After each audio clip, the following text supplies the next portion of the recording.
The sun was white and hot, and the wind blew ceaselessly. Annie Hatch stood alone on her ranch house porch, one hand absently rubbing her stomach as she tried to decide what to do. The late morning sun made her squint, the temperature already riding near 90. But the wind that coasted across the high desert made her wish, for the first time in a long time, that she were back in California. It hissed softly through the brush and whispered softly in her ear. Of course, she thought, you could also just be a doddering old fool. A quick smile, a quicker sigh, and she inhaled slowly, deeply, taking in the heat, and the pinyon, and, so faintly she might have been imagining it, a sweet touch of juniper. Wind or not, voices or not, this was, all in all, far better than Hollywood. That was where she and Bert had made their money. So many years ago it might have been a dream. Here was where they had finally made their lives, no dream at all. A breath of melancholy fluttered her eyelids closed for a moment. It wasn't easy being a widow, even after 15 years. There were still too many times when she thought she heard him clumping back from the stable behind the house, or whistling as he fiddled with the generator, or blowing gently on the back of her neck. The wind did that to her too. Enough, she muttered, and strode impatiently to the end of the porch, leaned over the waist-high, rough-hewn rail, and looked down the side of the adobe house to the stable. She whistled twice, high, sharp, and loud, and giggled silently when she heard Nando curse, not very subtly letting her know he hadn't finished saddling Diamond yet. Was she trying to get him trampled? A second later he appeared in the open doorway, hands on his wide hips, glaring at her from under his time-beaten Stetson. She waved gaily, he gestured sharply in disgust, and vanished again. "That's cruel," a soft voice said behind her. She laughed as she turned. "He loves it, Sil, and you know it." Sylvia Quintoto looked at her skeptically for as long as she could. Then she grinned broadly, shaking her head as if at a child too angelic to be punished. She was a round woman, face and figure, with straight black hair forever caught in a single braid that hung down her back. Her skin was almost copper, her large eyes the color of a starlit night. Today, as always, she wore a loose, plain white dress that reached to mid-shin and russet deerskin boots. "You're staring," she scolded lightly. "I am. I'm sorry, my mind was wandering." She stared at the weathered floorboards. "I guess I'm just feeling my age today, dear." Sylvia rolled her eyes, "Oh, please, not again," and returned inside to prepare an early lunch. Annie thanked her silently for not feeding the self-pity. In truth, she knew she wasn't so bad for an old lady of 61. Her face was narrow, accentuating green eyes and dark, not quite thick lips. The lines there were more from the sun than her age. Her hair was white, but softly so, cropped short and brushed straight back over her ears. Practical, but still lovely.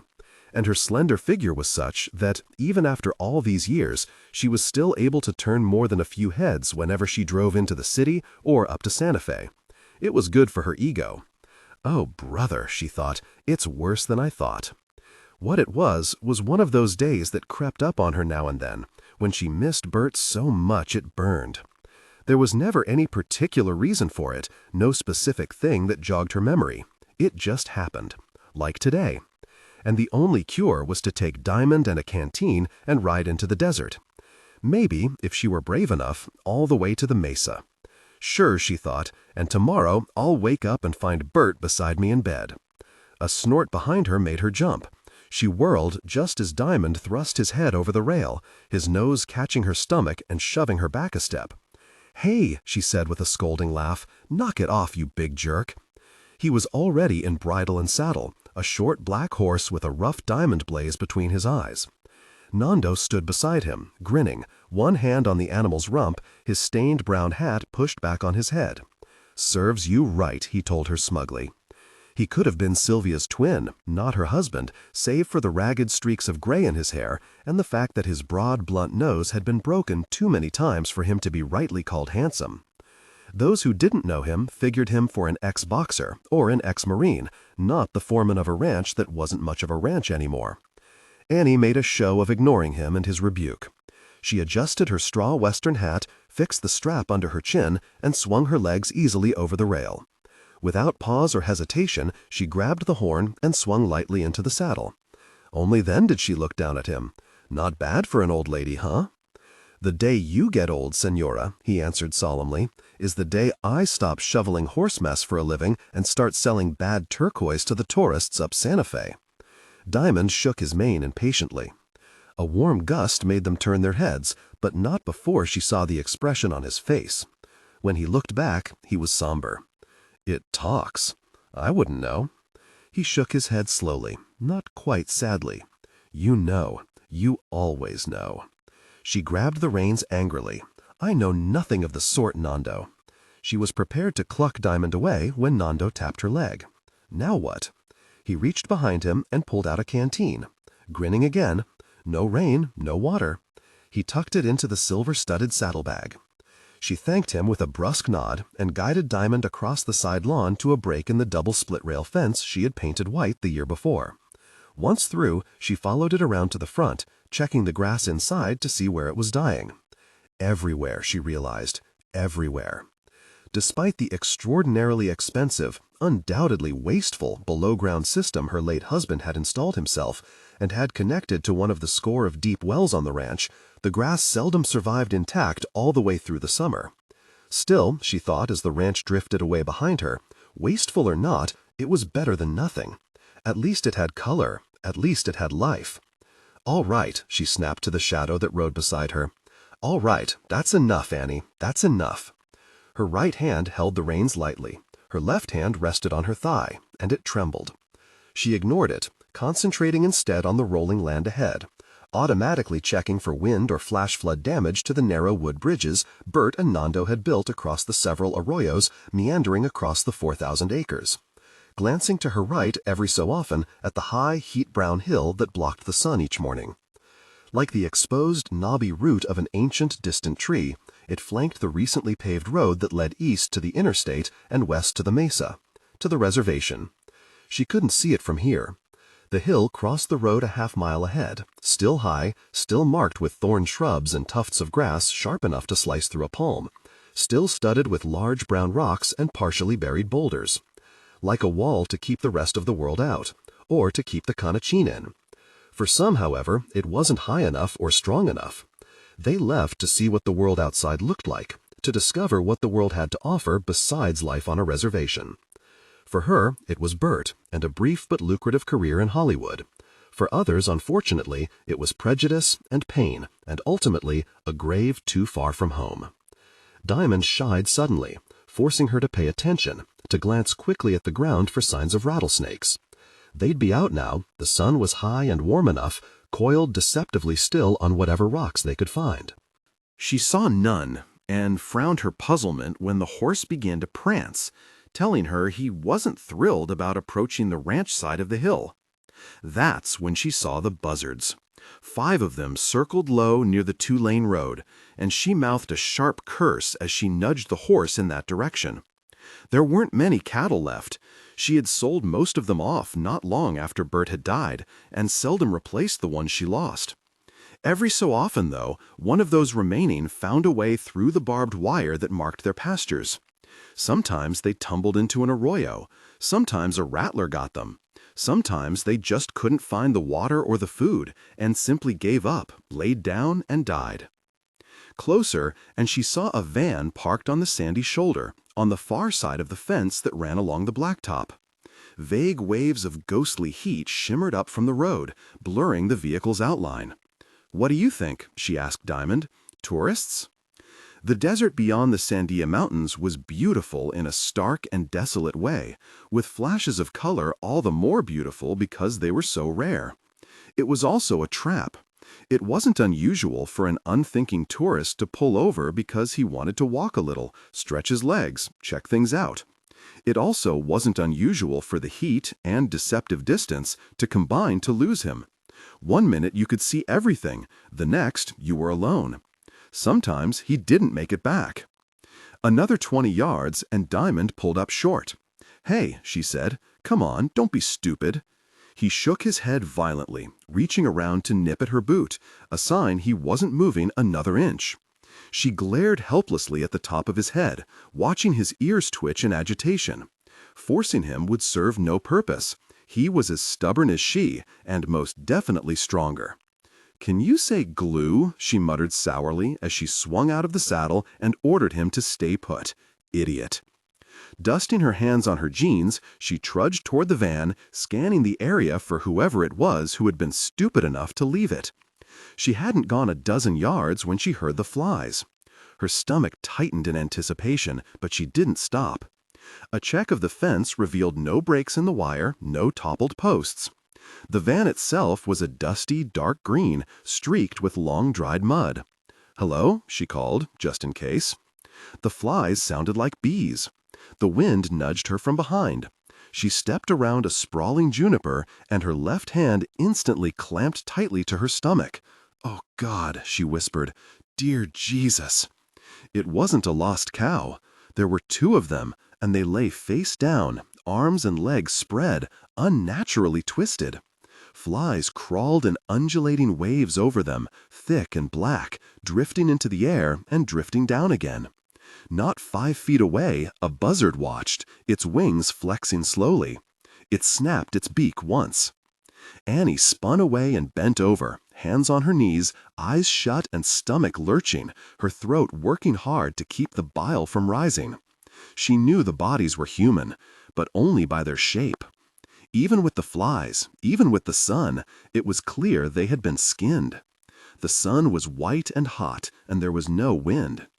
Traffic in the nation's capital moved sullenly and loudly, while pedestrians, if they moved at all, glowered absently at the ground, praying that the next building they entered had its air conditioning working.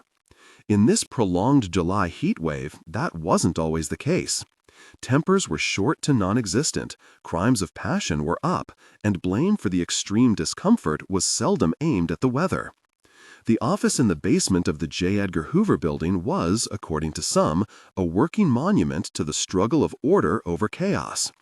It was long, not quite narrow, and divided in half by the remains of a floor-to-ceiling glass partition from which the door had long since been removed. Posters and notices were tacked and taped to the walls, and virtually every flat surface was covered by books, folders, or low stacks of paper. The lighting was dim, but it wasn't gloomy, and as usual, the air conditioning wasn't quite working.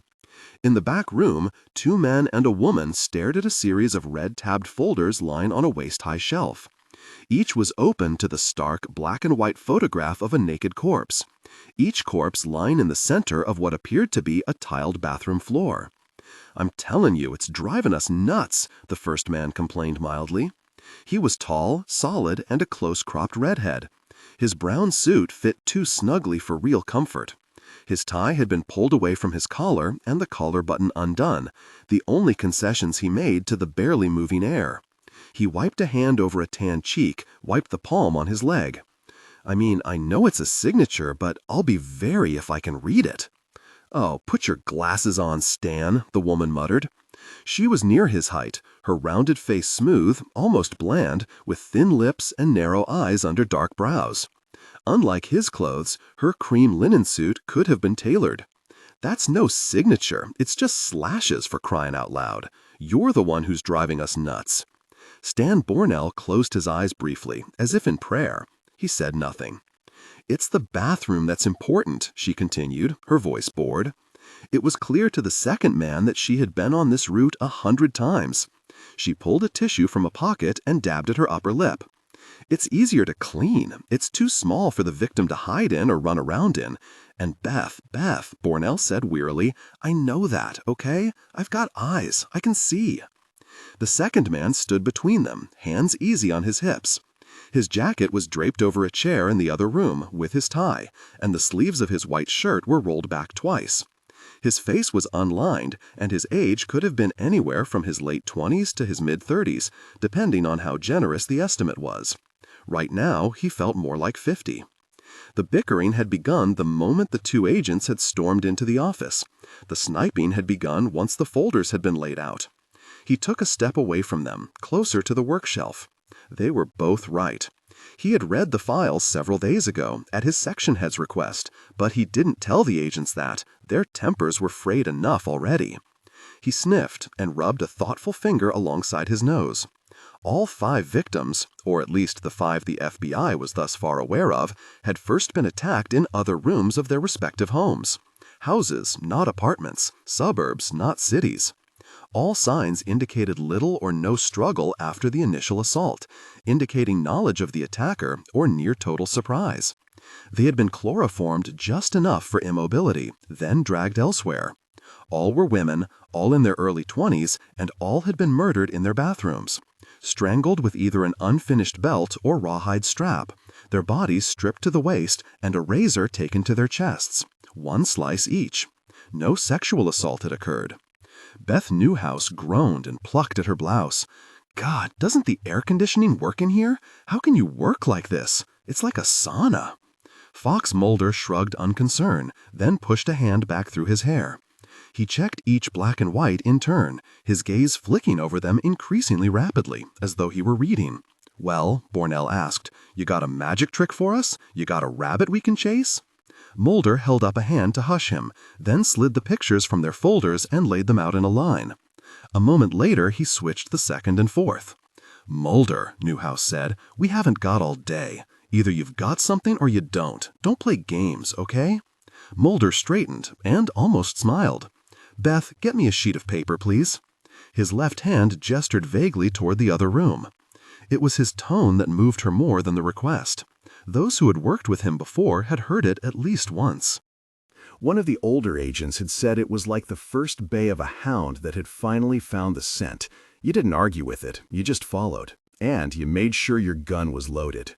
Burnell frowned. What? I don't see it. Mulder pushed the photographs closer together and pointed. It's there, I think. Sudden doubt made him hesitate. Here. Newhouse thrust a blank sheet into his hand. She stared at the bodies then, and her voice quieted.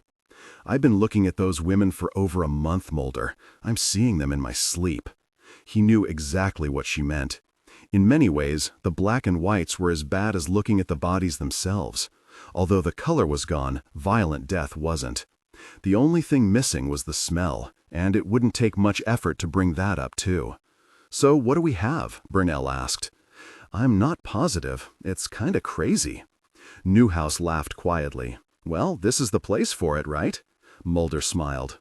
No offense had been meant, and he hadn't taken any. He knew his reputation in the Bureau, and it no longer bothered him. He was a flake, a maverick, a little around the bend on the other side of the river. He worked as much from logic and reason as anyone else, but there were times when he didn't have to take every single step along the way. There were times when abrupt, intuitive leaps put him ahead of the game. Sometimes that was far enough to have it called magic, or, more often than not, spooky. He put up with it because that reputation came in handy once in a while. Come on, Houdini, Burnell complained. I'm frying in here. Beth aimed a semi-playful slap at his arm. Will you shut up and let the man think? What think? All he has to do is... Here, Mulder said, slapping the paper onto the shelf, indecision gone. He grabbed a pen from his shirt pocket. Look at this. The others leaned over his shoulders as he pointed to the first picture, but she wasn't the first victim. The cut runs from just over her right breast to just under the left. In the next, it's the reverse. So, Burnell said. Mulder pointed again. It could be the killer leans over and just cuts her.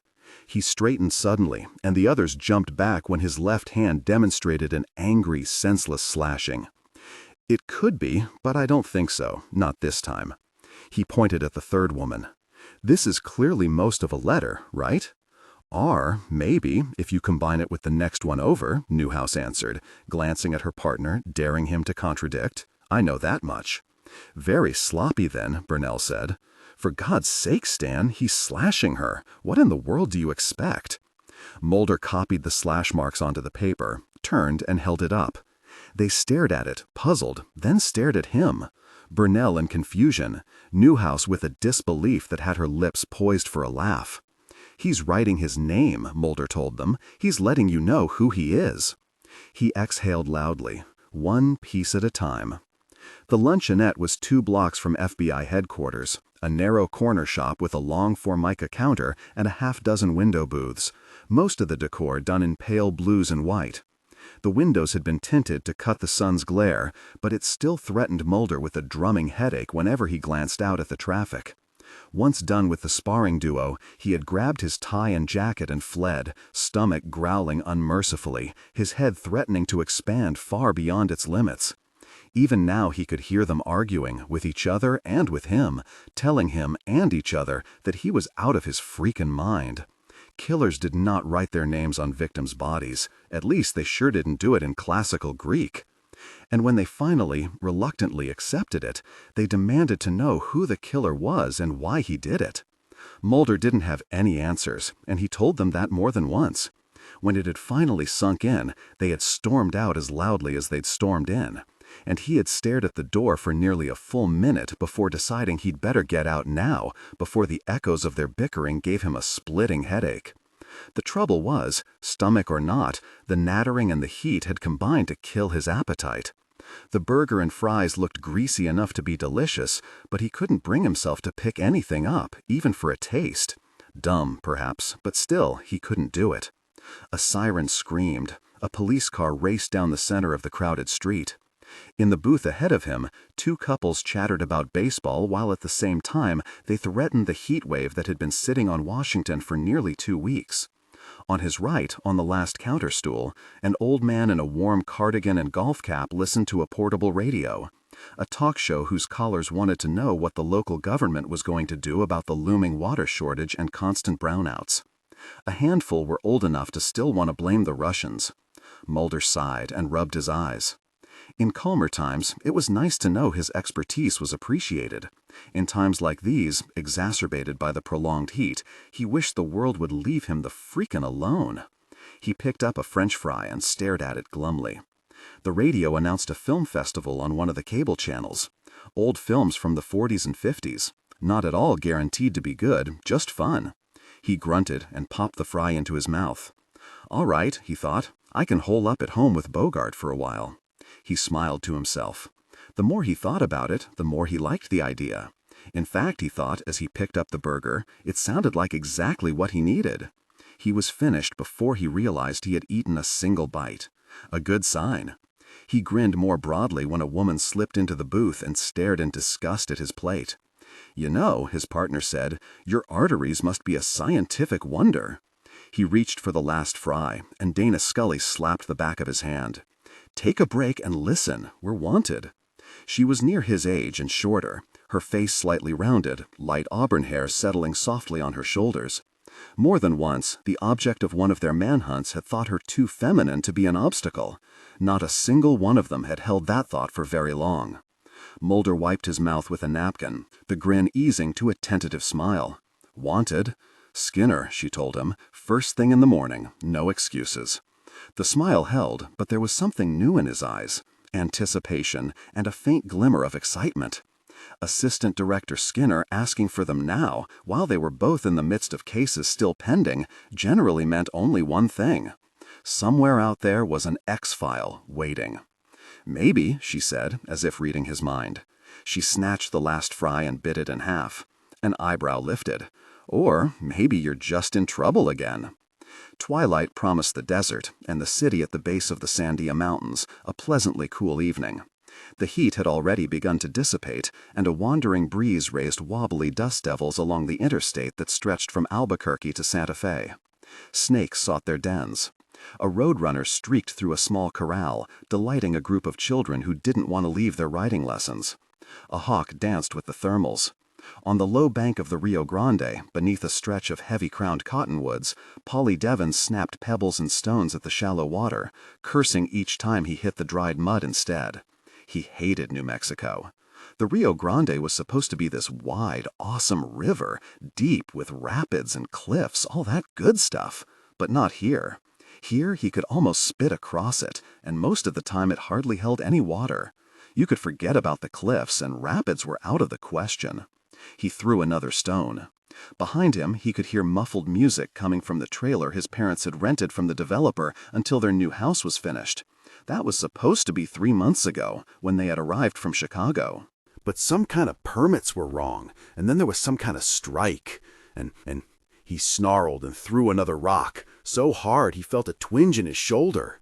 He thought he was going to live in the West. Maybe not the Old West, but it was supposed to be the West. What his folks had done was simply trade one very city for another. Except that he had belonged back in Chicago. Back there, the kids didn't get on his case because of the way he looked and sounded. A light fall of pebbles startled him, but he didn't look around. It was probably his difficult-person sister, sliding down the slope to tell him Mom and Dad wanted him back in the trailer now, before some wild animal dragged him into the desert and ate him for breakfast. Right, like there was anything out there big enough to eat something built like a football player. Polly? He glanced over his left shoulder. You blind or what? Patty sneered and plopped down beside him. She was a year younger than his 17, her glasses thick, her brain thicker, her hair in 2 clumsy braids that thumped against her chest. He wasn't exactly stupid, but he sure felt that way whenever she was around. She pulled her legs up and hugged her knees. Not much of a river, is it? Good eyes. They're fighting again. Big surprise. Ever since they had moved into the trailer, they had been fighting about the house, about the move, about his dad being close to losing his job, about practically anything they could. A very war had practically started when he'd taken some of his savings and bought himself an Indian pendant on a beaded string. His father used very offensive language, calling him a gosh darn hippie. His mother defended him, and Polly had finally slammed outside before his temper forced him to start swinging. Patty rested her chin on her knees and stared at the sluggish water. Then she turned her head. Polly, are you going to run away? He couldn't believe it. What? She shrugged, looked back at the river. The way you've been acting, I thought maybe you were going to try to get back to Chicago. I wish. He threw another rock. It hit the mud on the far side. You ever think about it? All the time. That amazed him. Patty was the brain, the one with the level head, the one who never let anything get to her, ever. He hated to admit it, but he had lost count of the number of times she had saved him just by talking their folks into forgetting they were mad. Running away, running back home, was his kind of no-brain plan, not hers. The sun died. Night slipped from the cottonwoods. A few stray lights from the trailer, from the handful of others on the other lots, and the homes on the far side were caught in fragments in the river, just enough to let him know it was still there. Suddenly, he didn't like the idea of being alone. You're not going to do it, are you? She giggled. You nuts? Leave this paradise? She giggled again.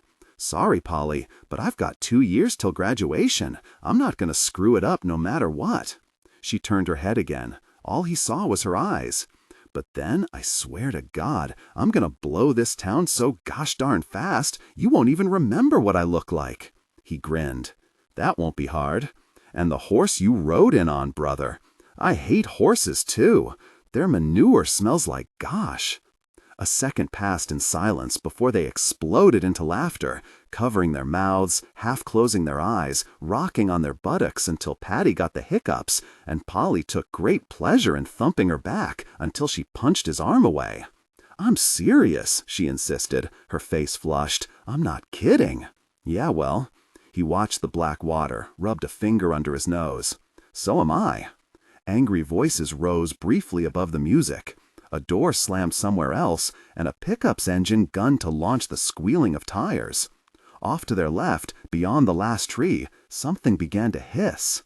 Polly heard it first and frowned as he looked upriver, trying to see through the dark. Pat? Huh?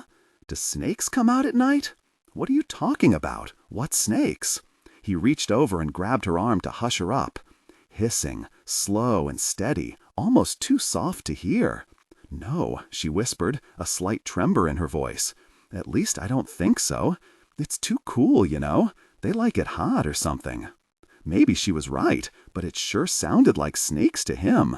A whole bunch of them, over there where none of the lights reached, about 100 feet away. Patty touched his hand to get him to release her and to tell him she heard it too, whatever it was. They couldn't see a thing. Overhead, the breeze coasted through the leaves, and he looked up sharply, holding his breath until he realized what it was. That was another thing he hated about this stupid place. It made too many sounds he couldn't identify, especially after sunset.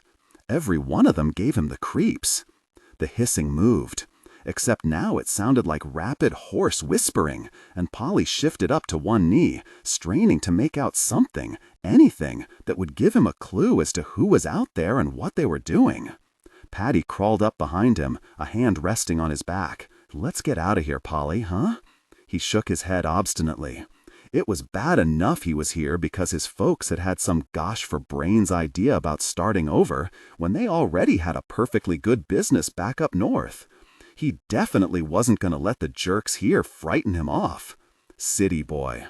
They called him City Boy at school, their lips curled, their voices sneering, unimpressed by his size or the glares that he gave them. Yeah, sure. Like this wasn't a city, right? Like they didn't have traffic jams, right? Like people didn't shoot and stab and stomp each other here like they did in Chicago, right? The dark moved. The hissing moved. "Polly?" He swayed to his feet, trying not to make too much noise. His hands wiped across his jeans and curled into fists. Now they had made him angry. "Polly, come on. Go back up," he ordered without turning around. Something had definitely moved out there, probably a bunch of wise-ass kids trying to creep toward him. He took a sideways step up the uneven bank. His foot nudged a short length of dead branch. Without taking his eyes off the dark, he reached down and picked it up. "Polly, go up," he snapped, louder than he'd intended. Very.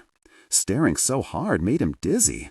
It was like trying to pin down the edges of a black fog. His free hand rubbed his eyes quickly and hard, but nothing changed. There just wasn't enough light. This, he thought, is really dumb. Get your ass out of here before something happens.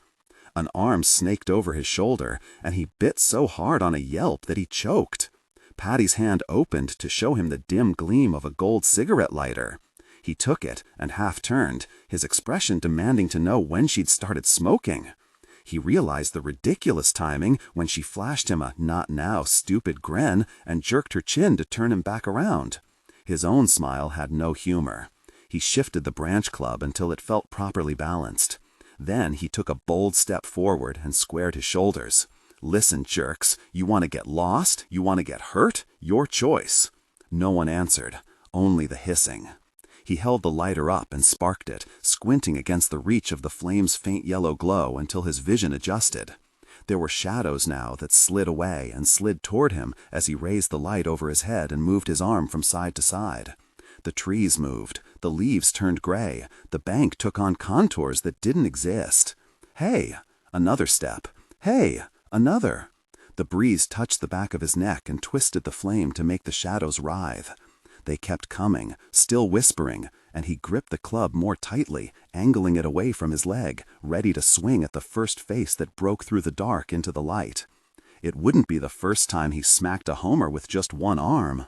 A low branch brushed leaves across his right cheek and shoulder before he could duck away. He thought he heard Patty snap his name, but he wasn't sure. All sound had been reduced to his sneakers sliding over the ground, to the breeze tucked into the branches, and to the whispering. He frowned. No, it wasn't whispering. It was, as he'd first thought, hissing. But strange. It wasn't like snakes at all, but like something. No, a lot of things, brushing roughly over a rough surface. Voices whispering. He faltered and licked his lips. Okay, so maybe it wasn't people out there, and Patty said it probably wasn't snakes, and it sure wasn't the river. So what the hell was it? The breeze moved the leaves, and he looked up quickly, looked back, and smiled. That's what it was. Someone dragging a branch along the ground. Leaves. The hissing was the leaves.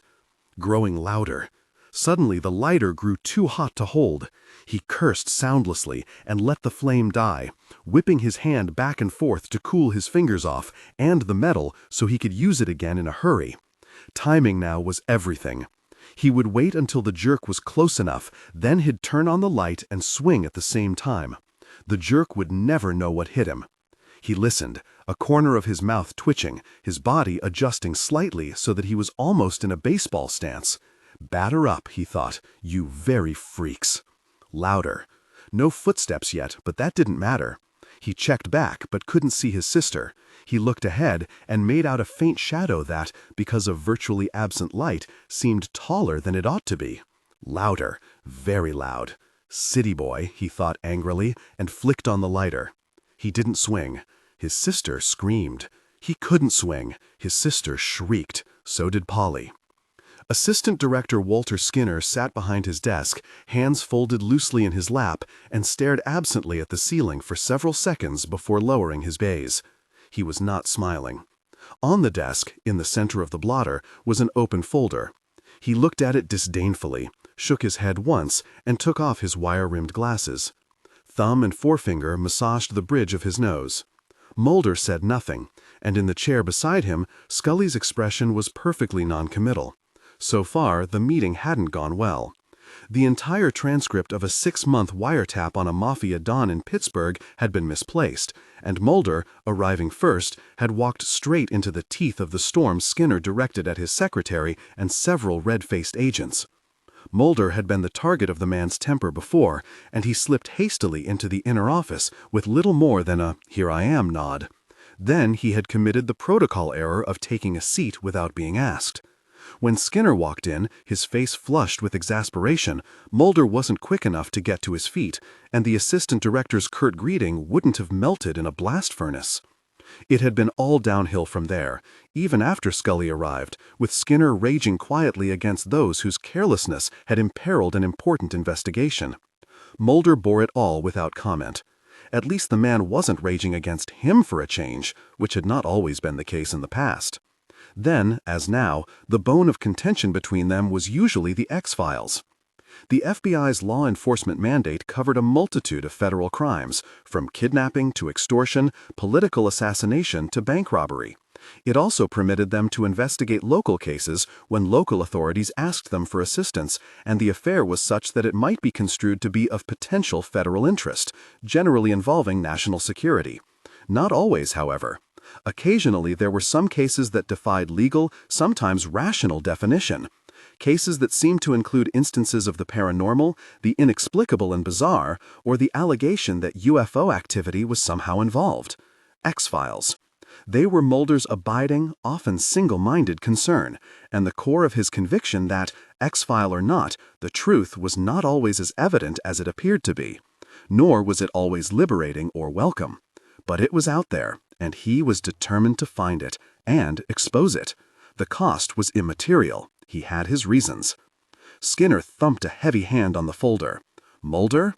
He paused, the lighting reflecting off his glasses, banishing his eyes unnervingly until his head shifted. Mulder, how in the name of heaven do you expect me to believe that this murderer is actually writing his name on his victims' chests? It was the tone more than the words that told him the director was actually concerned about something else. I thought it was obvious, sir, once the patterns had been established. Skinner stared at him for several seconds before he said, flatly, "Right."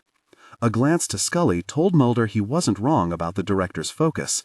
It also told him he had somehow stepped on someone else's toes. Again, as usual. He was, as he had told her more than once, a lousy bureau dancer. There in fact were few things that frustrated him more than internal bureau politics. He supposed he should have known, given the personalities currently involved, that it would have been more politic to let either Newhouse or Burnell come up with the solution on their own. He should have only been the guide, suggesting instead of declaring.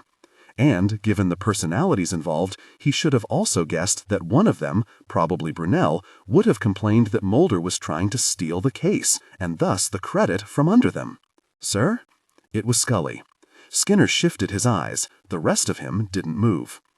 As I understand it, there's a serious time constraint here. By his already established schedule, the killer is due to strike again within the next 2 weeks, possibly sooner. Anything Agent Mulder is able to give them at this stage, any guidance he can offer, despite the pressure of his own caseload, can only be helpful, not an interference. Mulder nodded carefully. His other reaction would have been to laugh. Besides, Scully added blandly as the director replaced his glasses, I doubt Mulder thinks this one is strange enough to tempt him. Skinner looked at him, unblinking. I can believe that, Agent Scully. Mulder couldn't decipher the man's expression. He couldn't forget that it had been Skinner who had once shut down the X-Files on orders from higher up, from those who didn't like the way Mulder learned too much of what, from their point of view, didn't concern him. Nor could he forget that it was Skinner who had opened the X-Files again, and Mulder suspected the director hadn't had much support. It was confusing. Skinner was neither all-out enemy nor all-out ally. Despite the profile of his position, he was a shadow, and Mulder was never quite sure what the shadow was or what cast it. "Excuse me, sir," he said carefully. "Am I being reprimanded for lending requested assistance?" "No, Agent Mulder," the director said wearily. "No, you're not." He rubbed the bridge again, this time without removing the glasses. "The record shows I called you in. It doesn't have to say what we talked about. But next time, do me a favor. Save me some trouble and phone calls, and let someone else figure it out for a change. As Agent Scully suggested, be the guide." He didn't smile. Neither did the others. Finally, he slapped the folder closed and indicated with a nod that they could leave. But as they reached the doorway, he added, "Greek, Mulder?" "Classical Greek, sir." The man nodded. "Of course." Mulder resisted the temptation to salute and followed Scully into the hall, where she suggested coffee in the cafeteria, iced tea for him. "You know," he said as they made their way down the hall, "I appreciate the support, Scully, but I don't need defending. Not really." She looked up at him and sighed. "Oh, yes, you do, Mulder." He looked back blankly. "Trust me," she said, patting his arm. "On this one, you'll have to trust me." His temper didn't flare until later that afternoon. He had been half-heartedly sorting through a half-dozen new cases dropped on his desk for evaluation. His Oxford-trained expertise in criminal behavior and his natural talent for discovering patterns and traces where none seemed to exist were natural magnets for investigations that had suddenly or inevitably run into a roadblock. He didn't mind it. He enjoyed it. What made him angry now was the admittedly unfounded suspicion that Burnell and Newhouse had deliberately set him up for a reprimand. They were not incompetent. They were definitely not stupid. Given enough time, they would have undoubtedly seen what he had seen, and the Bureau was crawling with experts, either here in the city or out at Quantico, who could have reached the same conclusions. He leaned back in his chair, stretched out his legs, and stared at the closed door. A droplet of sweat rolled untouched down his cheek. He couldn't help wondering if they were after him again. The unseen powers he had labeled the shadow government, the people who knew more than they let on about the truth he himself knew existed in the X-Files. It wasn't paranoia. On more than one occasion, they had tried to discredit him and thus have him fired. On more than one occasion, they had tried to kill him and Scully. Only the fact that he had somehow attracted friends in that same gray land of shifting shadows kept him alive and functioning, and he knew it. Now it was possible. They were at it again. Nibbling at him this time, distracting him, possibly hoping to force him into a careless mistake on one of the cases he needed to study. He had learned the hard way that there was only so much Skinner and the unknowns could do to protect him. "I should have told them it was Russian," he whispered to the floor, and laughed. Suddenly the door slammed open, nearly spilling him out of the chair. Burnell stood on the threshold, pointing at him. "Mulder, who knows Old Greek?" the agent demanded hoarsely. Mulder shrugged. "I don't know. Old Greeks?" Burnell blinked slowly, took a step into the office just as a hush of cold air spilled out of the vents. He made as if to close the door behind them and changed his mind. Instead, he slipped one hand into a pocket. "Priests, Mulder, seminarians, teachers in a seminary, preachers, Mulder, ministers." His free hand took a slow swipe of his tie. "People, Mulder, who study the Bible." Mulder waited patiently, unmoving. He suspected it wouldn't exactly do to mention that the list might also include professors of ancient languages, archaeology, and who knew what else, not to mention immigrants who had been schooled in Greece, or non-academic scholars of at least a dozen different disciplines, both scientific and otherwise. The man was excited about something, and he didn't want to throw him off. "I got to thinking," the agent continued, a finger tapping the face of the closest filing cabinet. "You were right about the Greek part, and I've kicked myself a dozen times for not noticing it before. But I have to tell you, I think you're wrong about the name." Mulder sat up slowly, drawing in his legs, tilting his head, eyes slightly narrowed. How? I was in a fraternity in college. A sorority would have been more fun. Burnell glared at him in faint disgust until he lifted a hand in apology. Okay, so you were in a fraternity. What does that have to do with Alpha Chi Rho, it was? He held out his right hand. On it was an impressive signet ring, a faceted dark ruby centered in gold. He took a step closer so Mulder could see it more clearly. On the rim, Mulder, check out the rim. He did, saw the 3 raised letters, and held his breath. The hand dropped away. Chi Rho, the symbol for Christ, Mulder. There was glee in his voice, in the way his hand danced at his side. That's what he carved, Chi Rho. A sharp nod, a slap of the hand against his thigh. Those women aren't just ordinary women, that would be too easy. But I'll bet the farm and farmhouse there's something about them, a connection, that a religious fanatic might find to be, I don't know, sinful. Mulder sat back, admiration clear. I'll be very. Burnell smiled, rubbed his palms together, and glanced toward the vent.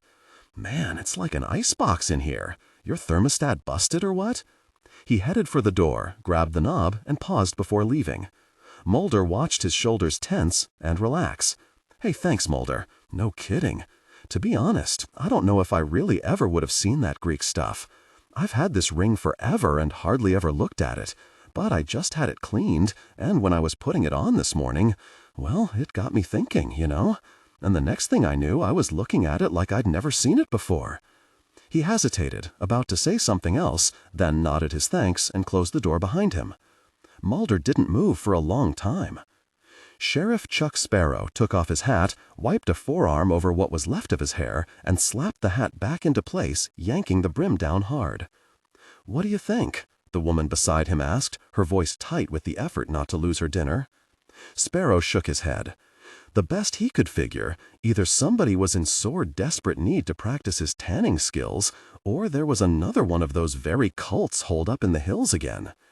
Either way, it didn't take a brain surgeon to see that he was in for a gush of a lot more work than his inclination wanted. They stood side by side near the mouth of a small cave on the west side of a solitary low hill 2 miles west of the Hatch Ranch.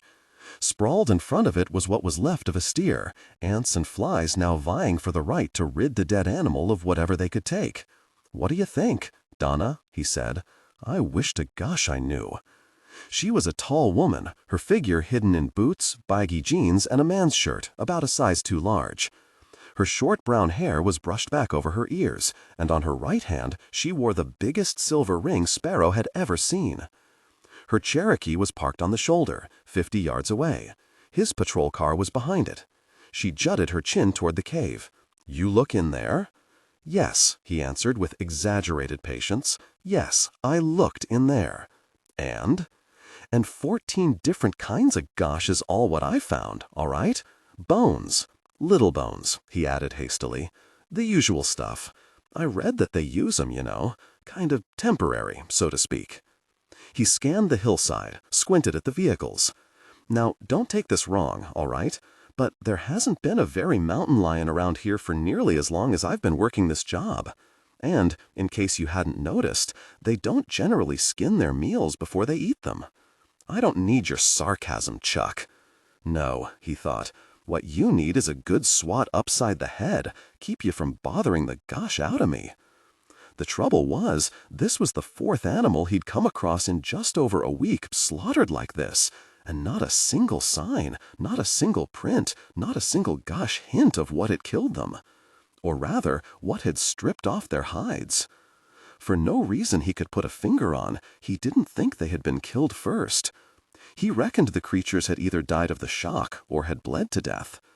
Just like he was about to die of the smell if he didn't get out of here. He brushed a hand over his mouth as he turned and walked back to the car. Donna followed him slowly, humming to herself and snapping her fingers.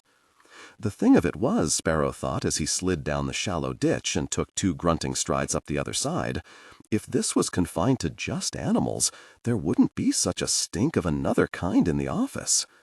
That there were also 3 people dead, obviously of the same thing, whatever the gosh that was, had put the fire on, so to speak. And every time someone called in with another claim, it was Sparrow who personally checked it out. It wasn't that he didn't trust any of his deputies. 35 years roaming the side roads of the desert, talking to the Indians in Santo Domingo, San Felipe, and the other pueblos, getting to know the hills and mountains until he could walk them practically blindfolded, did that to a man-made, made him the so-called area expert, even when he didn't want to be, hadn't asked to be, and would have given his right arm just to be plain stupid. He reached in the driver's side window and grabbed the mic, called in and told the dispatcher what he'd found and where. While Donna watched him distrustfully, he ordered a van to pick up the carcass, and a vet standing by to handle the examination. When he was finished, he dropped the mic onto the seat and leaned back against the door, arms folded across a chest nearly as broad as the stomach below it. "You think you might go talk to Annie?" She stood in the middle of the two-lane road, sketching senseless patterns in the dust that turned the blacktop gray. "What for?" He waved vaguely to his right. "Her place is too far away. Might be one of hers." "Probably," he admitted. Then he gestured toward the hill, meaning what lay a mile or so beyond, what some of the locals called the Conachine Wall. "Might be one of theirs, too. You ever think of that?" She didn't look, and he smiled. Donna Faulkner didn't much care for the Conachine. For years they had refused her offers to broker whatever craft work they wanted to sell. Once they had even chased her off the reservation, literally chased her, yelling and waving whatever came to hand, as if they wanted to drag her up Sangre Viento Mesa and drop her off, just as they had done to the Spanish priests and soldiers during the Pueblo Revolt over 300 years before. The difference was, the Spaniards never returned to the Conachine. No one knew why. Now there was a middleman, Nick Lanaya, who worked with her, so she never had to set foot on the reservation at all. "Satanists," Donna suggested then, still towing the blacktop, hands in her hip pockets. Sparrow snorted. He had been through the entire list of the usuals, from Satanists all the way to half-assed dopeheads who thought they could bring on a better world by chopping the heads off calves and goats. None of them, as far as he knew, killed like this, or killed both animals and people quite so ruthlessly and left the bodies behind. But then he wasn't an expert there, and he sighed as he finally admitted that maybe it was time to bring those experts in. Pride and getting nowhere fast were getting him crucified in the papers. Two men sat on a hillside, their loose-fitting clothes as brown and tan as the ground around them. The first was old, his straight hair dull white and touching his bony shoulders. The planes of his face were sharp, the dark skin creviced around the mouth and deep-set eyes. There was a necklace of rattlesnake spine around his neck. The second man was much younger, but not young. His hair was still black, pulled back into a ponytail held by a braided circlet of gold and turquoise. His knees were drawn up, and his hands dangled between them, long fingers constantly moving like reeds in a slow wind. When they spoke, which wasn't often, it was in a combination of mixed Spanish and Conachine. "Father," the younger man said, attitude and voice deferential and weary, "you have to stop it." The old man shook his head. "But you know what he's doing. He's condemning us all." No answer. The younger man reached for a tuft of grass, stopping himself just before he grabbed it. The blades were sharp. Had he pulled, they would have drawn blood. He grabbed a stone instead and flung it hard down the slope. Below was the road that led out of the gap, past Annie Hatch's ranch to the interstate. Behind was Sangre Viento Mesa. "People are dying, Dugan," he said at last, abandoning honorifics for first names. "He takes them as far away as Albuquerque now." He didn't turn his head. He knew the old man wasn't watching. "It's gotten too big to hide. They're going to come sooner or later, the authorities. We won't be able to keep them out." The old man touched his necklace. "They can come, Nick. They can look. They won't find anything." "And if they do?" the younger man persisted. The old man almost smiled. "They won't believe it." Donna watched the sheriff's car speed away, dusk swirling into rooster tails from its rear tires. She knew his ego had taken a fierce beating because he hadn't yet been able to locate the cult behind the atrocities, but she didn't think he or the city police were looking in the right place. Haunting the downtown Albuquerque bars and sending undercover men to the university wasn't going to accomplish anything but pay out more overtime. She squinted at the sky, saw nothing but a wisp of a cloud that looked lost amid all that washed-out blue. The Journal and the Tribune were screaming for someone's blood, and if Sparrow didn't watch out, it was going to be his. Not, she thought sourly as she headed back to her car, that it was any concern of hers. He was a big boy. He could take care of himself. just because he never paid her any mind whenever she tried to give him a hand, just because he thought she was a little off-center, just because he never gave her the time of day unless she asked him right out. "Gosh," she said, and kicked at the Cherokee's front tire. Idiot. She swung herself in, hissing sharply when her fingers grabbed the hot steering wheel and snapped away. A pair of colorless work gloves lay on the passenger seat, and she slipped them on, glancing in the rearview mirror, then looking toward the hill and the cloud of flies that marked the steer's carcass. Her stomach lurched. A slow, deep breath settled it. This wasn't like her at all. She had seen worse out in the desert, and much worse in town after a knife fight or a shooting. She had no idea why this spooked her so much. A quick turn of the key fired the engine, and another glance in the rear view nearly made her scream. A pickup, more rust and dust than red, streaked directly toward her rear bumper, sunlight exploding from the windshield, the grille like a mouth of gleaming shark's teeth. She braced herself for the impact, but the truck swerved at the last second, slowed abruptly, and passed her so sedately she wondered if it had really been speeding at all, if it hadn't been her imagination. A look to her right, and the other driver stared back. Oh God, she thought. A gray hat pulled low, black sunglasses, long black hair and a ponytail that reached to the center of the man's back. Leon Ciola. She didn't realize she was holding her breath until the pickup disappeared ahead of the dust its tires raised. Then she sagged against the seat, tilted her head back, and closed her eyes. Air conditioning spilled across her lap. She shivered, but didn't turn it down or deflect it elsewhere. She kept her eyes closed until she couldn't stand it. When they opened, she was alone. Even the dust had gone. "Go," she ordered as she swallowed dryly. "Go home, girl." It took her 10 minutes before she could take the wheel again without shaking. Another 10 minutes before she realized she wasn't moving and tromped on the accelerator, ignoring the machine gun that rattled beneath the carriage, fighting the fishtail until the vehicle straightened, and the sun made her blind to everything but the road. Home first, and a drink. Then she would call Sparrow and tell him Ciola was back. She had a feeling the sheriff would be royally annoyed. The younger man stood, mock groaning as he rubbed the small of his back and stretched his legs to relieve the stiffness. He tried again. "Dugan, we can't let this happen. It will ruin everything we've worked for." The old man didn't rise, didn't look back. His gaze seemed to focus on the dust clouds in the distance. "We can't stop it, Nick." "Maybe not, but we can stop him." "We don't know for sure. But really, we do," the younger man thought angrily. "We know very well it's him, and we're doing nothing about it. Nothing at all." Asked softly, "What if you're wrong?" Nick shook his head, though he knew the old man couldn't see it. "If I am wrong, what have we lost? The Anglos come in, they look around, they go away. We're left alone. What have we lost, Dugan?" Answered softly, "What is ours?" Again the younger man shook his head. This was an argument as old as he, and older. Let more of the world in. It can be done without loss. We have television and radio, for crying out loud. Or keep the world out because it has nothing to do with what makes us what we are. It was the reason the young were leaving, many of them not coming back. In a single motion so rapid and smooth it seemed like no motion at all, the old man was on his feet, dusting off his pants, checking the time by the sun. Without speaking, he walked to the top of the hill, Nick following to one side and a step behind. When they reached the crest, Dugan pointed to the pale ghost of the moon. "One more night, and it will be done." Nick said nothing, and the silence spelled his doubt. One more night. The old man took his arm. The way down into the valley was slippery and steep. "It takes faith these days, you know." The hint of a smile. "A lot more than it used to, I'm afraid, but it is there." It wasn't the faith Nick worried about. He had it too, and even during his time in the outside world, he had kept it. It wasn't the faith. It was the killing. It was what the killing would bring. Mulder strolled into his office whistling.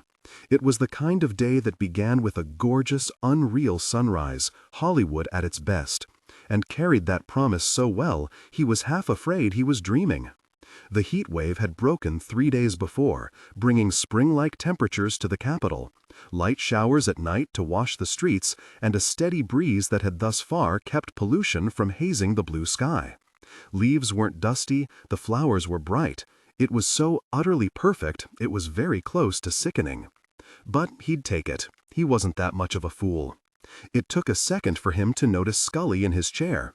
"Morning," he said brightly. Since the meeting with Skinner, he had resolved 2 more knots in 2 more cases that had been bugging him for weeks. For a change, the agents involved were openly and immediately grateful. Egos weren't bruised, and 2 more of the bad guys were on their way to capture. He also wasn't surprised that Beth Newhouse, unlike Bornell, hadn't come around to apologize for her behavior. In fact, he hadn't seen her for a week, another sign that life was good and maybe he'd been mistaken about the reprimand setup. All he needed now was a generous supply of sunflower seeds, and things would be perfect. "So, what's up?" he asked, dropping his briefcase beside an overloaded desk. Scully reached down beside her and tossed him a plastic bag. He caught it against his chest one-handed and held it up. It was a half-pound of sunflower seeds. He smiled. A sign. It had to be a sign. The smile turned to suspicion. "You hate it when I eat these things. It gets messy. You hate messy." He hefted the bag. "What's the catch?" She shrugged innocently and reached down again into her own briefcase. She wore a green suit and loose matching blouse fastened at the collar. "What's the catch, Scully?" he repeated, tossing the bag onto his desk. She held up a folder, waggled it, and placed it in her lap almost primly. He stared at the folder, at her, and at the sunflower seeds. They were definitely a sign, and he had no intention of reading it. Scully smiled faintly at his expression. "Don't worry, you'll probably like this one."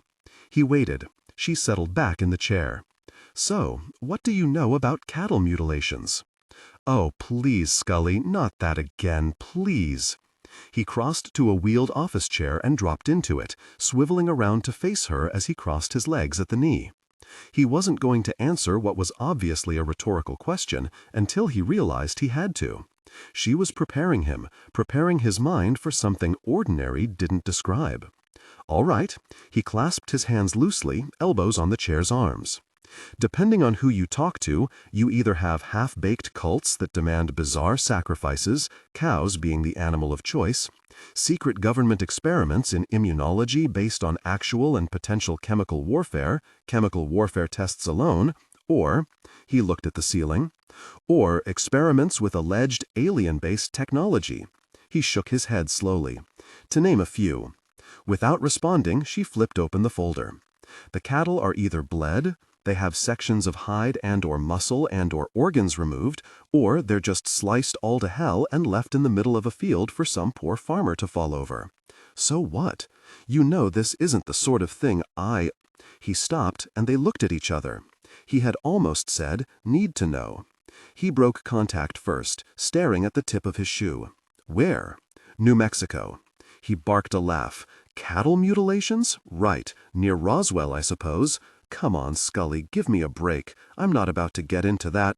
She held up a pair of photographs without comment. After a moment, he took them. After another moment, he placed both feet on the floor and leaned over, elbows now resting on his thighs. It took a while for him to understand what he was looking at, and when he did, he inhaled quickly. At first, they seemed to be little more than solid masses of stained white and gray lying on what appeared to be bare earth. Sandy, grainy, maybe desert ground. A blink to change the perspective, and their forms resolved into the carcasses of animals that had been skinned, stripped, in some areas right to the bone. There was virtually nothing left of their heads but exposed skull. The one on the left, she told him, hadn't been found for a couple of days. Its eyes were gone, and a closer examination showed him swarming ants and a few flies the photographer hadn't been able to shoo away.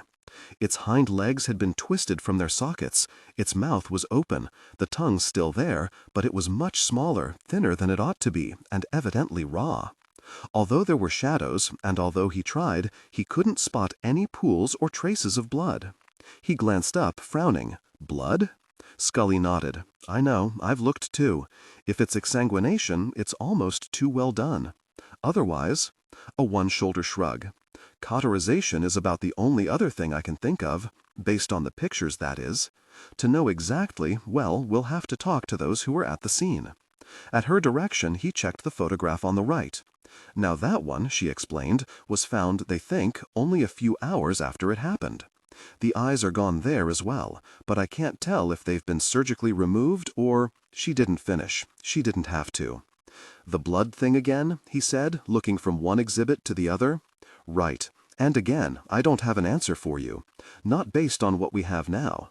Look close at the hind quarters, though. Twisted, just like the other one. I doubt if they're still in their sockets. There was a lot of force exerted there, Mulder. A lot. Meaning? Too soon, Mulder, you know that. Most of the hide is gone, although, she leaned over and pointed. It looks as if there are still some strips around the belly. Maybe between the legs, too. With all that muscle tissue gone or shredded, it's hard to tell. He looked up. This isn't just skinning. What do you figure? Flayed?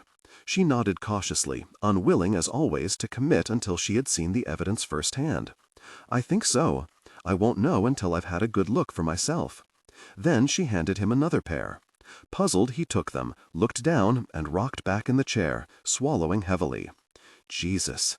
People. They were people. He closed his eyes briefly and set the pictures aside. He had seen any number of horrors over the past several years, from dismemberment to outright butchery, but there had been nothing as vicious as this. He didn't need to look at them more than once to know this was something different. To put it mildly, flayed. These people had been flayed, and he didn't need to ask if they had been alive when it happened. Skinner, right?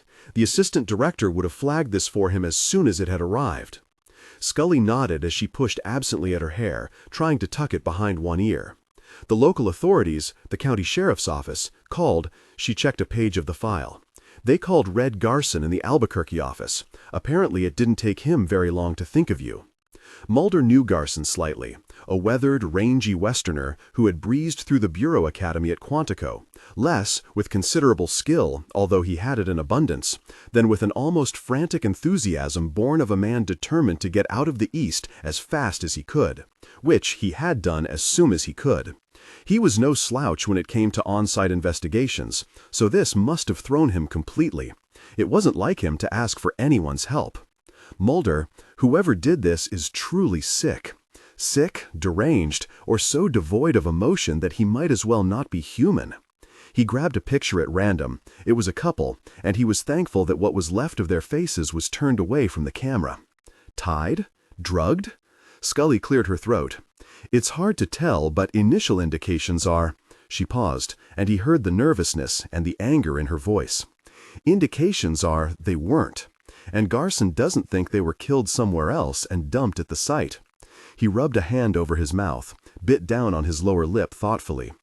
Autopsies by the medical examiner, a woman named Helen Rios, are inconclusive on whether they were actually conscious or not at the time of death. The lack of substantial quantities of epinephrine seems to indicate it happened too fast for the chemical to form, which it usually does in abundance in cases of extreme violence. A victim's adrenaline rush, he said quietly. Scully looked up from the report. Right. Something else, too. He didn't know what question to ask. They appear to have been dressed at the time of the assault. He shifted uneasily. Wait. Shards of clothing were found around each of the scenes. Not even that, no more than bits. Strips of leather from boots or shoes, metal buttons. Scully, hold it. Her hand trembling slightly, she dropped the folder back into her briefcase. The pathologist says they either died of shock or bled to death. She inhaled slowly. Garson, in a sidebar, seems to think they were frightened to death, that they were dead before they hit the ground. Mulder waved her silent. Scully, these people, forget about the animals for a minute. These people were attacked by someone, or a group of someone's, flayed until their clothes were shredded and their skin was taken off. He gestured vaguely, shook his head. You're saying, they're saying, she corrected. Okay. They're saying it happened so fast, epinephrine hadn't had time to. He smiled without humor and looked blindly around the room.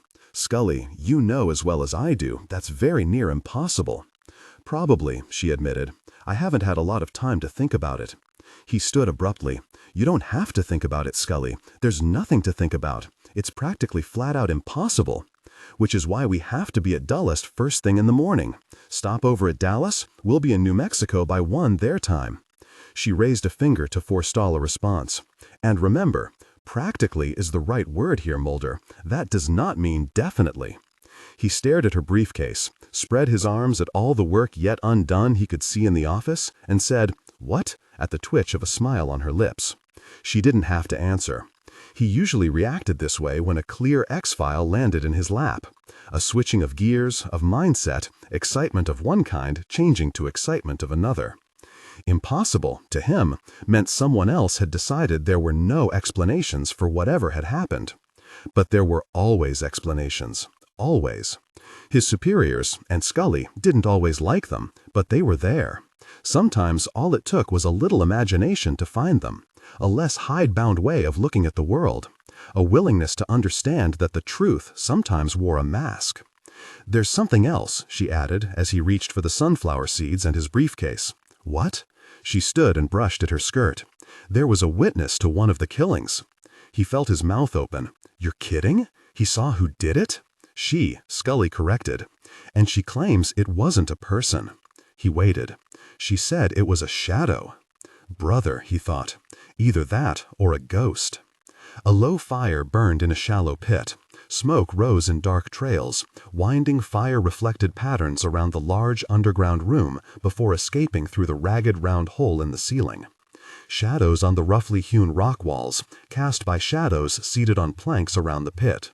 6 men, cross-legged and naked, their bodies lean and rawhide taut, string-like hair caught in the sweat that glittered in the firelight, their hands on their knees, their eyes on the flames that swayed to a breeze not one of them could feel.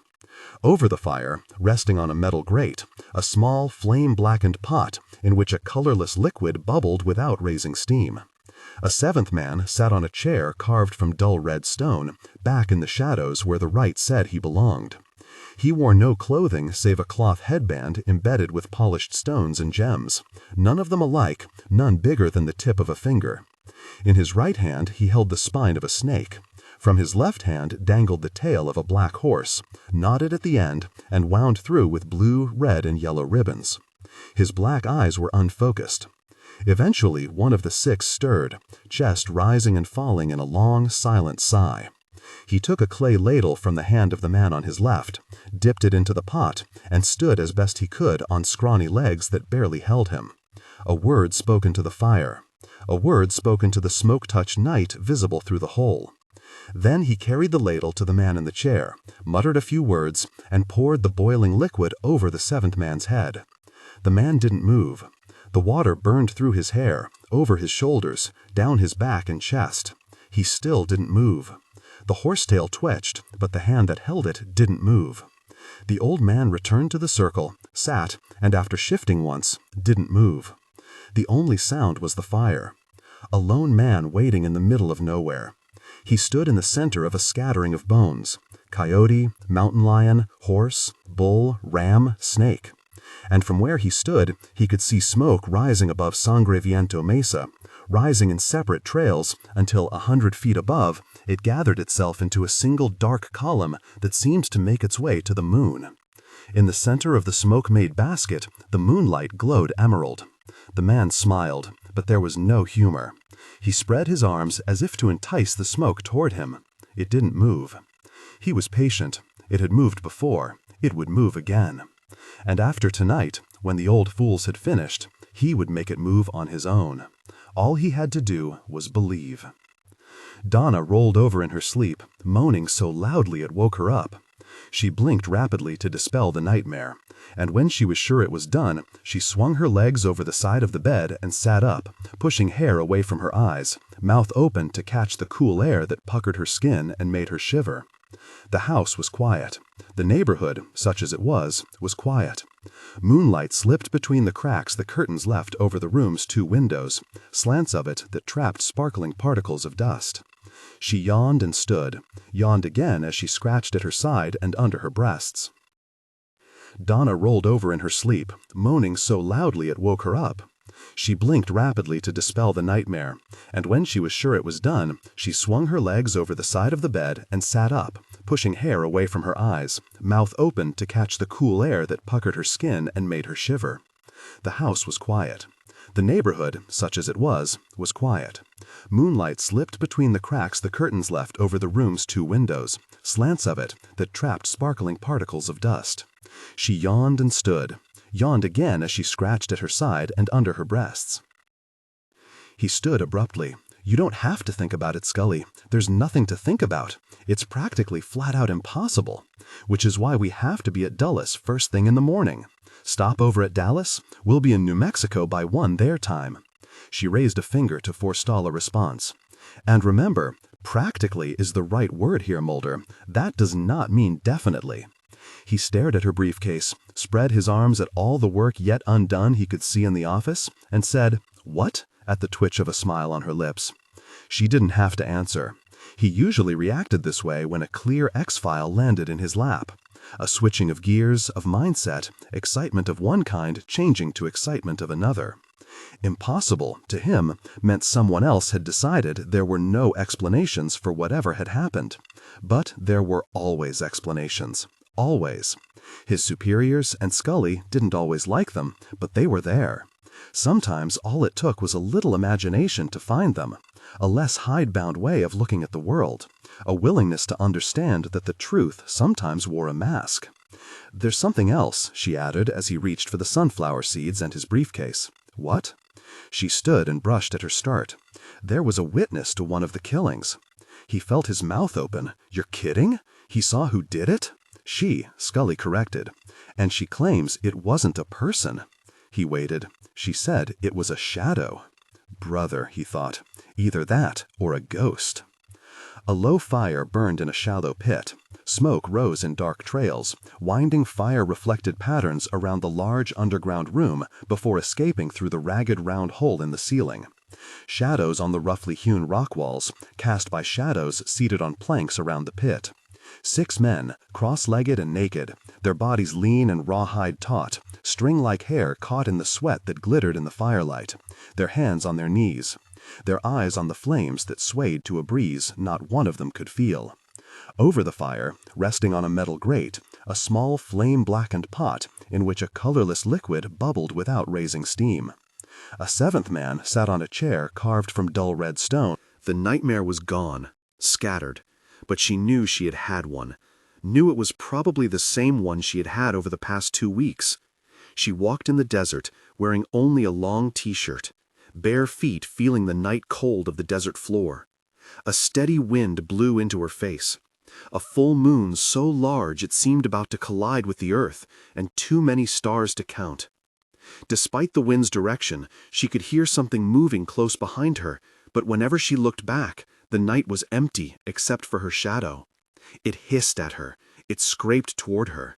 When she couldn't take it any longer, she woke up, knowing that if she didn't, she was going to die. She didn't believe in omens, but she couldn't help but wonder.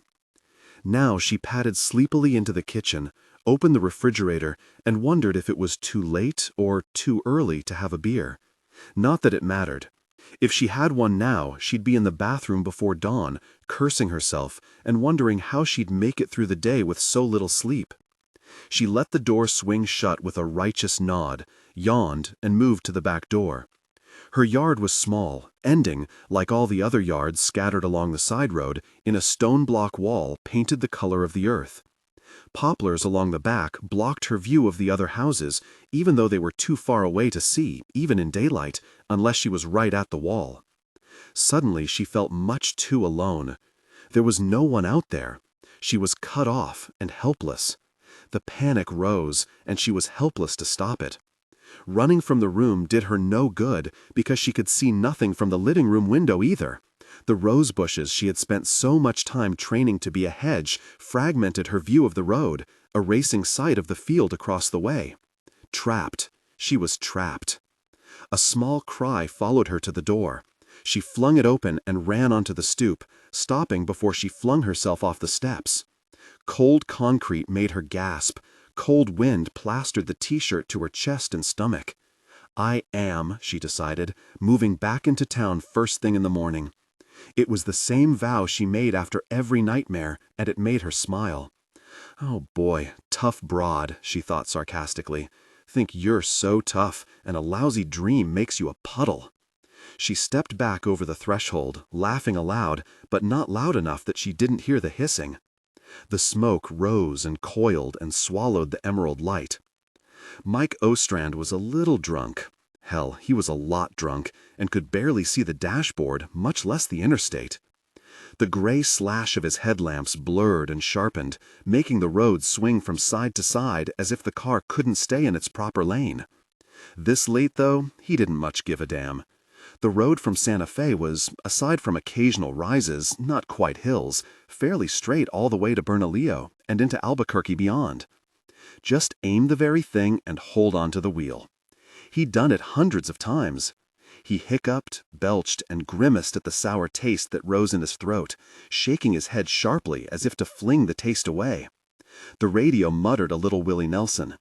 He wiped his eyes with one hand and checked the rearview mirror.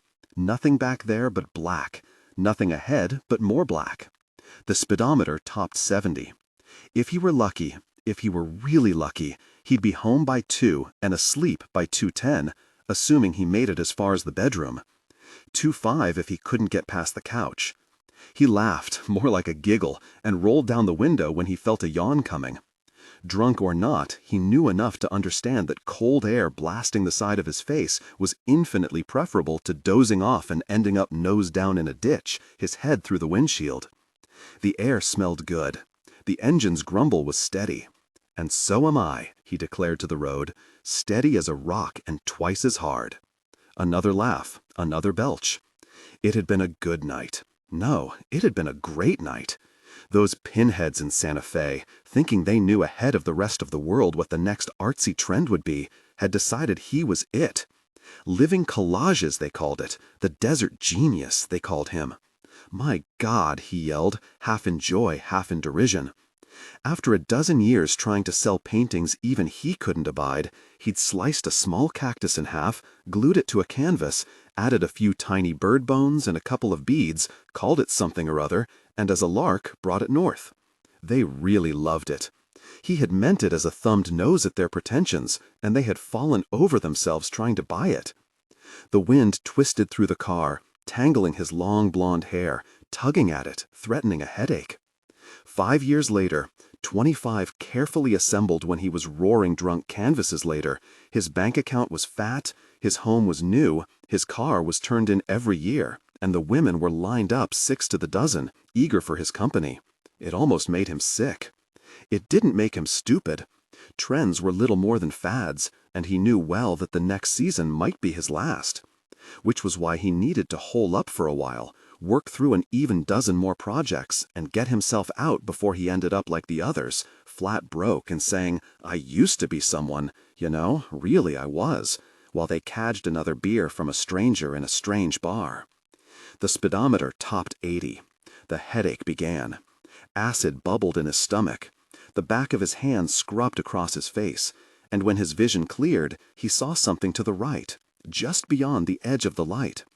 He frowned as he stared at it, then yelped as the car followed his stare and angled for the shoulder. The correction was too sharp, and he swung off toward the wide, empty median, swung back again, hit the accelerator instead of the brakes, and yelled soundlessly when the right side tires bit into the earth off the blacktop. The car shuddered. He froze. Turn into the skid? Turn out of the skid? And watched in horror as the low shrubs and deep ditch charged him and veered away at the last minute, putting him back on the road. Sweat masked his face. His bladder demanded immediate relief. His left hand shook so much he thrust it between his knees and squeezed until it calmed. "My God," he whispered. "Jesus, man, Jesus." 25, he swore to himself. He didn't care if it took until dawn. He wouldn't go faster than 25 all the way home. He wasn't sober, but he sure as hell wasn't as drunk as he had been. The speedometer reached 50. He saw the needle, saw it climb again slowly, and decided it would be all right. 60, no more. He'd be home quicker, and that was okay, because he was a menace to himself out here. A hard swallow, a deep breath, his right hand flicking the radio off, because what he didn't need now was interference with his concentration. Just watch the road, pay no attention to anything that... He saw it again. just a suggestion of movement running with him on the other side of the ditch. Which was impossible. He was doing 65, for God's sake. There wasn't anything except another car that could go that fast. He squinted, a stare, broke it off when the car began to drift, and licked his lips. There wasn't anything over there. Good God, there couldn't be anything over there. It was the headlights, that's all, running along a row of juniper maybe, or some pinyon, rock, something like that. His eyes caught the strobe-like reflection, and the scotch turned it into something that paced him. That's all it was. He wished the moon were a little brighter. Forget the new canvases, he decided a half-mile later. The hell with it. He was done. He had enough money. The house was paid for. What the hell more could he want? The car jumped sideways when something slammed into the passenger door. He yelled and watched his hands blur around the wheel, watched the road blur black to gray and black again, screamed when the car was struck a second time, and looked over to see what drunken idiot was trying to run him off the road. There was nothing there. When he looked back, it was too late. The highway was gone. All he could do was cross his arms in front of his face, close his eyes, and scream. There was no fire, no explosion. Mike Ostrand hung upside down in his seatbelt, listening to the engine tick, listening to the wind blow through the open window, listening to the hiss he thought was the tires spinning to a halt. A few seconds later, he blacked out when something reached through the window and touched his arm. La Mosca Inn sat between the Rio Grande and a high adobe wall that fronted the road. 8 units extended left and right from a central 2-story building that housed the office, a large flagstone waiting room cooled by a small sparkling fountain, and a restaurant large enough to seat 100 without elbows and voices clashing. Spanish tile on the roof, shade provided by cottonwood and mountain ash, and a single huge Russian olive in the center of the courtyard. Scully sat on a wood bench that ringed the massive tree, facing the arched entrance whose elaborate iron gates were closed each night at, the proprietor told her, precisely midnight. She let her eyes close and touched a finger to her forehead to trap a droplet of sweat that had broken from her hairline. "Feeling better?" a voice rasped beside her. "Not really." The day had gone wrong from minute 1. She'd overslept and had to race to the airport only to learn that the flight had been delayed. For an hour. Then 2. Once airborne, she had planned to set up her laptop computer so she and Mulder could go over what details of the case they had. It didn't happen. Roller coaster turbulence rode them all the way to Dallas, making reading the computer screen a nauseating experience. She spent most of the time trying and failing to doze. Then a series of thunderstorms ringing the Texas city forced them to swerve wide into a holding pattern until the squall line had passed. Another hour lost, and so was their connecting flight. "Cursed," Mulder had said at one point. "This whole thing is cursed." By the time they landed in Albuquerque, she was ready to believe in curses. By the time Red Garson had sped them in his Jeep out of the city, north to Bernalillo, she was ready to spend the rest of her life walking. The man beside her shifted to get her attention. She opened her eyes and smiled at him wanly. Red was, as Mulder had told her, a tall, lean, middle-aged man whose lined face and hands spoke of time spent in the mountains and the desert. She had no idea where he'd gotten his nickname because his blonde hair was pale, his blue eyes dark. Part of his left ear was missing, bitten off, he told her, in a fight with a man who had a strong aversion to spending the rest of his life in federal prison. Hardly a stereotypical FBI agent. When he smiled, only his lips moved. He never showed his teeth. He jerked his thumb over his shoulder. "You think he's fallen asleep?" "I doubt it." A pickup chugged past the inn, backfired twice, and left a curl of black smoke behind. "Dana?" She nodded to show him she was listening. "Why does he call you Scully all the time? I mean, you do have a first name." "Because he can," she answered simply, without sarcasm, and didn't bother to explain. Just as it would be hard to explain why Mulder was, without question, the best friend she had. It was more than just being partners, being able to rely on each other when one of them was in danger, or when one of them needed a boost when a case seemed to be going bad. And it was more than simply their contrasting styles, which, perversely to some, complemented each other perfectly. What it was, she sometimes thought, was an indefinable instinct, A silent signal that let her know that whatever else changed, whatever else happened, Mulder would always be there when he had to be, one way or another. At that moment, she heard a footfall and grinned. Here he comes. Garson looked startled, looked around and saw him walking along one of the stone paths that wound through the courtyard garden.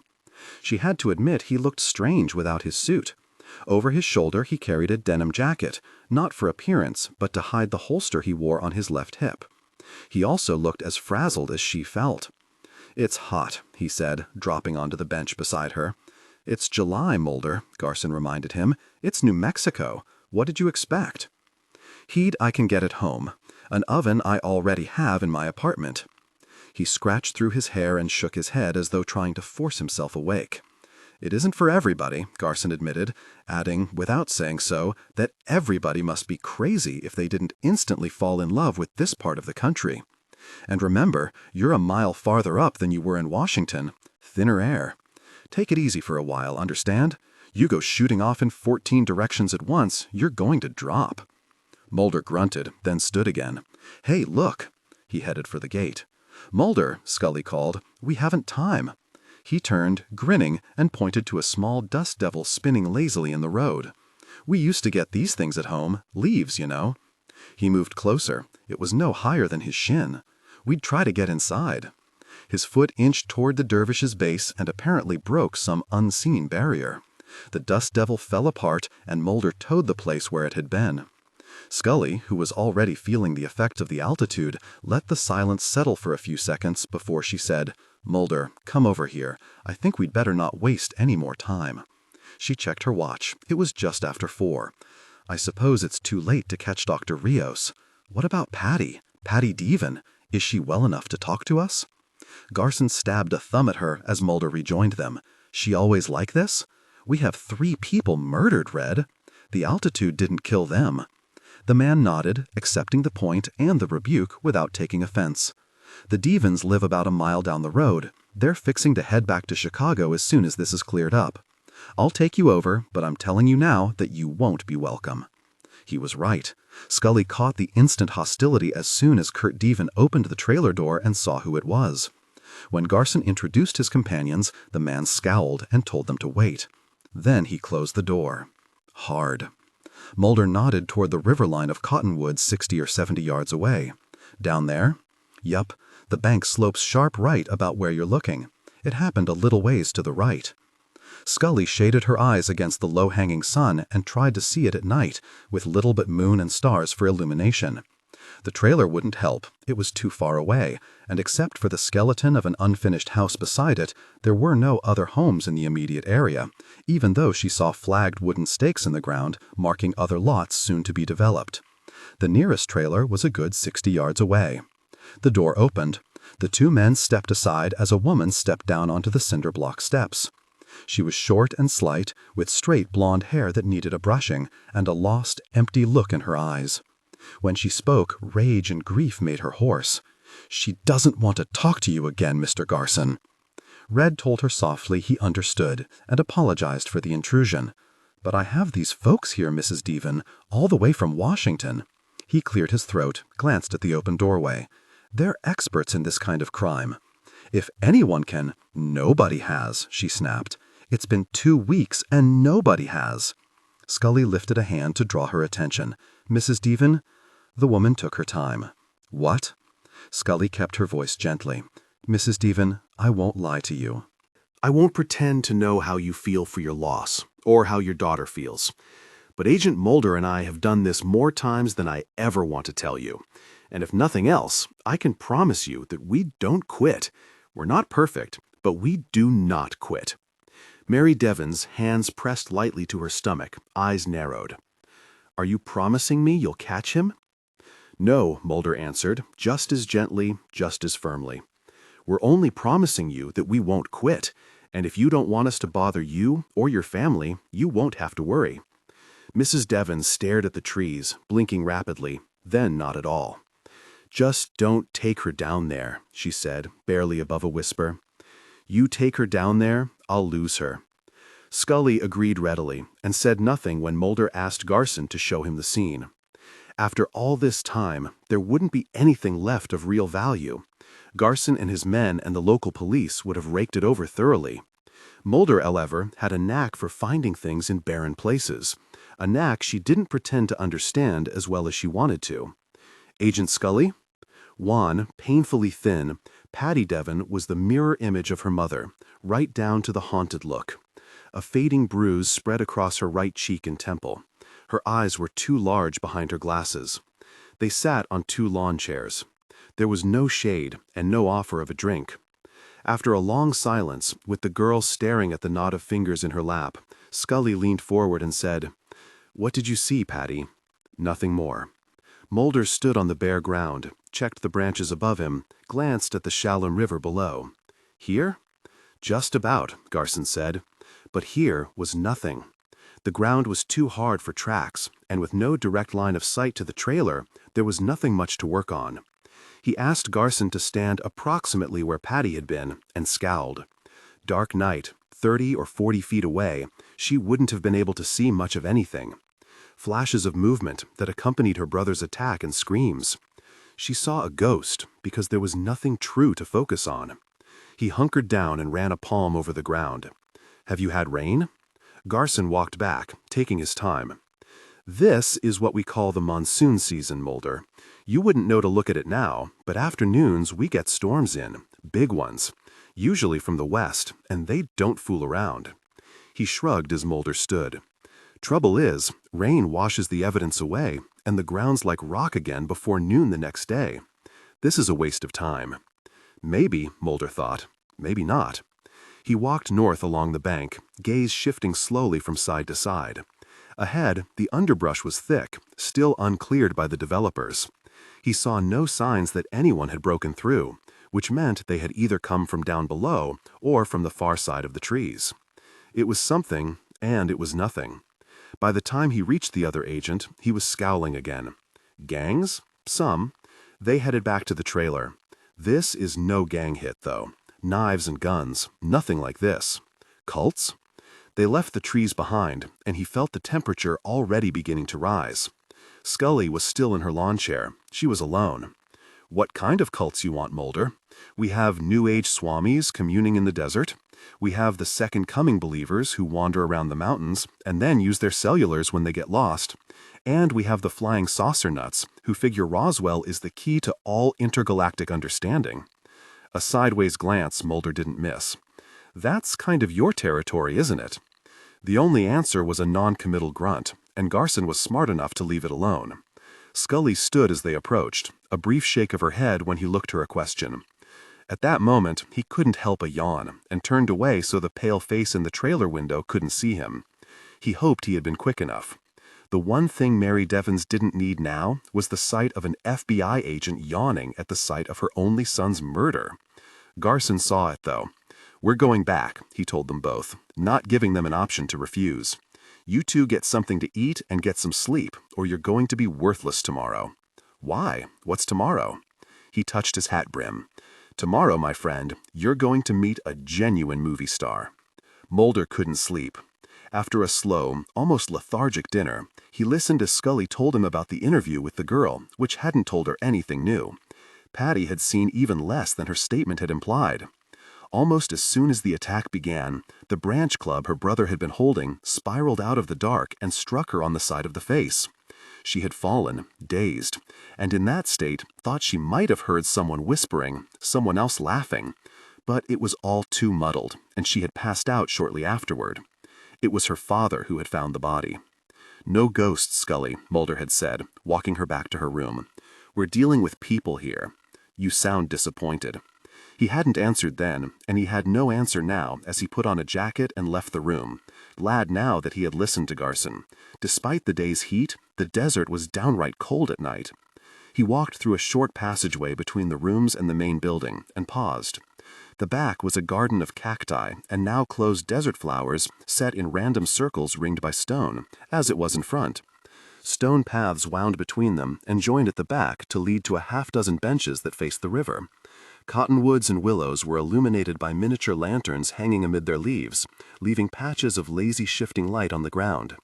He wasn't sure, but he thought he smelled honeysuckle. When he was sure he was alone, he sat on one of the benches and watched what little water there was flow past his feet. Electric lanterns on metal riverbank poles glowing just enough to turn the dark to gray. The moon was out. He shoved his hands into his jacket pockets and watched it for a while, thinking of nothing in particular until a slip of a cloud gave the moon a face. Patty Devon, or her mother, adrift in a darkness they would never be able to escape. Pale, only shadows for expression, only hints of what used to be behind their smiles. It was an all too easy and all too painful jump from there to his sister, gone too many years now. Taken when she was 8, by someone or something, hiding behind the glare of a light that even now he couldn't think about without shuddering or squinting to shut it out, to try to see what was behind it. That was the foundation of his pursuit of the truths buried somewhere within the X-Files. He looked away from the moon and wiped a hand over his face, then absently rubbed the back of his neck. He would find Samantha, there was no question about it. Until then, however, the best he could do would be to find the men who had murdered Patty's brother. Again his hand passed over his face. When it slipped into its jacket pocket, though, a brief smile was left behind. "I'm okay," he said, shifting over to make room for Scully. "Just thinking. Out here, that'll get you pneumonia. Is that a doctor's truth thing?" She stretched out her legs, folded her hands on her stomach. "No, it's cold, that's what it is." "God, Mulder, why can't you ever have a mood someplace warm?" They said nothing else for a long time, watching the river, listening to the rustle of the trees, once in a while listening to a dog bark or a car roar past the inn. For a while the garden filled with diners having after-dinner drinks as they strolled among the garden islands, conversation soft, laughter sometimes loud. For a while the evening breeze stopped, and they couldn't hear a thing but their own breathing. Then Mulder said, "Scully, has it occurred to you that maybe the people who mutilated those cows weren't the ones who killed Patty's brother and that couple?" "No," she said at last. She looked over. "Why?" "The history, Scully, the history." Animal mutilations of this sort aren't usually tied to murder, particularly not brutal ones like these. The animals are assaulted, not people. He watched her carefully as she looked away. He'd only been thinking aloud, but once the thought had been voiced, he had to make sure. "No," she repeated with a slow shake of her head. "Whatever was used, however it was done, the timing's too close, the similarities too great. From what we've been told." She shifted uneasily. "I'll know more when I speak to the ME, but—" She shook her head again. "No." A quick smile. "Besides, aren't you the one who told me that there are coincidences, and then there are coincidences? One is real, the other only an illusion?" He returned the smile. "Yep." "Okay. Well, this is no real coincidence, Mulder. The brutality itself is a strong indication of that. All we need to do is find the connection." "Right. All we need to do." "Then think about this, Scully," he said quietly. "Why? What's so very important out here that both cattle and kids have to die?" She didn't respond. He hadn't expected her to. But he had a strong feeling, an unpleasant one, that whatever answer they finally uncovered, it would be one neither of them would like. In the middle of the desert, they had been dropped into a nightmare. "I am not crazy," Mike Ostrand insisted from his hospital bed. He glared at Sheriff Sparrow, who returned the look without expression. "I did not imagine the accident. I did not imagine this very cast on my very arm. I did not imagine my brand new car flipped over and left me hanging there like a very peking duck." Sparrow was patient. "Okay." Ostrand shifted uncomfortably, lips pulling away from his teeth in a grimace. "Okay, so I was a little drunk, I admit it, but that's not why I crashed." "No, you crashed because some kind of mysterious vehicle, so low you couldn't see it out your window, deliberately forced you off the road." Ostrand looked at him angrily. "That's right. And then?" "And then it tried to kill you when you were hanging from your seatbelt." The artist shrugged, winced at the pain that exploded in his shoulder, and sighed capitulation. Okay. So it was a stupid coyote. Okay. So I was so very scared it scared the hell out of me. It would have scared anybody. But it wasn't a coyote that ran me off the very road." "Good." Sparrow nodded sharply. "Now we're getting somewhere." He glanced down at the small notepad he held in his left hand. chewed on the eraser end of his pencil for a moment, and said, "Now, about that invisible vehicle." The Coronado bar was unoriginal in both name and decor. As Bernalillo inexorably changed from an outpost on the Rio Grande into an Albuquerque bedroom community, the Coronado just as stubbornly refused to change with it. A long bar on the right-hand wall, tables and booths everywhere else, and a jukebox that muttered country western all day long.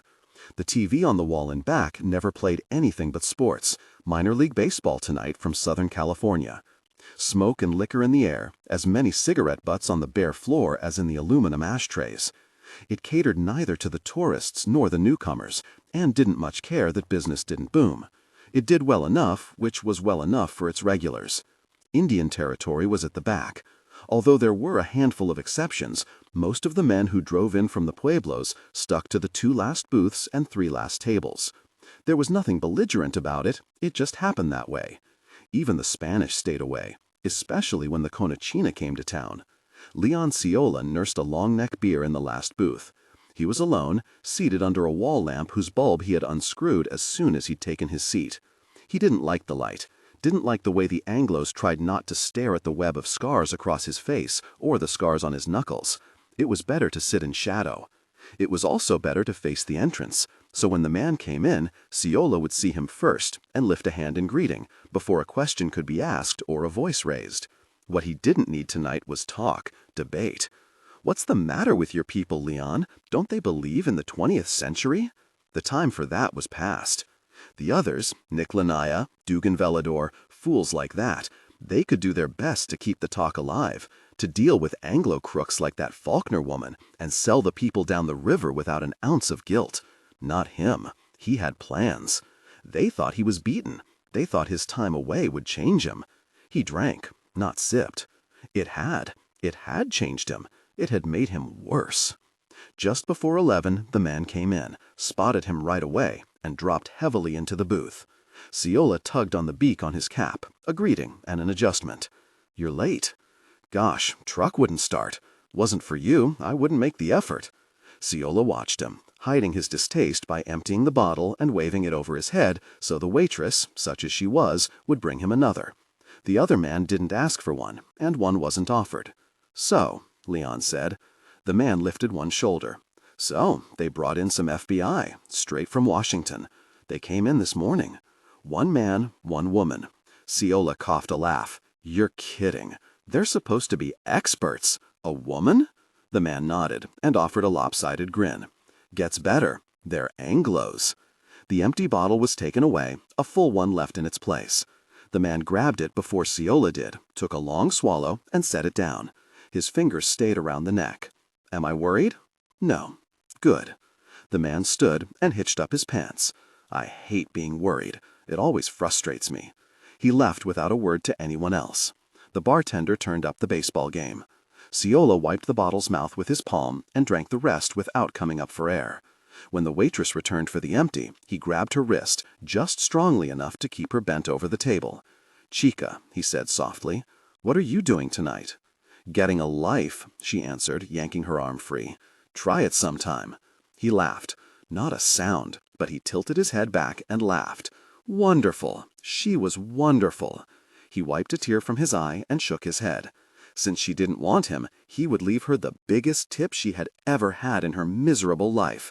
And to make it better, he wouldn't even kill her.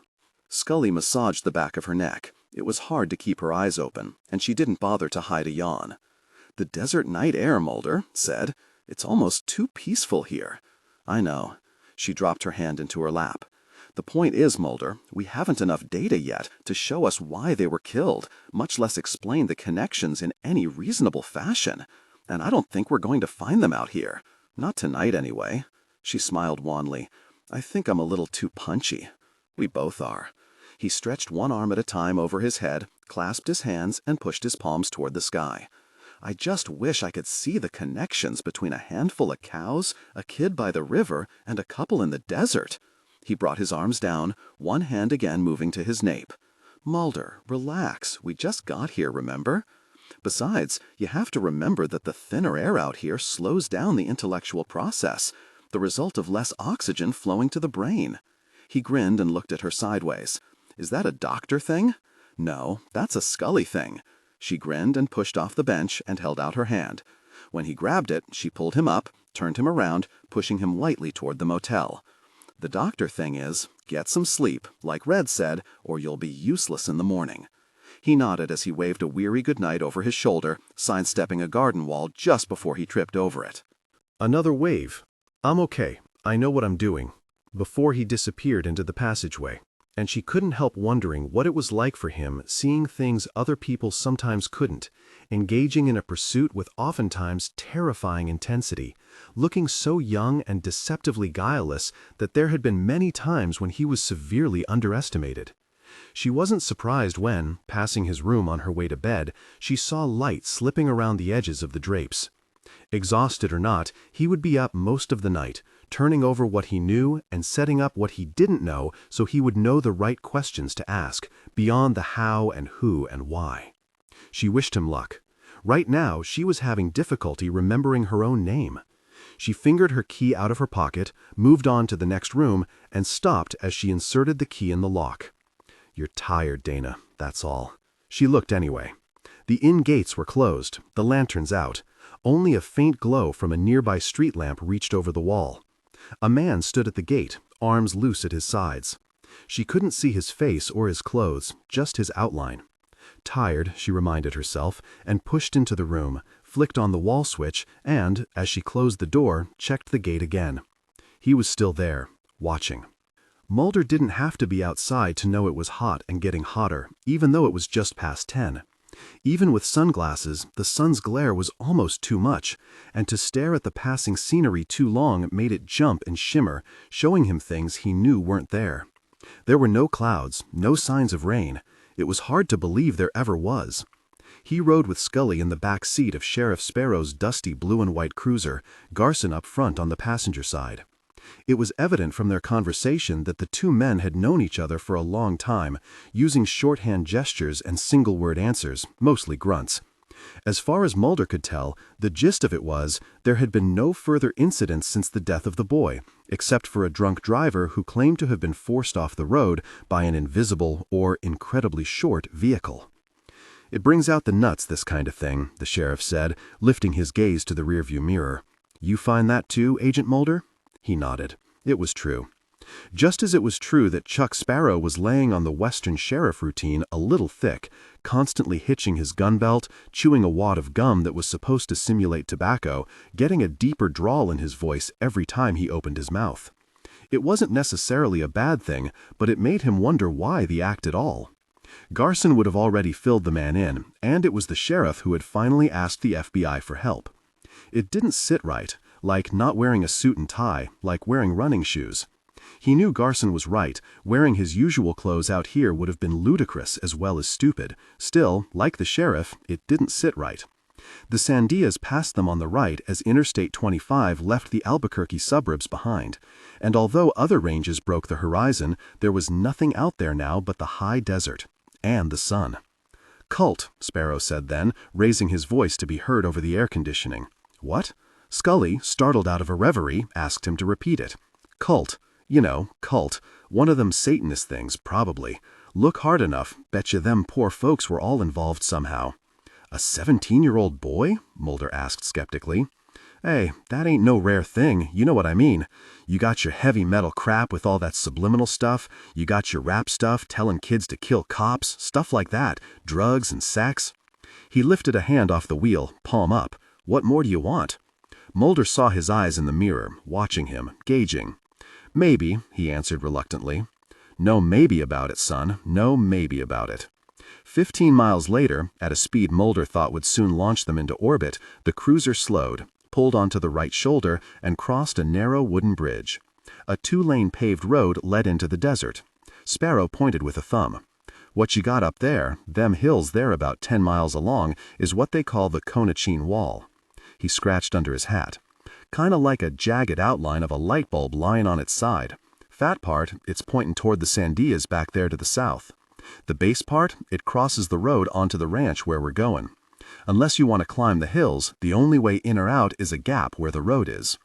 Mulder watched a barbed wire fence blur past on his left. Beyond it was desert, and he couldn't imagine how anyone could raise anything out here, much less cattle. When he had asked at breakfast, Garson only told him to hold on to his horses. He didn't want to spoil the surprise. "Do the Conachine fit in here?" Scully asked. "This case, I mean." Sparrow shrugged one broad shoulder. "Who really knows?" "Doubted myself. Their place isn't like the other pueblos, see? It's a res and all, but they don't like tourists, they don't like Anglos, they don't like other Indians." He laughed. "Really, I don't think they much like each other a whole lot." He yanked at an earlobe, then scratched vigorously behind it. "Some of them, mostly the young ones, they've been trying for years to change things. Most of the time it don't work though, and they leave, don't come back. And the ones who do? Well," he glanced at Garson. "Nick Lanaya, right?" Garson nodded agreement and half-turned so he wouldn't have to yell. "Nick's a good guy. He went off to college and came back with enough ideas to fill a canyon. Because of his family, he's on the tribal council, so he has to be heard. And he is, believe me. Trouble is, not a lot are listening. So why does he stay?" Garson thought a moment before saying, "Because they're his people." Sparrow chuckled, sarcasm, not humor. "Doesn't hurt he's making a few bucks, Red." Garson sighed dramatically, a wink at Mulder to signal what was obviously a long-standing argument. "Nick," he explained, "has a deal with a local woman, an Anglo, Donna Faulkner. He brings out some of the crafts the Conachine make, she sells them in town or up in Santa Fe, they each get a cut, and the tribe gets the rest. Mostly jewelry," he added. "Once in a while some incredible bowls and ceremonial-style plates, things like that. Every time he brings out a load, he has a fight with the other side, who claim he's selling their heritage down the river. And every time he brings back the bucks to the mesa," Sparrow said sourly, "they line up with their very hands out." "The mesa?" Scully said. "Sangre Viento Mesa," Garson explained. "It's in the middle of the reservation. Their homes are at the base, their religious ceremonies are held up top." "What does that mean, Sangre Viento?" Garson faced front. "Blood wind. It means blood wind." Eventually the barbed wire gave way to a short stretch of well-maintained split rail. In its center was an open gate, over which was a wide wood arch. Burned into the face was double H. Mulder sat up as Sparrow drove under the arch, onto a hard-ground road. He looked between the men in front and saw what surely had to be a mirage. A wide expanse of impossibly green grass inside a blinding white fence. A long adobe and Spanish tile ranch house, so simple in its design it looked prohibitively expensive. A stable and corral behind and to the left, with a small black horse plodding toward the shade of a tree he couldn't name. A two-car garage behind and to the right, the driveway curving around the fence to join the entrance road in front. Ristras, strings of dried red chilies, hanging from vigas protruding from the walls beneath a porch that had to be 50 or 60 feet long. "You want to be a millionaire and live like this, Scully? I wouldn't mind." Sparrow parked in a cleared patch of ground beside the driveway, took off his hat, and slicked his hair back. He opened the door and paused as he leaned forward to slide out. "I would appreciate it," he told them, "if you wouldn't bother her too much. She only found the bodies. She didn't see anything else." From that unsubtle warning, Mulder fully expected a withered and frail woman to greet them, not the beautiful woman who came out of the double front doors and stood on the porch, shading her eyes and smiling. Scully joined him while Sparrow fumbled with the gate latch, and as they approached the porch, a man and woman stepped out of the house and moved to one side, she in a simple white dress, he in work clothes. Their expressions were anything but friendly. "Hey, Annie," the sheriff called, and when they were close enough, he made the introductions. "And Hatch," Mulder thought as he shook her cool, dry hand and looked down into those incredibly green eyes. So this is Anne Hatch. As she waved them to seats around a wrought iron table, it was clear Scully liked her at first sight. "You know," she said, accepting a tall glass of lemonade from the woman in white, "this is like finding an oasis. It's so lovely." Annie's eyes widened in pleasant surprise. "Why, thank you, but it's just my home." She smiled broadly, and 10 minutes later, the three of them were chatting as if they were old friends, long separated but never far from mind. Mulder didn't believe for a minute she was acting. Another 10 minutes passed before he sat back, abruptly sobered when she noted, but didn't remark, on the holster at his hip. She caught the change in his mood instantly and took a deep breath. "You want to know what I saw and how? If you don't mind, Mrs. Hatch." She rolled her eyes. "Oh, goodness, Agent Mulder, please call me Annie, and I don't mind at all." Her gaze shifted to the improbable lawn and the desert beyond it. They were newlyweds, you know. They were on their honeymoon. He knew. He had read the report so many times, he could have recited it word for word, footnote for footnote. Doris and Matt Constella, from Kansas, 25, in Albuquerque only 4 days, and, from all Garson could figure out, on a wandering drive around the county in a rented van. They had already stopped to visit at least 2 of the pueblos, and it was there, it was supposed, they had heard about the Conachine. There was no other reason why they'd be on that road. There were no signs, not for the road itself, and not for the ranch. She explained how she had discovered their bodies, and how she had immediately ridden back to call the sheriff. Near the gap, she said sadly, they were right by the gap. So much for the connection between them and the boy, Mulder thought. "Mrs. Hatch," Scully began, and cut herself off at the woman's chiding look. "Annie, have you had any trouble with people from the reservation?" Annie blinked once, slowly. "No." She's lying, Mulder thought, and looked to his left when he sensed movement. Nando Quintodo had taken a short step forward, one of his hands fisted at his side. When he saw Mulder look, however, he stopped, his face bland, his hand quickly relaxed. "Why do you ask?" Annie said. "It's routine," Mulder answered before Scully, and grinned at her skepticism. "I know, it sounds like a line from a movie, but it's true.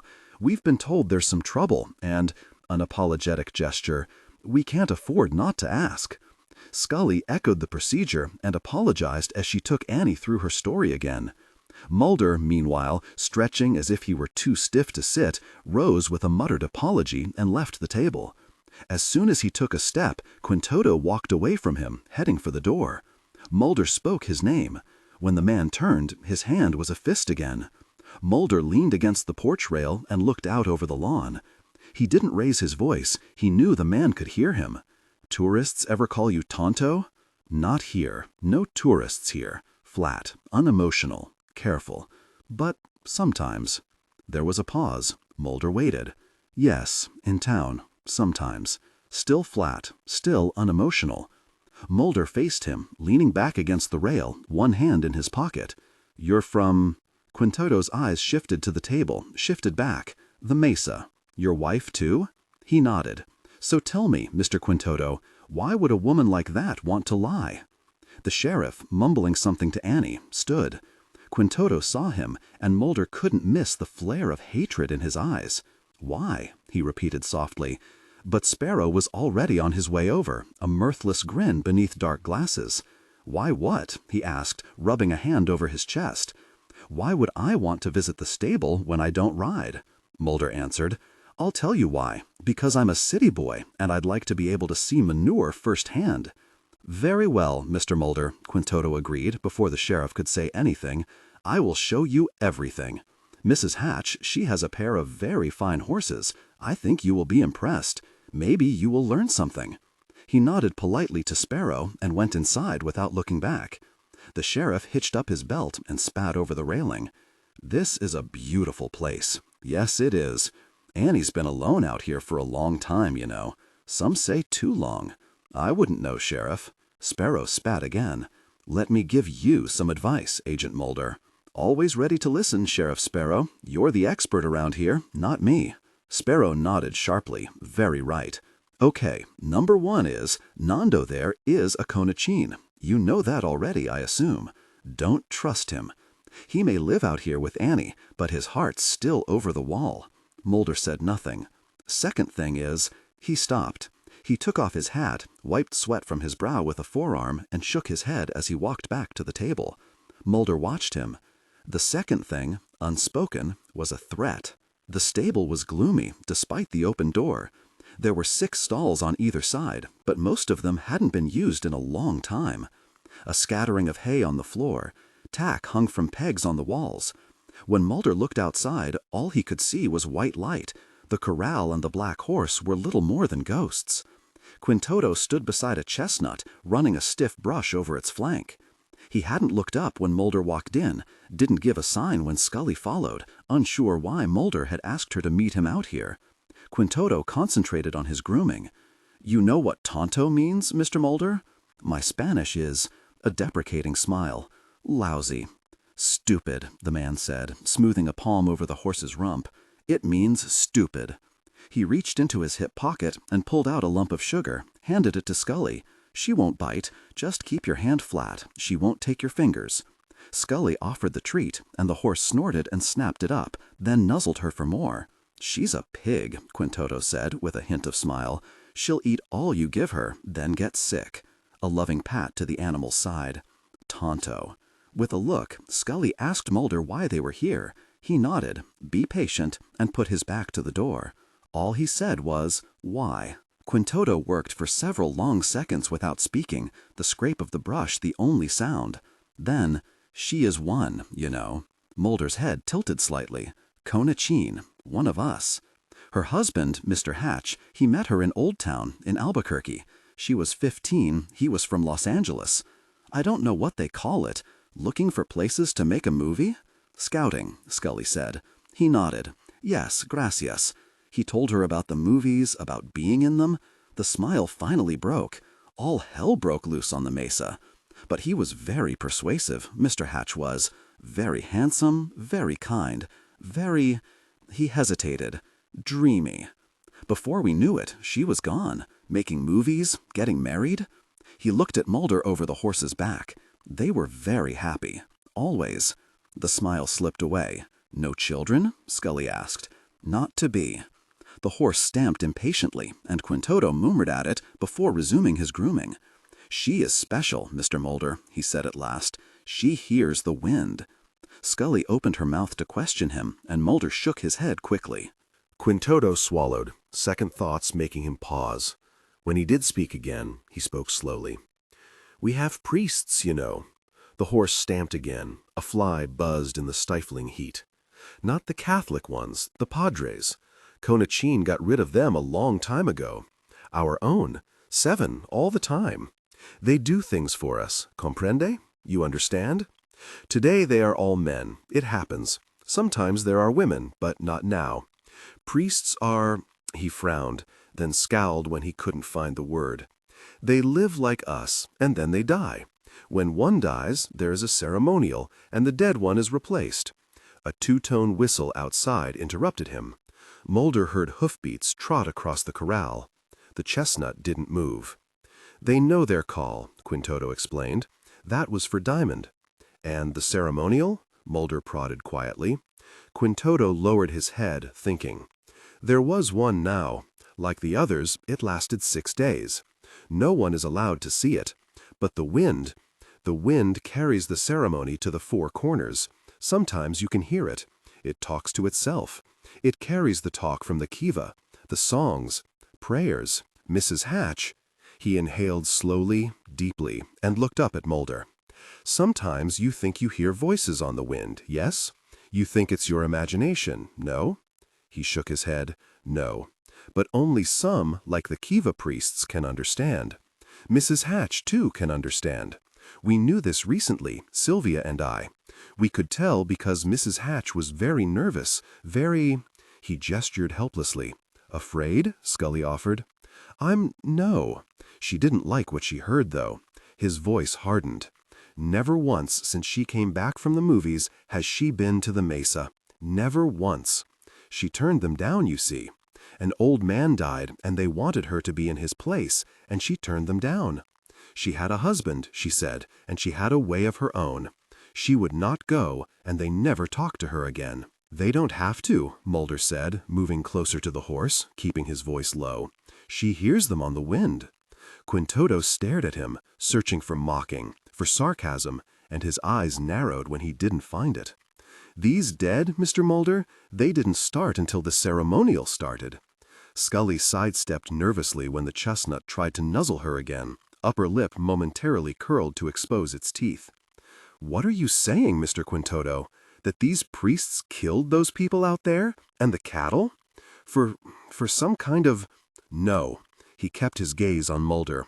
6 days and 6 nights they stay in the kiva, praying with the man who is to join them, taking visions from the spirits to be sure they have made the right choice, and to show them the way until the next time.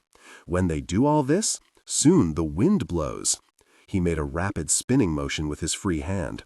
"Whirlwind, Mr. Mulder. You know what I mean?" Mulder didn't, and the man spat too highly in disgust at himself. "Sangre viento, Mr. Mulder. There are some who say they make the sangre viento." A knock on the front door sounded thunderbolt loud. Donna sat at her desk, a small secretary in the living room, working on the accounts. They added up, but not fast enough. If she was going to leave soon, on her terms, there would have to be more. She was tempted to ignore whoever it was, pretend she wasn't home, then realized with a roll of her eyes that she could be seen through the room's picture window. With a martyred sigh, she scooped the ledger and papers into a drawer, pushed at her hair, and opened the door. She couldn't believe it. "What are you doing here? It's practically the middle of the day." No, that's the wrong question. The right question is, have you been cheating me? A hand shoved her shoulder hard, forcing her backward. "Here's another one, chica. What do you think they would do if they found out?" Mulder kept to himself on the way back to the inn. They had declined Annie's invitation to lunch, promised to return for a non-official visit, and had visited the site where the couple had been murdered. It hadn't taken long. There wasn't much left to see, and when Sparrow asked, he only said it was too soon to make any kind of determination. Once out of the car, Garson promising to see if he could set up an appointment with the hard-to-reach medical examiner, he went straight to the front desk and arranged for a rental car to be delivered that afternoon. "I don't like being chauffeured around," he explained to Scully, leading her into the restaurant, complaining of imminent starvation. "Especially by him. He figures, but I don't know how yet." Scully said that was the easy part. The man was clearly fond of Annie. Just as clearly, he intended, somehow, to make sure she didn't spend the rest of her life living alone. He's after her money? I don't know. It's been known to happen. You could see he was protective. He just wasn't loving. They took a table in the far front corner, Scully facing the white-curtained window directly behind him. They ordered, and he watched her fuss with her silverware, fuss with her napkin, before spreading it on her lap. What? She didn't hide her exasperation. "I know what you're thinking, and I'm not going to let you turn this into something it isn't." That, he thought sourly, was the problem with working with someone who knew you that well. Still, there was no harm trying. More than once she had saved him from making a total fool of himself, determined to keep him at least within screaming distance of reason. "You heard what he said." She nodded. "And it might even be possible that that couple, the Constellas, saw something they weren't supposed to. It might even be possible they were killed for it.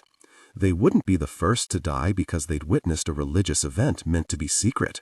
She held up a knife like a finger. "Possible, I said, Mulder. Possible. Okay, possible." And she smiled. "Likely?" He smiled back. "Don't push it. I'm still working on possible." She started to speak, changed her mind, then changed her mind again. "But what about Polly Devon? Don't you think it's stretching things a little to assume he saw something too? Which you would have to do if you're going to keep him with the Constellas. Which means, Mulder, it means there's no connection between the victims and the ceremony. A horrible coincidence, nothing more. And he stumbled several times, making her smile, before he managed, "Sangre viento?" He winced when he heard himself. His Spanish was still lousy. The waiter brought their meal, and he stared at the strips of meat, the vegetables, the salsa in the side dish, practically feeling the heat of the spices without even getting close. He knew he would regret this later, and after his first taste, knew he would have to stock up on a supply of heavy-duty antacids if he wanted to get any sleep. The trouble was, it was so good there was no way he wouldn't eat it. Scully, on the other hand, popped a small jalapeno into her mouth, plucked the stem from between her teeth, and said, "Not bad, not bad." The sangre viento aside for the moment, he was pleased to hear that her reaction to Sparrow was the same as his. Yet neither could think of a good reason for the act, nor could they believe the man actually thought he was fooling anyone with it. It was too broad, too born of bad movies and worse television. That led them to wondering, his feelings for Annie aside, if he was somehow involved, or just a lousy cop trying to cover his ass, make them feel sorry for him so whoever he had to answer to wouldn't take his badge.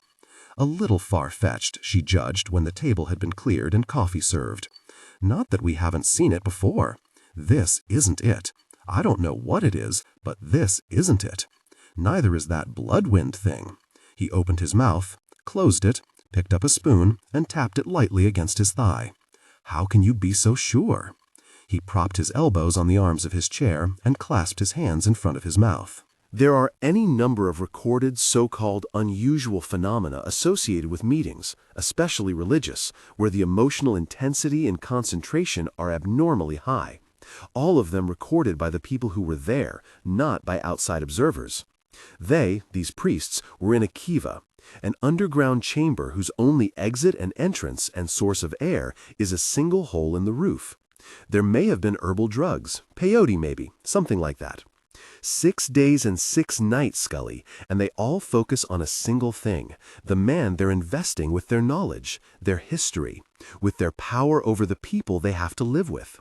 He rocked forward, hands dropping to the table. Can you imagine what it must be like, day in and day out, all that energy building up there? Scully didn't answer him for a long time. She sipped her coffee, stared out the window, glanced around the otherwise empty room. She was about to reply when a woman appeared in the archway entrance. Short, stocky, in a severe summer-weight suit, her graying black hair pulled back into a bun. Her left hand held a purse tight to her side. Mulder watched her hesitate, then march across the room toward them, no nonsense, all business. When she reached the table, she nodded a greeting. "You are the agents from Washington?" "Yes," Mulder answered. "And you are?" "Dr. Rios, Helen Rios. I performed the autopsies on those poor people." He stood immediately and offered her a chair while introducing her to Scully. When they were all seated again, he told her he was pleased to see her. Garson wouldn't have to make the appointment after all. "He wouldn't have made it," the woman said. What? You read my report?" she asked Scully. "I did. To be honest, there weren't a lot of... It's wrong." Scully looked at the table, then back to Dr. Rios. "Excuse me?" The woman opened her purse and pulled out a folded sheet of paper. "This is what I wrote first. What you read before is what I was told to write." Mulder couldn't believe it, nor could he believe it when Scully opened the paper, skimmed it, and said, "Oh my God." After signing for the meal, Mulder moved them immediately to his room, a precaution against eyes and ears he couldn't control. The women sat at a small round table set by the window, covered now by dark green drapes. Mulder sat on the edge of the king-size bed. There were 4 lights in the room. Every one of them was on. Dr. Rios wasted no words or time. "New Mexico," she said, "has been trying to upgrade its image for years, decades. People still ask if you need a passport to come here. Easterners still look for cowboys and Indians battling it out in the foothills.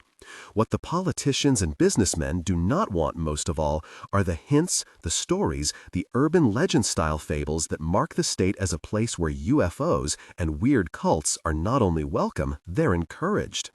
Leave that kind of nonsense," Rios said, "to Arizona, and good riddance. Then a case like this falls into their laps." She tapped the paper she'd taken back from Scully. "Agent Mulder, it's bad enough that these poor people died the way they did. I could tell right away how it really happened. Any first-year intern could have figured it out. But for the sake of appearances, because my superiors knew it was bound to hit the papers, I was asked to file a second report, the one the public would know." It was cool in the room, but she took a handkerchief from her purse and dabbed at her forehead. Mulder understood the chance she had taken and the pressure she felt. He, of all people, was no stranger to either. "I did. For the basest of reasons, I want to keep my job." She smiled grimly across the table at Scully. "I am a woman, a Hispanic woman, in a state where the Anglos and outsiders call the tunes. I am not proud of what I've done, but I make no apologies for it." Scully kept her expression neutral, and the doctor wiped her brow again. "The official version, Agent Mulder, is that those people were flayed. They weren't." Mulder lifted an eyebrow. "Skinned?" "Scoured." He choked back a laugh of disbelief. "I'm sorry, but I don't understand." The woman checked her watch. "I have no time." Particles of dirt, pebbles, other debris were found deeply embedded not only in the muscle tissue but also in their mouths and the back of their throats. Other indications, such as circular striation of the exposed muscles and bone and the cauterization of most of the blood vessels, point to only one conclusion: scoured. She nodded and stood, like being held up against a high-speed spinning drum covered with coarse sandpaper, Agent Mulder, or inside a cylinder lined with the same.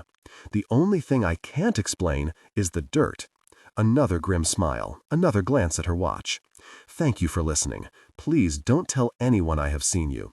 If you come to my office, if Agent Garson insists we meet, all you will hear is what you've already read in the official report. She tucked the purse under her arm. By the way, Agent Garson knows the truth too.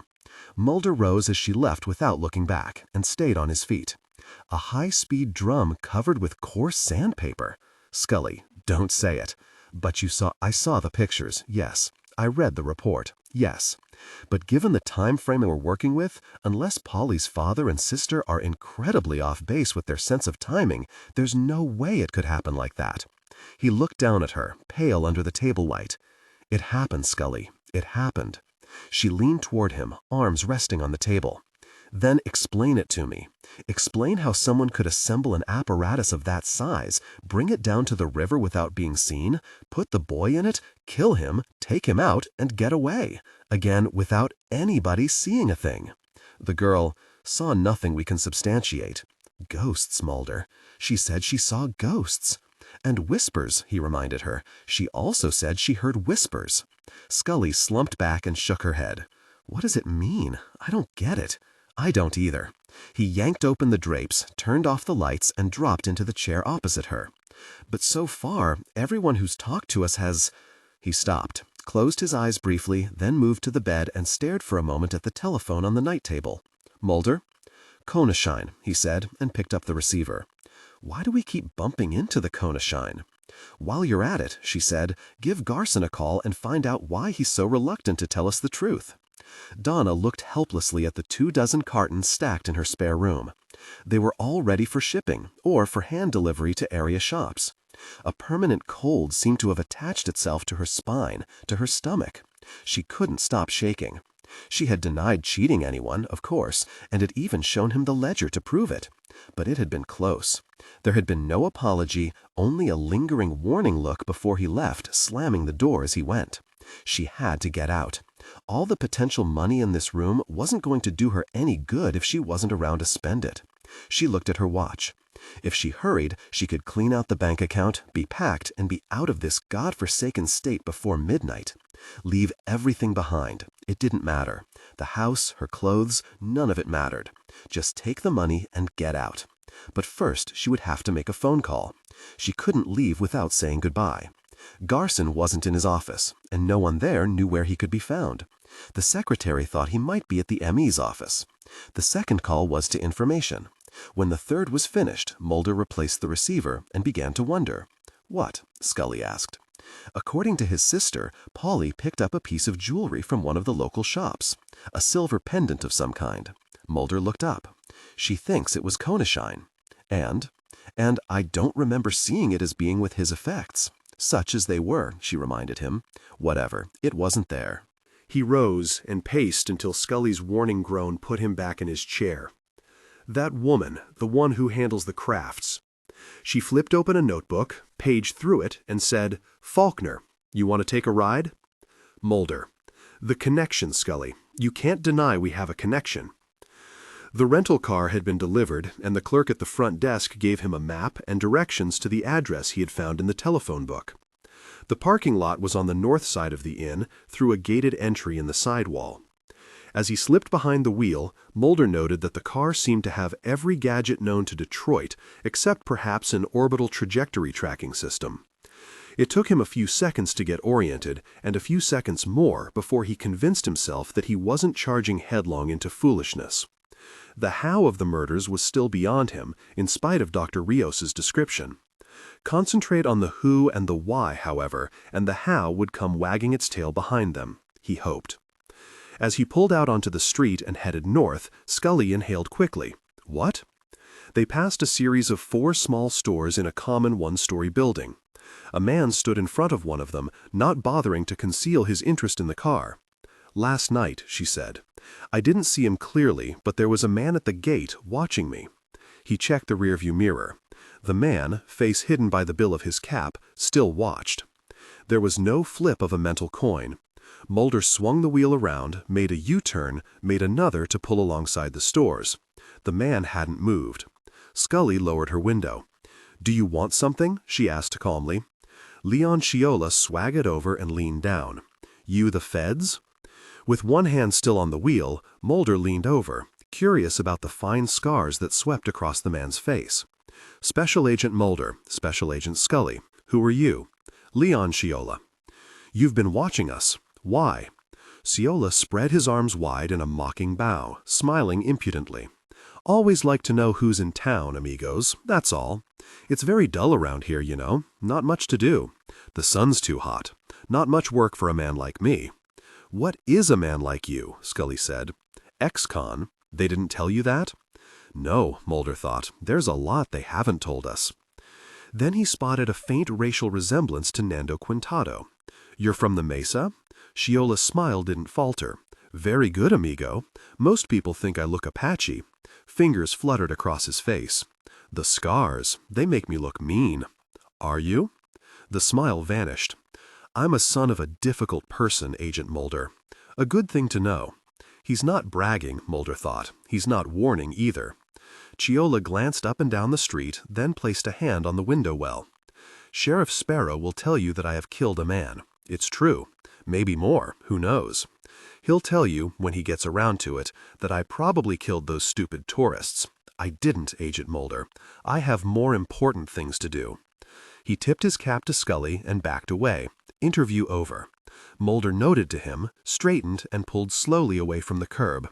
The man chilled him. What chilled him more, however, was the fact that Sparrow hadn't said a word about him. An obvious suspect, a self-confessed killer ex-con, and the sheriff had, conveniently or otherwise, kept Sciola's name to himself. "Scully, do you get the feeling we've dropped down the rabbit hole?" She didn't answer. A glance at her profile showed him lips so taut they were bloodless. He didn't question her. Something about the man, something he hadn't caught, struck a nerve. Sooner or later she would tell him what it was. As it was, he had to deal with street signs he could barely read because they were too small, and the vehicles impatiently lining up behind him because he was driving slow enough to try to read the very signs. The sun didn't help. It flared off everything and bleached that which wasn't already bleached. Everywhere there were signs of a town struggling to find the right way to grow. Obviously new shops, shops that had gone out of business, houses and buildings in varying stages of construction or repair. It was either very exciting to live here now or very frightening. "There," Scully said. He turned left toward the river and found himself on a street where lots were large and vacant, spotted only once in a while by small one-story houses in either brick or fake adobe. A drab place, made more so by the gardens and large bushes flowering violent colors. No toys in the driveways. The few cars at the curbs seemed abandoned. He parked in front of a ranch house whose front window was buried by a tangled screen of roses. A Cherokee parked in the pitted drive faced the street. As they got out, he saw a suitcase by the driver's door. "Somebody's going on vacation." "I don't think so," she said, nodding toward the two other suitcases sitting on the stoop. "Not unless she's planning to stay away for 6 months." He knocked on the screen door. No one answered. He knocked again, and the inner door was opened by a young woman with a briefcase in one hand. "I don't want any," she said. Scully held up her ID. "Special Agent Scully, Special Agent Mulder, FBI. Are you Donna Faulkner?" It didn't take any special instinct to realize the woman was afraid. Mulder opened the screen door carefully and said, "We'd just like to talk to you, Mrs. Faulkner. It won't take a minute, and then you can take your trip." "How did you know that?" Donna demanded, her voice pitched high enough to crack. Then she followed Mulder's gesture toward the suitcases. "Oh." "Just a few minutes," Scully assured her. The woman's shoulders slumped. "Oh, what the hell, why not? How much worse can it get?" The air conditioning had been shut off. The room was stifling. The woman hasn't left yet, Mulder thought, and already the house feels deserted. Donna grabbed a ladder-back chair from in front of a small desk and turned it around. When she sat, shoulders still slumped, she held the briefcase in her lap, looking as if she wanted to hold it against her chest. Scully took a seat on a two-cushion couch, pen and notebook in hand. Mulder remained standing, leaning a shoulder against the wall just inside the room's entry. It kept him in partial shadow. It kept the woman in full light. "So," she said resignedly, "what do you want to know?" "The Kanachin," Mulder told her, and saw her gaze dart in his direction. "What about them?" "You sell their jewelry," Scully said, shifting the woman's attention back the other way. "We were told they didn't like the outside world very much." "Hardly at all," Donna answered. Her shoulders rose a little. "I got chased off the res once, back before I knew what I was doing." She shifted the briefcase to the floor beside her. "See, they're not the only Indians I deal with, but they give me the most trouble. Or did, anyway." "There's this man, Nick Lanaya," Mulder said. "Yeah, he's one of the out-and-backers, got out, came back. Well, we met at a party once, got to talking. He's very easy to talk to, kind of like a priest, if you know what I mean. Anyway, he knew his people needed money, and after he asked around, he knew I'd be able to get them a fair price for the work." Scully moved a hand to draw her attention again. "How mad are the ones who don't want outside contact?" Donna frowned, the understanding of what Scully meant slow in arriving. Oh. Hey, not that mad. God, no. You think they killed those poor people?" She dismissed the notion with a wave. "Jesus, no. They talk a lot, yell a lot, but Nick just yells right back. He's—" She stopped, frozen, as though something had just occurred to her. "Tell you though, the guy you should be talking to is Leon Sciola." "We've met," Mulder said dryly. "You're kidding." Her right hand drifted down to brush at the case. "You know he was in the state pen, up by Santa Fe. Killed a man in a bar fight." Her left hand drew a line across her throat, slowly, nearly cut his head off. "I don't know how he got out. A good lawyer, I guess." "Where are you going?" Scully asked. "Vacation," Donna replied instantly. "You take more clothes than Scully," Mulder said with a laugh. "I'll be away for a while. Who takes care of the business? Nick?" She shrugged. "Mostly, yeah." Scully closed her notebook. "You have no control over what you receive from the Mesa? Or who buys them retail?" "Nope. Nick chooses the pieces, I choose the shops. After that, it's the guy who has the most money." Mulder pushed away from the wall. What if somebody who didn't know any better just drove on to the reservation? Nothing. Donna retrieved her case. No one would talk to them, probably. Sooner or later, they'd get the hint and leave. And if they didn't? "You mean like me?" She laughed. It was false. "I'm pushy, Agent Mulder. I pushed too far. Chasing is all that would happen, believe me." She stood and looked none too subtly at the door. "I still say you should check Sciola. He has a knife and—" She shuddered for effect. Scully rose as well. "Thank you, Miss Faulkner. We appreciate the time." "No problem." She led them to the stoop. "If you don't mind, though, I have a plane to catch, okay?" Mulder thanked her again, asked her to call Agent Garson if there was anything else she thought of before she left, and got behind the wheel, cursing himself soundly for forgetting to leave the windows down. The sun out there and an oven in here.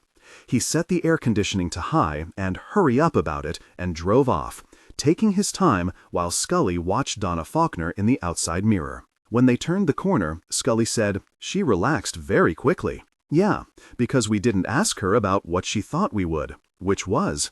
"Scully, if I knew that, I would have asked her." She grunted disbelief. He knew what she was thinking. There were times when asking questions got you answers, but not necessarily when you wanted them. There were times when it was better to spin a web and see who tried to break free.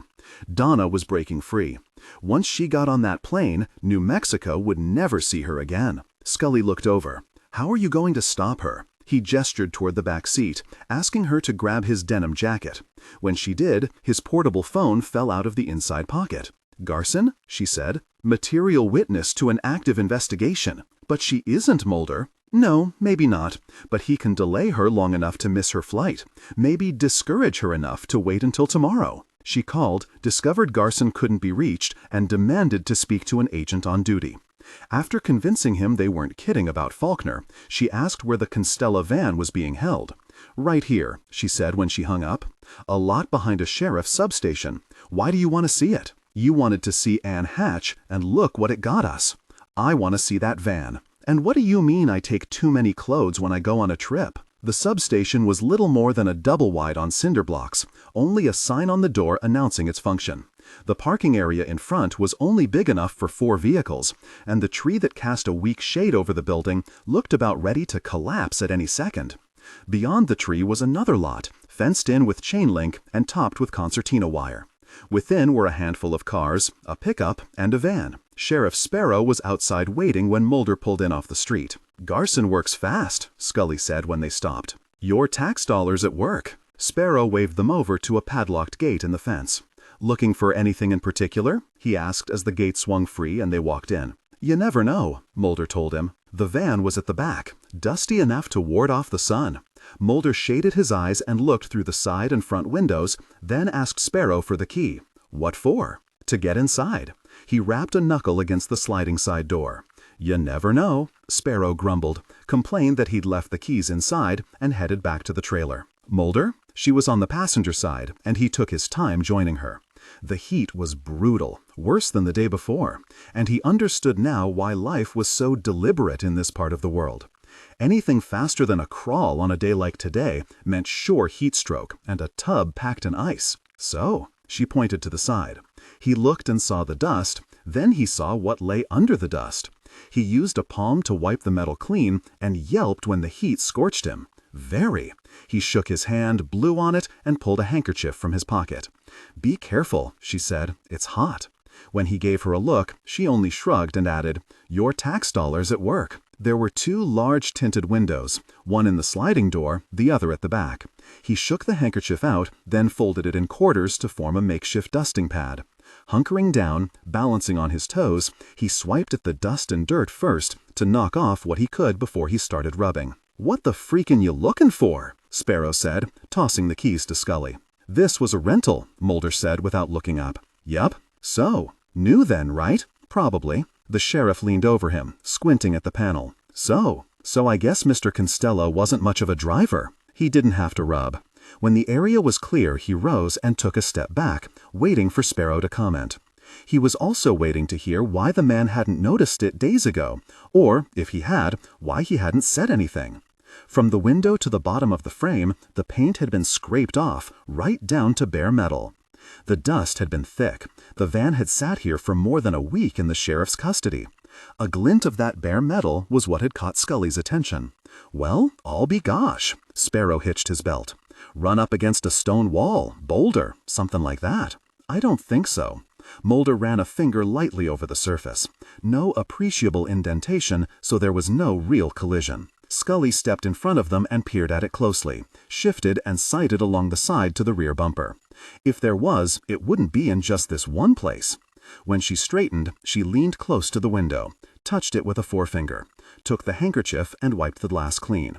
"Scrapes here too." "Road dirt," Sparrow said. "You get it all the time out here, dust and all, going the speeds you do." She ignored him for the moment, using the finger to trace the damage's outline, right to the strip above the window. Whatever it was big, man-high at least. "Like I said, a boulder." "Come on, Sheriff," Mulder said, having had enough of his forced ignorance. "Scully's right. A collision would have produced damage wider than this, and by the force of it, at the least, this window would have been cracked, if not smashed." He scratched under his jaw and leaned close again. "Agent Mulder, this is... Do you have a magnifying glass?" He heard the man snort his disgust, but the expected argument didn't happen. Sparrow trudged away, muttering about how the very feds think they know everything, just loudly enough. Scully unlocked the passenger door and stood back to let the heat out. Then she climbed in and threw the two front seats to the back. Mulder couldn't see her until she rapped on the window and beckoned. He knelt on the passenger seat and leaned over the top. The 2 rows of bench seats had been taken out, leaving the holding rails behind. The floor and walls were covered with alternating swatches of vivid purple and dull brown carpeting. "This is a love nest," he said, wincing at the garish combination. "Love is blind, Mulder." She was on her knees, poking at a loose section of carpet with her pen. "In here, it would have to be." "Got it." She rocked back on her heels and held up the pen. Dangling from it was a length of silver chain. She followed when Mulder backed out and dropped the chain into his palm. "That's not a store chain. It's handmade." She prodded it with the pen, shifting it as he watched. "I bet it's not silver-plated either." He brought the palm closer to his eyes. The links were longer than he would have expected, and not as delicately thin as they first appeared. Neither were they the same length. She took the chain back, grasping each end between thumb and forefinger. Tugged once. Strong. You couldn't yank this off someone's neck without sawing halfway through it. Konachin. She gave him a maybe tilt of her head and headed back to the car to fetch a plastic evidence bag from her purse. "Bring a couple," he called after her, and glanced at his watch. Sparrow still hadn't returned. Mulder finally lost the rest of his patience. He marched over to the trailer, yanked open the door, and stepped in. The sheriff was seated behind one of 3 desks in the room, his feet up, his hat off, a flask at his lips. He looked startled when he saw Mulder, but he didn't move until he had finished his drink. "It's hot out there," he said. "It's going to get hotter," Mulder told him, not bothering to suppress his anger. "Give me the glass. Then get one of your people ready to take some evidence to Garson's technicians. I'll call him myself to tell him what to look for." Sparrow glared as he set the flask onto the desk. "I don't believe I heard the magic word, Agent Mulder." Mulder just looked at him, and FBI was all he said.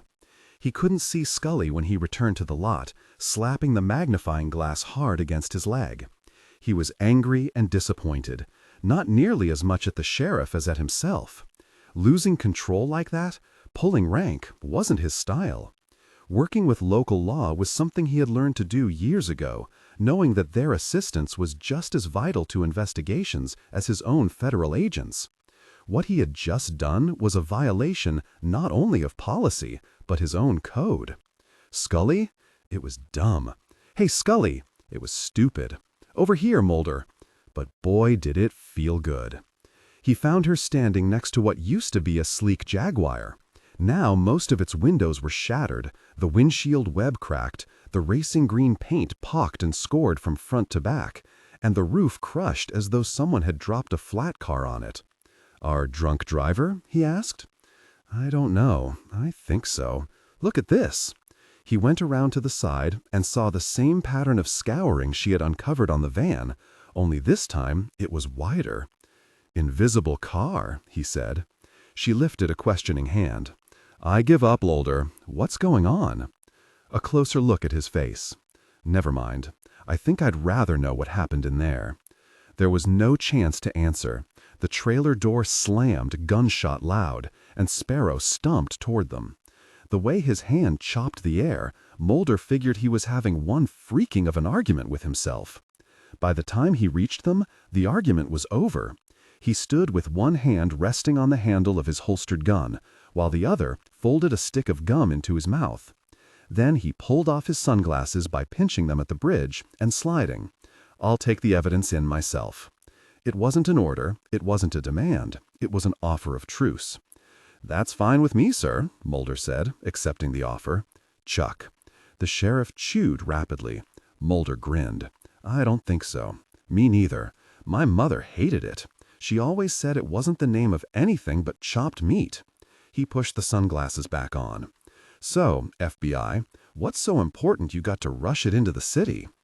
While Scully explained about the partial necklace chain, Mulder went back to the van and, with the magnifying glass and a tip of a blade on his Swiss Army knife, pried loose samples of debris caught in the deep gouges on the door. He did the same to the car, sealed his findings in the bags, and handed them over. Uneasy, but more at ease, they walked back to the office, grateful for the cool respite. Scully tagged and numbered the bags. Mulder called Garson's office, told them what to expect and what he wanted done. "That shouldn't take very long," the secretary said confidently. "Have you found Agent Garson yet?" "No, sir, I sure haven't." He gave her his number and instructed her to have Garson call as soon as he came in. When he asked whether Donna Faulkner had been intercepted, he was told that she had been, by one of the other agents. Apparently she hadn't been very happy, certainly not when she was brought back to the Silver Avenue office, where she currently was giving a statement. A statement? About what? "I wouldn't know, sir. I'm only the secretary. They only tell me what I need to know." Sure, he thought, and all the rest is magic. He perched on the edge of the nearest empty desk and wiped his brow with a sleeve. Sparrow was back in his chair. "You reckon it's the Konachin somehow?" "I figured that, what with you talking to Donna and all. I don't see how it can't be now. There are too many connections." "A lead, anyway," Scully added. "Oh boy." The sheriff reached for his flask, changed his mind, and propped his feet up instead. Trouble is, there's a couple hundred of 'em. It can't be all. Suddenly, he snapped upright, boots stamping the floor. Gosh. Mulder looked first to Scully before saying, Leon Ciola. The sheriff's jaw sagged. Very. Mulder, you're good. He drummed his fingers against his cheek thoughtfully, then reached for his phone. There's somebody you should meet. He'll be able to tell you what you want to know about who you need to know about. Lanaya. I already told you about him. Believe it or not, he still lives on the res. What about Ciola? Sparrow held up a finger as the connection was made, winced as he made arrangements with the dealer to meet at the inn after dinner that evening, winced again and rubbed his ear as he hung up. Storm coming, he explained. Static'll deafen you sometimes. Thank God, Mulder thought. At least it'll get cooler. Ciola, he reminded Sparrow. Jerk. Pure and simple jerk. Got sent up for murder, got a lawyer who found a hole and squeezed the jerk through it. There's not much I can do but keep an eye out and hope he doesn't lose his temper again. It didn't take special intuition to figure out the man not only hated Ciola, he was afraid of him. You thinking he's involved with this? You have to admit, he's a likely candidate. Nope, don't think so. Mulder was surprised and let the sheriff know it. Not his style, Sparrow explained. He's all intimidation and reputation. The man he killed, it was over quick and dirty. These people? That took patience. But not much time, Sheriff, Scully said. The Devon boy, remember? He granted her that reluctantly, but insisted it couldn't have been Ciola. There's a reason for those people, Agent Scully. We just ain't found it yet. With Leon, there doesn't have to be one. Heat of the moment, Mulder suggested. Got it in one. Scully seemed doubtful, but didn't argue. The sheriff accepted her silence without comment, looked around the station, then carefully locked the plastic bags into an attaché case he pulled from a bottom drawer. Better get going. I want to get back before the storm. He walked to the back and radioed one of his men, telling him where he'd be and for how long. He called a central dispatcher with the same information for intercepting any calls. He spat his gum into a wastebasket, opened a wardrobe on the far wall, and took down a clean, blocked hat. When he saw Mulder staring, he pointed to the hat on the desk. That's my comfort hat. Had it for years. He flicked the brim on the one he had on. This is my showing up in the city hat. Pretty dumb, ain't it? Scully laughed, and Mulder could only nod as Sparrow walked with them to their car. Check it out, folks, he said, pointing over the trailer. Be inside when it happens. Mulder mucked and couldn't believe that clouds that massive and that high could assemble so quickly. Shaped like anvils, boiling at the edges, they had already buried most of the western blue. My God, Scully, we're going to drown. He drove back to the motel as fast as he dared, which still wasn't fast enough for the others on the road.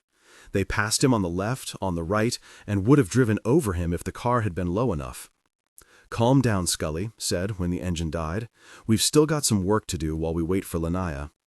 The bone pile stirred as the wind brushed over it, dust in tan clouds passing through ribs and eye sockets, through a gaping hole in one of the skulls.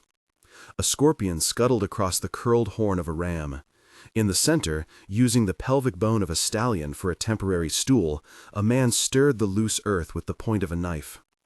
Designs were fashioned and erased, words were written and vanished. He glanced up only once to check the storm's approach, returning to his work only when he saw the lightning and didn't hear the thunder. It would move fast. He would move faster. Donna Faulkner slammed into her house, slammed the door shut behind her, flung a suitcase across the living room, and began to scream her outrage. She kicked at the nearest wall, picked up the desk chair and hurled it down the hall. She grabbed the couch cushions and tried to rip them open with her nails, tossed them aside, and dropped to the floor, sobbing. It wasn't fair. It wasn't very fair. All she had to do was get on the very plane, and she was out of here, gone, lost in another city where they never heard of Indians except on TV, never bothered with Southwest crafts except in fancy boutiques that overpriced everything from a wallet to a brooch. Gone. New name, new hair, new everything. Gone. Now the FBI wanted her, and he wanted her, and there was nothing she could do about it but sit around and wait. She punched the floor. She screamed again, cheeks florid, teeth bared. The sunlight began to dim, and the thorns of the rose bushes began to scratch lightly against the windows. Suddenly she couldn't breathe, made a double fist with her hands, and pressed it against her chest. Harder, gulping for air, rocking on her buttocks until she thought she would faint. Tears streaming down her cheeks, dripping off her chin, coating her lips with the taste of salt. When the attack passed, she let herself fall backward slowly, seeing nothing but tiny cracks in the plaster ceiling, forming them into images that made her weep again. The telephone rang. She wiped her eyes with the backs of her hands and sat up. She had no intention of answering it. Let it ring. If it was those agents who had come to see her, they could just come over on their own. The gosh with them. The gosh with them all. When she stood, she swayed. When she walked down the short hall toward the bathroom, she staggered. When she reached the bathroom, she looked at her reflection, gagged, and giggled. Touched the tip of her reflection's nose with a finger and told it there was nothing to worry about, nothing she couldn't handle. What she would do was, if they wouldn't let her fly, then really, she would drive. By the time they realized she was gone, she would be gone. She giggled again. Gone, but not forgotten. Gone and very rich. Wash up, she ordered. Wash up, change your clothes, get the very money, and be gone. What the gosh are you so worried about? She didn't know. Suddenly, she didn't know. She hurried into the spare room, squinted through the small window, and figured by the sky she had maybe an hour before the storm arrived, if it arrived. They had a bad habit of being all show and no action sometimes. Not that it mattered. Only a fool would tempt clouds like that on an open road. Another giggle. Forget them. Now that she wasn't flying, she could load the Cherokee to the gills, take a little inventory to pad the mattress. The not-so-perfect plan, but better than nothing. Nothing would mean sitting around, waiting for things to happen. She grabbed a carton and headed for the door. Sand stirred, lifting sluggishly from the ground as if drawn by a weak magnet. Nearby, a dead leaf quivered. A twig shifted, rolled an inch, and stopped. The sand settled a few seconds later. Nothing moved. The shower was wonderful. After crawling around the van and automobile in the sun all that time, Scully was drenched with sweat, caked and streaked with dust, and ready to scream. In spite of the silver chain, in spite of what Mulder had dug from the vehicle's sides, they hadn't accomplished very much. What frustrated her was a combination of the case itself, which seemed to be going nowhere fast, and the certain knowledge that she had already seen the breakpoint and had missed it. Something small, something so obvious she had overlooked it. The purloined letter in New Mexico. The storm didn't help. The clouds, frightening black and impossibly huge, were still out there, still in the middle distance. If they moved, she couldn't tell. They sat there, not small enough to be lurking, and too large to even be called looming. There was nothing ahead of them but a steady, hot wind. They were also tired. The mix of altitude and heat had sapped them without their realizing it. When they reached the motel, it was a mutual decision to clean up and rest for an hour, then meet again to see what they could come up with before their meeting with Nick Lanaya. So she used the shower to make her comfortable again, to drain the afternoon's tension from her shoulders and limbs, and to let her mind roam, seeking pathways and the places where they might possibly join into something concrete she could follow, something hopeful. When it didn't happen immediately, she was mildly annoyed, but she didn't mind. It would come eventually, of that she was confident. She took her time dressing, sat on the edge of her bed, and gazed at the window, scowling at the tension she could feel building again. She rolled her shoulders, massaged them one at a time to get rid of it. It didn't work. She stretched until her joints threatened to pop or separate, deliberately groaning aloud. It didn't work. Maybe it was just anticipation of the storm. The clouds must have moved closer while she had been in the bathroom. The sunlight held considerably less glare, a hint of false twilight filtering into the front courtyard. By that part of the bench tree she could see, the wind had died down as well. It seemed that the outside had decided to do nothing but wait until the storm made up its mind whether to strike or not. "Very," she whispered.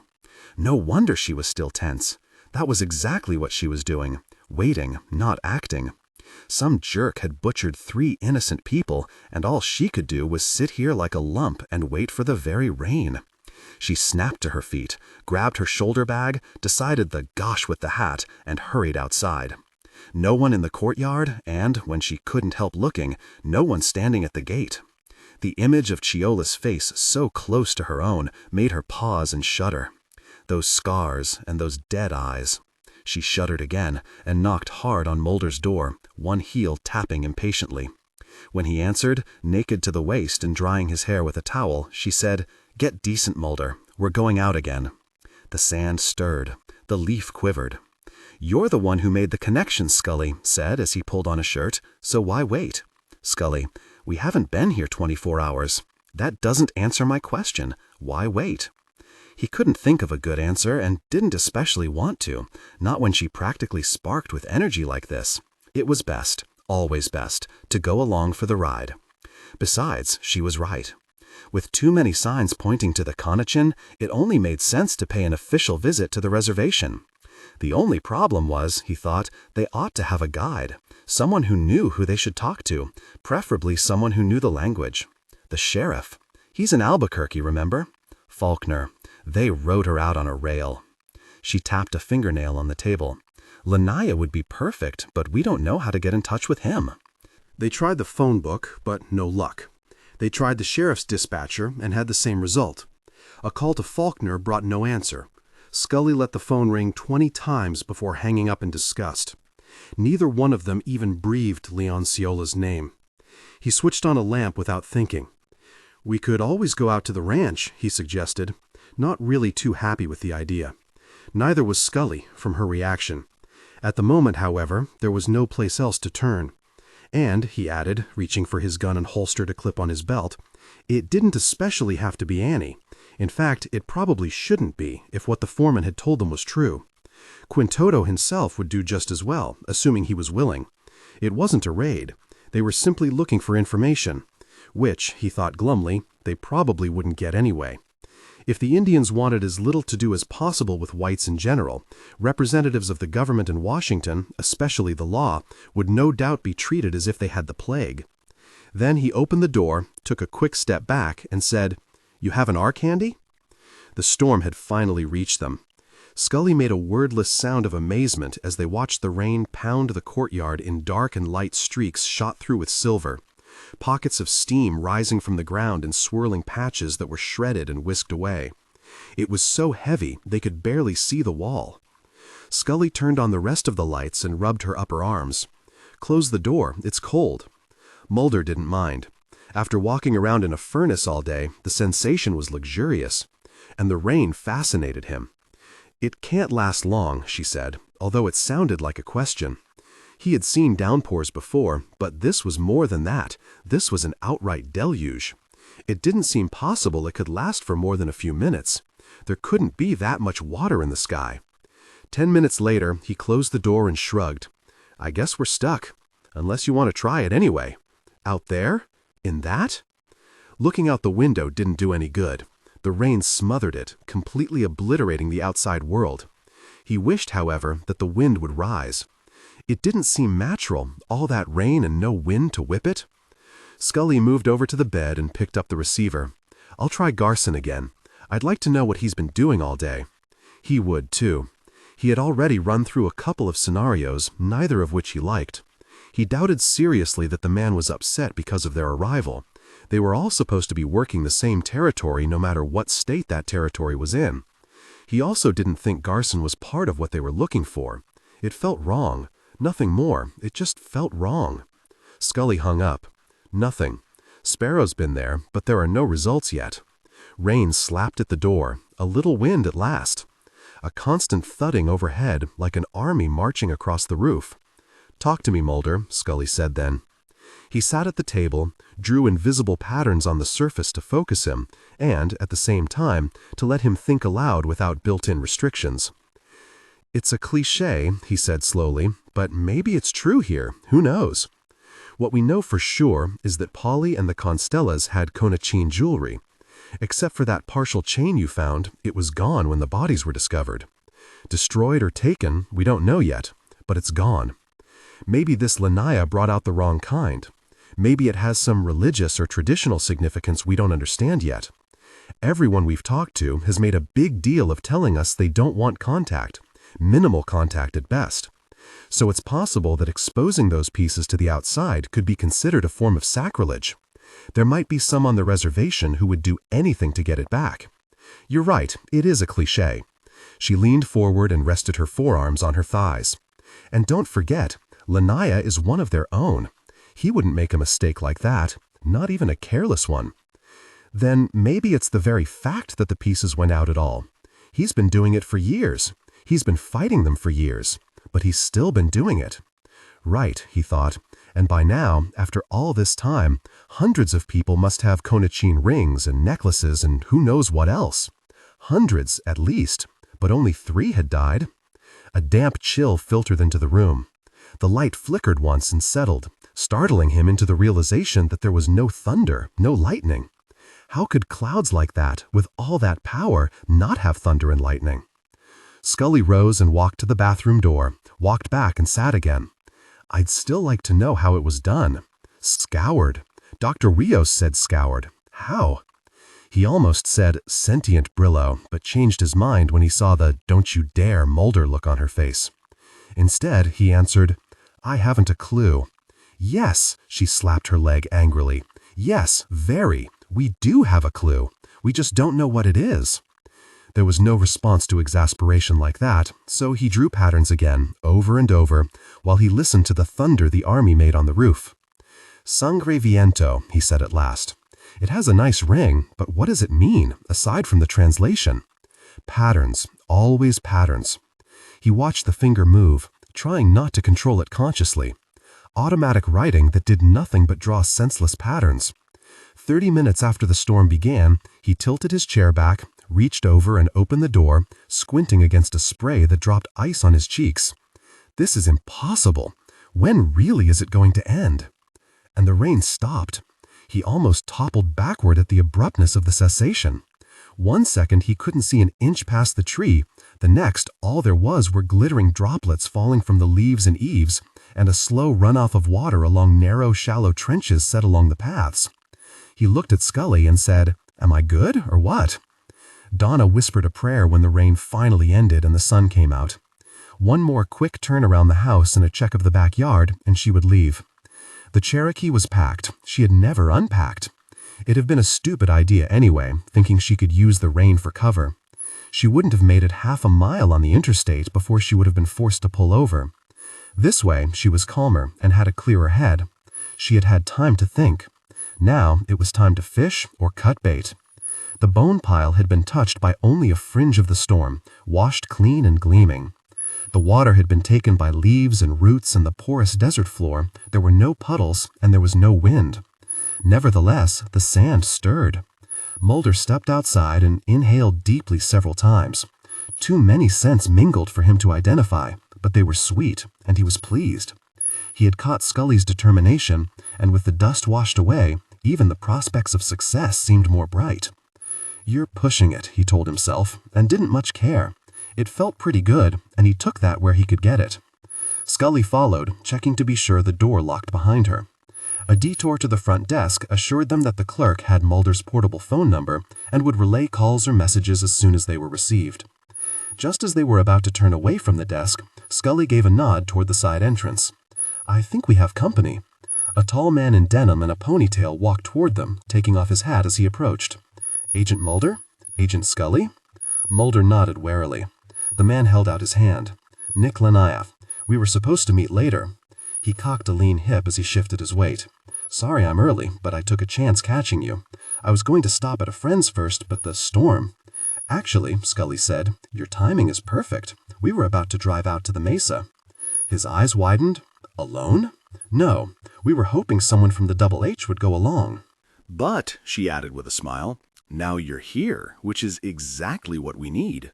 Very right about that, he said, matching her with a smile of his own. Today's Thursday. You go there today, they'll probably shoot you. What? Mulder said. Well, not really shoot you, Agent Mulder, but you wouldn't have gotten in. Call it a holy day, kind of like Sunday, only a little more intense. He used the hat to gesture toward the restaurant.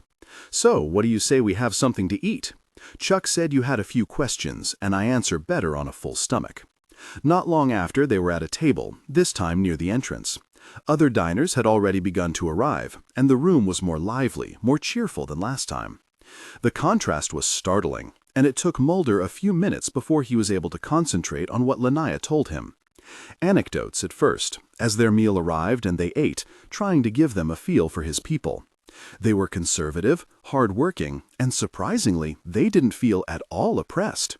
They've been at Sangre Viento since their time began. No one has ever defeated them in war badly enough to drive them out, although the Apache gave them a hard time for a while, 100 years or so back. And the white man hasn't seen any need to do anything but leave them pretty much alone. He seemed slightly embarrassed. To tell you the truth, it makes them kind of smug. Scully brushed the corner of her mouth with a napkin. I understand you're an important person there.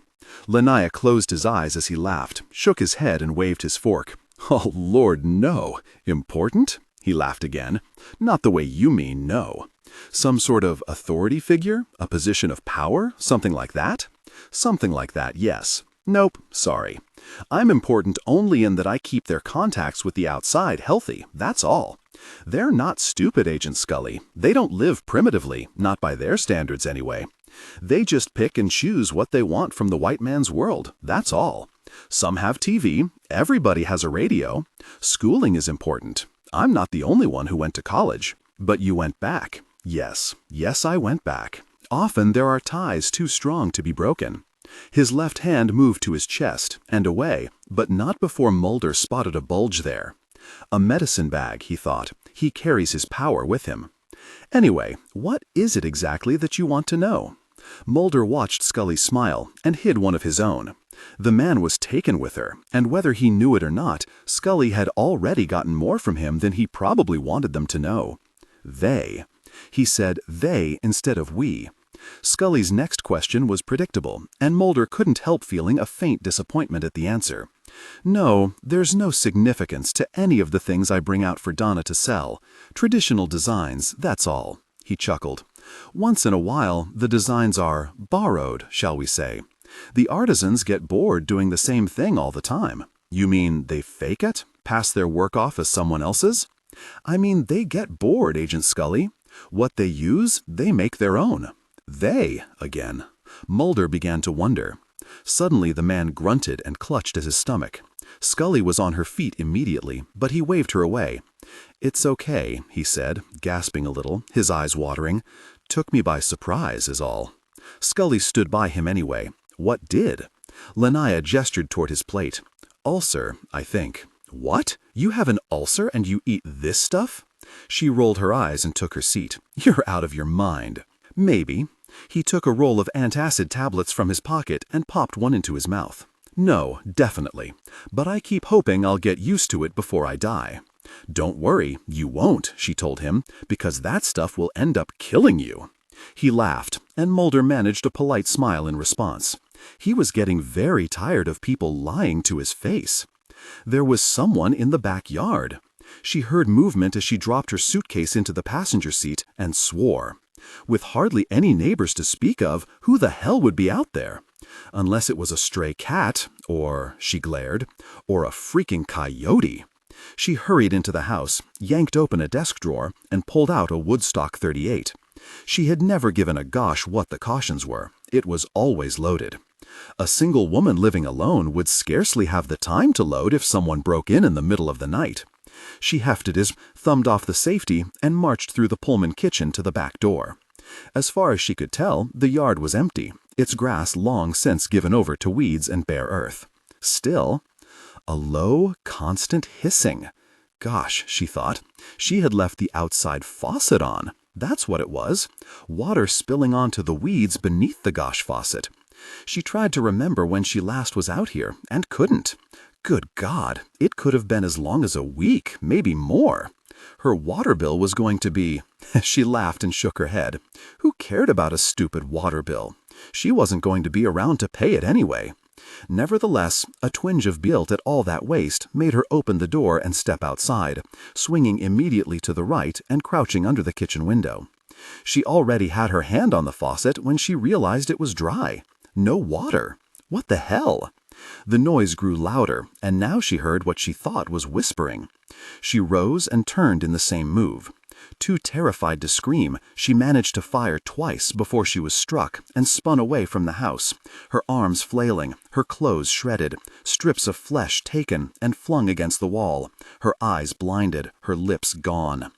When it was over, she remained on her feet for as long as it took for a breeze to touch her. When she fell, no one heard her. Lanaya folded his napkin beside his empty plate. "If it's all right with you, I'll pick you up in the morning. The sooner we get there, the sooner we can leave." Mulder reached for a glass of water. "You don't sound very proud of your home." "It's for your own good, Agent Mulder, and there's not much to see." He pushed his chair back, but neither Mulder nor Scully moved. "I have to admit, I'm still not convinced you're looking in the right place. Coincidence, that's all it is. Maybe, probably, if you like. But as I already said to someone, we have no choice." "Sure, no problem, I understand." Mulder turned around, looking for a waiter to signal so he could get the check. Who he saw was Sheriff Sparrow coming through the front door. By his attitude, the way he snapped a question at the clerk, who had walked over to greet him, it was business. Bad business. "Scully," he said quietly, and excused himself to hurry into the lobby. Sparrow brushed the clerk aside with a brusque nod and stared over Mulder's shoulder. "News," he said. "What? Lanaya been with you all this time?" Mulder nodded. "What's happened? You already eat? Sheriff, would you mind telling me what's going on?" Sparrow stared, shook himself without moving a muscle, and blew out a sigh. "Sorry, I didn't mean to snap like that. But I guess you're in luck, Agent Mulder. There's been another one." Mulder beckoned to Scully automatically as he said, "Who?" "Donna Falkner." "Shots. 2, maybe 3, the sheriff told them as he sped out of the parking lot. A neighbor went over to complain, couldn't get an answer at the front door, and wandered around to the back. As soon as he saw the body, he called the sheriff's office. As soon as the first deputy saw the body, he called the sheriff, knowing the FBI was in on this case. Several patrol cars were already on the scene when they arrived, and an ambulance backed into the driveway. Yellow crime scene ribbon fluttered around the property. A handful of people stood in the lot across the street. "How well did you know her?" Mulder asked as Sparrow led them around the garage to the back. "She was a pain in the neck," a sharp wave. "She was okay, though. Did you know she was going on vacation?" Sparrow stopped and turned at the corner.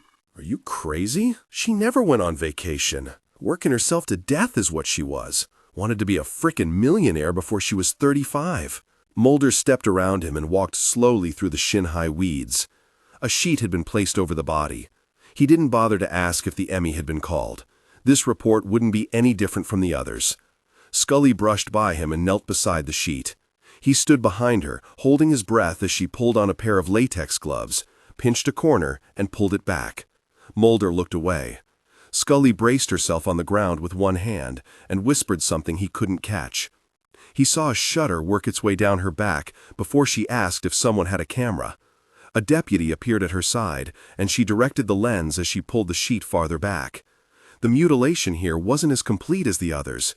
There were areas where the skin was raw but still intact, and areas where a gleam of white showed through liquid red. Her face, however, was completely gone, as was most of her hair. This had not been a swift dying. While the sheriff barked and grumbled at his men, Mulder began a slow walk around the yard until he realized that the color near and on the ground was actually bits of flesh. So were the splotches on the wall near an outside spigot. At the foundation just below it, he found the gun, took a pen from his pocket and picked it up through the trigger guard. 2 shots, maybe 3, the neighbor had said. At what? Scully. She looked up, a little pale but recovered. He jerked his head to tell her he would be inside when she was finished, then opened the kitchen door and went in. It was still hot, no moving air, and no sign that she intended to return from wherever it was she'd been heading. The drawers in the tiny bedroom dresser were empty. There were a few cartons in the spare room, which looked like those he'd seen in the Cherokee outside. Nothing in the medicine cabinet. Papers and some ledgers in the desk. Bills paid and unpaid, but no letters. He didn't realize how much sunlight had slipped away until someone snapped on an overhead light. It didn't make the place look any better. When he took another turn around the room, he saw a briefcase against the wall beside the desk. He knelt, lifted it up, and raised an eyebrow in mild surprise. It was heavier than it looked. When he opened it, he knew why. "What do you know?" he said softly, closed it again, and snapped the locks. He kept it in his hand as he went through the house again, finding nothing more than tangles of dust in the corners. Eventually, he found himself by the window, staring at Nick Lanaya, who stood by a pickup parked across the street. Funny reaction, he thought, as he headed for the door. The man's partner is murdered, and he just stands there. He moved onto the stoop and waved, but Lanaya didn't see him. He was too busy talking to Leon Ciola. "Mulder." He lifted a hand to his shoulder, bringing Scully out of the house and cautioning her at the same time. He pointed when she stood beside him. Well, well. The two men were close together, sideways to the house, every so often glancing down into the truck's bed. Not once did they show any interest in the deputies bustling around the area, or in the police when they arrived, lights spinning. Mulder couldn't tell if they were arguing or not, but they certainly weren't simply passing the time. He could see Ciola's shark smile. He couldn't read Lanaya's face at all. Then Ciola jabbed Lanaya's chest with a stiff finger, once, twice, and leaned so close their noses almost touched. "Do you think we should join them?" Scully asked. "What, and disturb their grief?" He sidestepped back into the living room. "Look at this, Scully." He set the briefcase on the desk and opened it to show her the packets of money he had found, as many as could be crammed in without bursting the seams. A bank is safer. She picked up a packet, another, but there was no sense trying to fix the amount now. Some were in equal amounts, others were mixed. That there was thousands, however, was beyond question. She pulled back her hand and closed the briefcase with a slap. The same as the others, Mulder. Her gloves had already been stripped off, but she scrubbed her hands anyway. Not as complete, but the same. She looked at him, almost angry. "I'm going to do this autopsy myself, and this time the report will be right." "What will it say, Agent Scully?" Nick Lanaya asked from the doorway. She turned to him. "It will say, once the remains have been confirmed, that Donna Falkner was murdered by person or persons unknown, for one thing. For another, it will say that it appears to be in the same manner of death as the others you've had in this area." She turned away. "You'll have to wait for the rest." Lanaya sagged against the doorframe, head bowed. "I looked in the Cherokee." Mulder kept the case as he walked over to Lanaya. "She was your partner. Where was she going with all that?" Lanaya didn't look up. "I would say she was stealing it. According to the markings, they should have been sold months ago." Suddenly, he kicked back at the screen door, slamming it against the house. "Gosh darn it, Mulder, what in the world was she doing? All the years we worked together?" He kicked the door again and stared blindly into the room. This time Mulder saw the pain, and something else. Maybe betrayal? He nudged Lanaya until he went outside, and they walked away from the house, Mulder drawing closer until the man had no conscious choice but to take him to the truck. The bed was empty, except for a length of tarp folded near the cab. "I didn't know you knew Leon," Mulder said, careful to keep accusation from his voice. "There isn't an adult Conachine alive who doesn't know all the others, Agent Mulder. You can hardly avoid it the way we live." "It seemed a bit more than just casual from what I saw." "Personal? Okay, it was personal." Lanaya's expression couldn't decide whether to be angry or insulted. "I was with you, remember?" A one-sided, humorless smile flashed on, flashed off. "Just in case you were wondering. I wasn't. I have a pretty good short-term memory. Do you happen to know where Mr. Ciola was?" "Don't know. Don't really care." Lanaya reached into the bed and picked up a twig with long needles on it. He twirled it between his fingers before flicking it away. "Stupid woman. My gosh, what—" He gave up. "You were lovers?" The Indian shrugged, one shoulder. "For a while. A couple of years back. Turned out we wanted to be business partners more, so we stopped." "That briefcase is filled with money. Would you have any idea where she got it?" Radio chatter hung over the street. A cop and a deputy laughed too loudly. "It should be dark," Mulder thought as he waited for an answer. "There's too much light here. It should be dark." "We haven't been doing too well lately, actually," Lanaya finally admitted. He sniffed, rubbed his nose with the back of a hand, and pushed his hat up off his forehead. "About a year ago, she said the usual stuff wasn't working anymore, that we needed a gimmick, Something to distinguish our product from all the other Indian stuff getting produced around here." He laughed bitterly. "I got a bad feeling, Agent Mulder. A bad feeling I've been had." Another laugh, and he slapped the truck's side. "Oh, for goodness sake. When they find out about this, I'll never be able to get them to trust me again." Scully and Sparrow left the house, talking softly. Lanaya swept a nervous hand back over his hair several times. She has no relatives, I mean. Will I have to, identify her?" "That won't be necessary." He looked, one eye nearly closed. "That bad?" Mulder couldn't face him. "There'll have to be the usual tests." "Tests?" He moved as if to take a run at the house. "Tests? Then how in the world do you know it's her, Mulder? My gosh, maybe it's someone else, a vagrant or something." The only thing he could say was, "I know, Mr. Lanaya. I don't want to, but you'll have to trust me on this." "I know it's—" Herlana made a growling noise in his throat, took a step around the truck, and asked with a look if he was needed. Mulder waved him on and backed way back when the pickup barreled away, turning the corner without the brake lights flaring. Mulder watched for a moment, then returned to the front yard, where Scully joined him. "You all right?" he asked, seeing the expression on her face. She nodded. "I'm just finding it a little hard to believe, that's all." She glanced toward the house. "Aside from the method, though, it's strange." "That's not strange enough?" She almost smiled. "Did you get a good look at the yard? I saw the bare patch where she fell, if that's what you mean."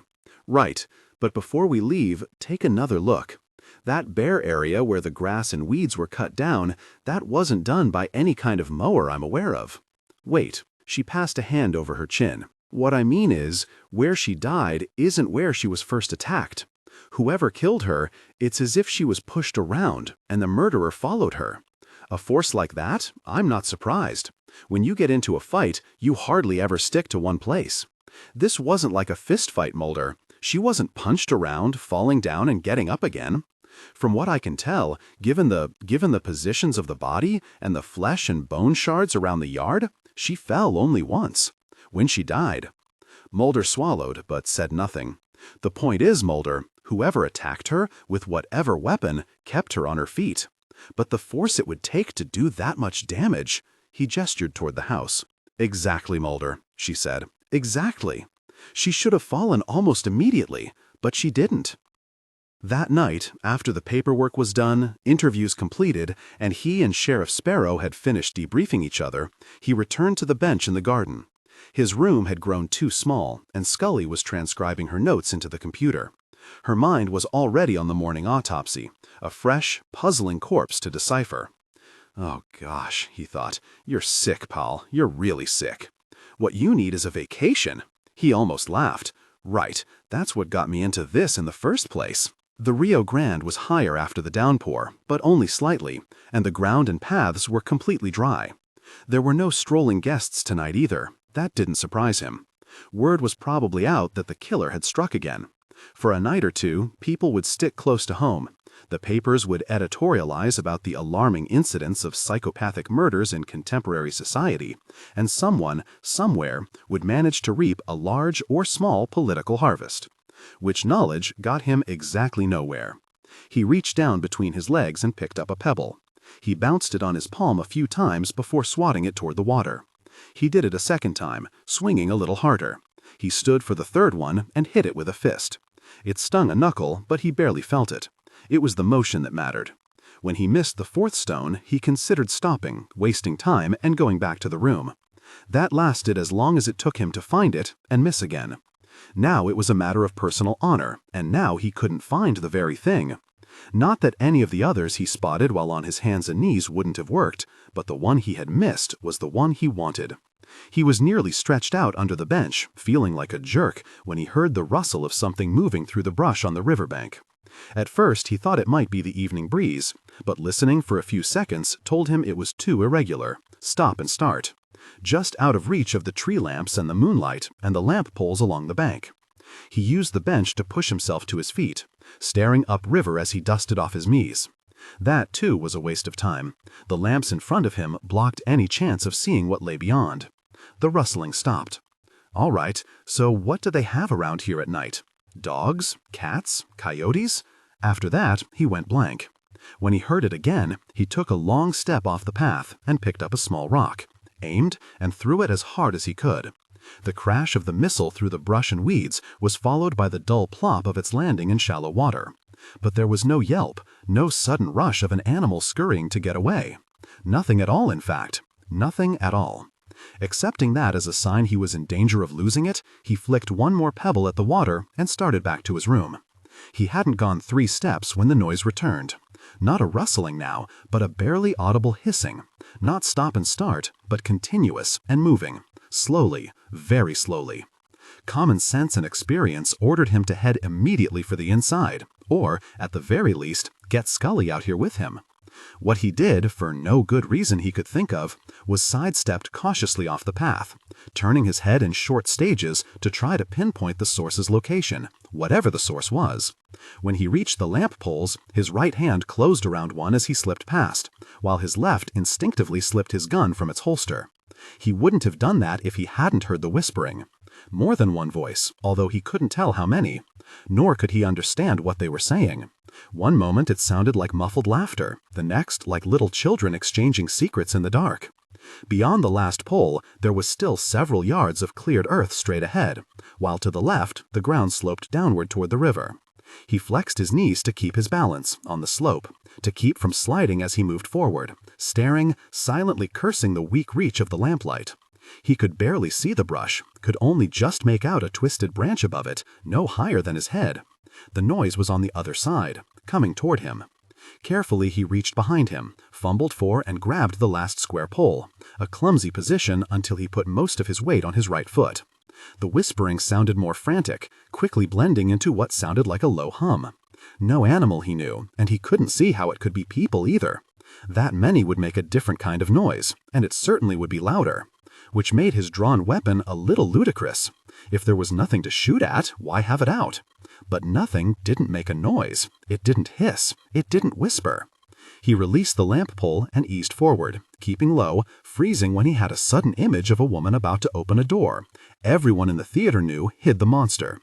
They called her stupid. They yelled at her not to do it. They threw things at the screen to get her attention, but she opened it anyway. And she was always wrong. And what, he asked himself, does that make you? Hissing, climbing to a higher pitch that puzzled him because the pitch was still quite low. It reminded him of something. It definitely reminded him of something. He took a step back, snapping his head around when something splashed to his left. No ripples that he could see, not even when he heard another splash, farther across the water. He could have turned then, but he didn't want to show his back to whatever was out there. He wanted to see it if he could, just in case it came into the open and could see him too. Then something struck the pole, taking a chip from the edge. He didn't wait to see if it had been a shot. He fired one of his own into the dark, whirled and began to run, slipping once on the grass, flinging a hand out to stop him from falling on his chest. When he reached the bench, he turned, trotting backward, staring at something he could finally see down by the lamps. He never had a chance to see it clearly. He heard a voice, heard a popping sound, and all the lamps turned red.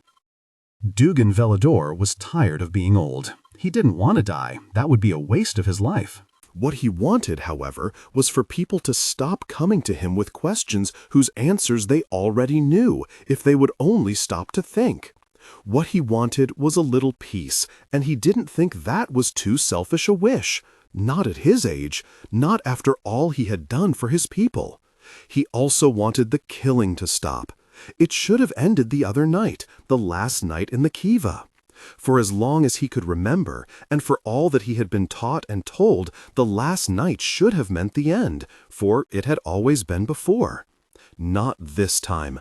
This time, from what he had heard on the portable radio he kept by his bed, another one had died. A woman. The name was familiar. He couldn't place the face or the occasion of the meeting, so he knew she wasn't Canocine Frostera, one of those who had left. Still, the name was familiar, and he worried at it while he ate breakfast, worried at it while, with a sitting blanket over one shoulder, he walked from his place to sleep by the tribal center to the wall that overlooked the road that pointed west. When he was younger, but not young by any calculation, he used to sit there every dawn and stare at the unseen place where he knew Annie lived. He tried to will her to return. He prayed for her to leave the ranch and move back to her rightful home. When that didn't work, he figured he had either really garbled the prayers so badly that the spirits hadn't recognized them, or he wasn't half as strong as he thought he was. Velador was a practical man. When one thing didn't work, there was always something else. If the spirits wouldn't listen, someone else would. As Nick would say, what the gosh? The only thing he hadn't done and would not do was visit her in person. That would insult her and demean him. Practical, however, sometimes meant taking a bite out of pride, swallowing it, and hoping it wasn't poison. He would have to think about it hard today. The killing of the woman he could not remember was too important. Annie would know that. Maybe she already did. Maybe she would take a bite too, and at least meet him halfway. If she didn't, he'd be sitting in the sun for nothing. Practical didn't always mean that what he did was smart. When Mulder opened his eyes, he instantly allowed as how he fully deserved the booming explosion whose echoes rebounded through his skull for what seemed like forever. And when forever arrived, he still had a splitting headache. At least he was still in his room, or would be as soon as the wall stopped shifting. Last night, when he'd regained consciousness, he had thought he was in a hospital. A beautiful hospital with soft lights and attractive, natural decorations, complete with all the appropriate scents and aromas. The bed was too hard, though, and the air conditioning had been turned up way too high. They hadn't even bothered to cover him with a blanket. When his vision cleared an eye blink later, he realized someone had stretched out on one of the benches in the motel's back garden. Scully knelt beside him, urging him to stop hiding and come all the way out. When he did, she scolded him for doing whatever he had done to get himself clunked like this. Sparrow leaned into sight then, and between thumb and forefinger held up a stone that would fit perfectly in his palm. He turned it so Mulder could see the fresh bloodstain. "What were you doing, Mulder?" Scully's expression was stern, but her voice was pure concern. Again he tried to sit up, and again the dizziness was too strong. He accepted the order her hand on his shoulder gave him. Someone was out there. He pointed vaguely, not sure of the right direction. Maybe more than one. Definitely more than one. His eyes closed as he tried to remember. While he did, the sheriff said, "And they knocked you out with a rock?" Agent Scully said she heard a shot. Voices had interrupted them, for which he had been grateful. He needed time for all parts of him to get back together, and when they did, reluctantly, he said, "No, never mind. I don't think it was a person." The sheriff grunted. "Then you're the first man on record to get himself beamed by a coyote. Not an animal, either. He's delirious." Sparrow sounded disgusted. "Such a little scratch, too." "I'll be back in the morning, folks. There's nothing out there, Agent Scully, and if there was, he's long gone by now." Long gone. More voices, footsteps, murmuring, then silence. He opened his eyes. Scully was still there, patient. "What did you shoot at, Mulder?" "Little scratch. I thought a boulder hit me." "Mulder, pay attention. What did you shoot at?" He hadn't known then, and he didn't know now. Not that he could think very straight yet anyway, even if he did know. Fingers touched his forehead gingerly, skated over it until they reached the lump of a square bandage just above his left temple. He pressed, it protested, and he let the hand fall away. What the gosh was it? "Sleep on it," he ordered, and no one argued. When he next woke up, the ache had lessened considerably, and he felt well enough to stumble into the bathroom before his bladder exploded. A double palmful of water scattered the rest of the cobwebs, allowing him to check his reflection without wanting to break the mirror. All in all, he looked a lot better than he felt. The bandage was small, and someone, probably Scully, had already washed the blood from his face. Other than his hair poking out in all directions, he figured he looked pretty human. A few minutes of washing, holding onto the basin while ripples of nausea and dizziness settled, and getting that hair back into place, and he felt even better. Hungry, even. He was about to give Scully a call to meet him for a late breakfast when he spotted a note taped to the mirror over the low dressing table in the front room. It was a reminder that she had an autopsy to perform and a warning not to do anything on his own. She hoped to be back by noon or shortly after. Taking care to move without jarring anything loose inside his skull, he finished dressing and stepped outside. The sky was blindingly blue, the sun simply blinding, and the heat hadn't changed, although it might have been, relatively, a bit cooler than yesterday. None of it did his head any good, and he hurried to the restaurant and the safety of the indoors. A simple breakfast eaten in solitude allowed him to get past the muted throbbing behind his brow, to go over what had happened the night before. Not that he needed much reminding. The humiliation of the lump was bad enough. What had happened was he had ignored all his instincts and had opened that very door. What had made him do it, he couldn't figure out. It had been more than simple curiosity, and until the end of the episode, he didn't recall feeling all that threatened. So why? He ordered a second tall glass of orange juice and sipped it while he watched the other guests come and go, wind through the courtyard, take pictures of each other beneath the cottonwood. In the white sun, they had no idea what he had seen yesterday in that weed-infested yard.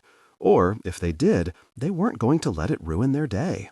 A tale to tell when they got home, nothing more, a whole lot less. The glass was empty when he remembered something else, that the noise he had heard by the river had reminded him of something. He concentrated and scowled in defeat when he couldn't give it a name. He did bring back the feeling, however, and it made him put the glass down and take a deep, calming breath. Above and in that hissing was the whispering. "She is special, Mr. Mulder." His spine stiffened. "She hears the wind." He was on his feet before he realized he had even left his seat and that he hadn't yet received his check. Luckily, the waiter spotted him and came right over. Mulder signed it, added a large tip and an effusive verbal thanks that startled the young man, and did his best not to run from the room to the lobby reception desk. There were no messages from Scully, and none from Sheriff Sparrow, who had said, Mulder recalled, that he would be back sometime this morning to ask some questions about last night. He wondered if he could convince the man that he hadn't been delirious at all. The wind. Not wanting to confine himself to his room again, he strolled deliberately slowly around the courtyard, for all the world like a tourist who couldn't think of a very thing to do. When he couldn't stand it anymore, he veered into the passageway to the back garden. Except for a woman standing near the center, he was alone. The wind. As he passed her, heading for the place where he'd been struck, he heard a noise, a familiar noise, one that made him stop, that made his headache return. "Are you all right?" The woman, a short Hispanic woman in a maid's uniform, looked up at him, not really concerned. She was only being polite because she had to. Behind her, he saw a wheeled cart stacked with fresh linens and towels. He nodded and stared at her hands when the noise started again. "Hey," she said, both a question and a warning. "I'm sorry." He added a smile to the apology and moved on, forcing himself not to look back. A moment later, he heard the cart's wheels roll quickly across the stone. Obviously, she thought he was nuts. Maybe he was. The sound he had just heard was an emery board being drawn across her nail, almost like sandpaper. At the bench where he had been last night, he looked toward the spot where he had heard the hissing, the whispers. He didn't have to go there now to know what he would find, but he went anyway. A justification, a confirmation. He hadn't seen it on the riverbank where Polly DeVenne had been killed, but he had seen it yesterday, in Donna Faulkner's backyard. He just hadn't known what he had been looking at. It didn't take long. At the place where the grass met the underbrush, he stopped and rose up slightly on his toes. The growth wasn't so dense that he couldn't get in there. He didn't need to. He could see well enough from where he stood. About 10 feet away was an open spot, a scar. The branches of the brush at its rim were either snapped off or had their bark worn through. Stretching his neck allowed him a glimpse of the ground and the debris that covered it. He grinned. "Agent Mulder." Sheriff Sparrow came into the garden, and Mulder answered him with a gesture that he'd be there in a second. One more scan of the area showed him everything he needed to see, and he rubbed his hands briskly as he returned to the garden path. "Sheriff, do you think you can get hold of Nick Lanaya?"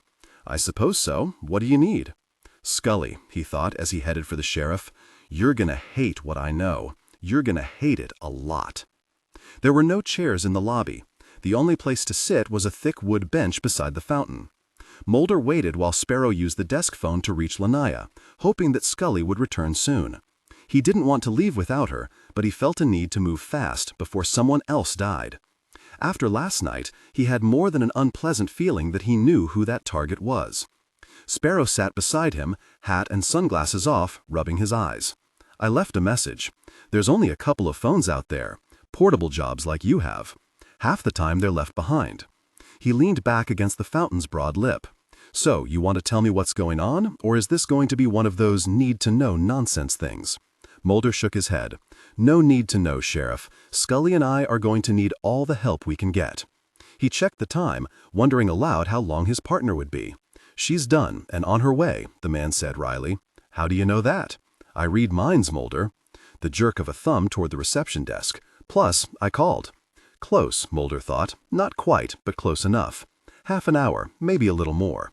The sheriff rocked to nudge Mulder with a shoulder. "I can't read minds that good." Mulder debated. No matter how many times he told it, there would be arguments and counter-suggestions, especially from Scully. He decided it would be best to get it out in one session rather than have to keep repeating himself. It would also give him time to convince himself more thoroughly that he was right. At his hesitation, the sheriff took off his hat and dropped it beside him on the bench. He took a notepad from his breast pocket and a pen whose tip had been chewed close to chipping. "Okay, so how about you tell me about last night? You fired a gun, Mulder. FBI or not, that needs some explanation." Grateful for the change of subject, Mulder complied readily. He took the man through his movements step by step from the time he entered the garden until he had been struck. Sparrow asked few questions, a clarification here, a doubt there. When Mulder was done, the man put the notepad away, fixed the pen to his pocket, and scratched his forehead. "Basically, what you're telling me is that you shot at a shadow."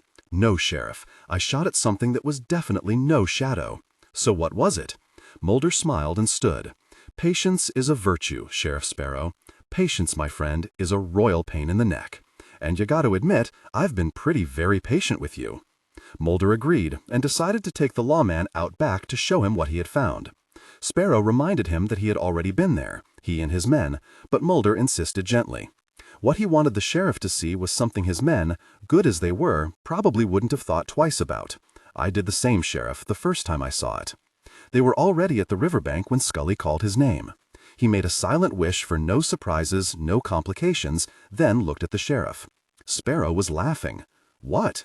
He pointed at Scully, then reached over and tapped a finger against Mulder's chest. "Couldn't stand it, could you?" That was the first time Mulder realized that in dressing this morning he had put on his tie and blue suit. It had been automatic. He had been too busy fighting his headache to think.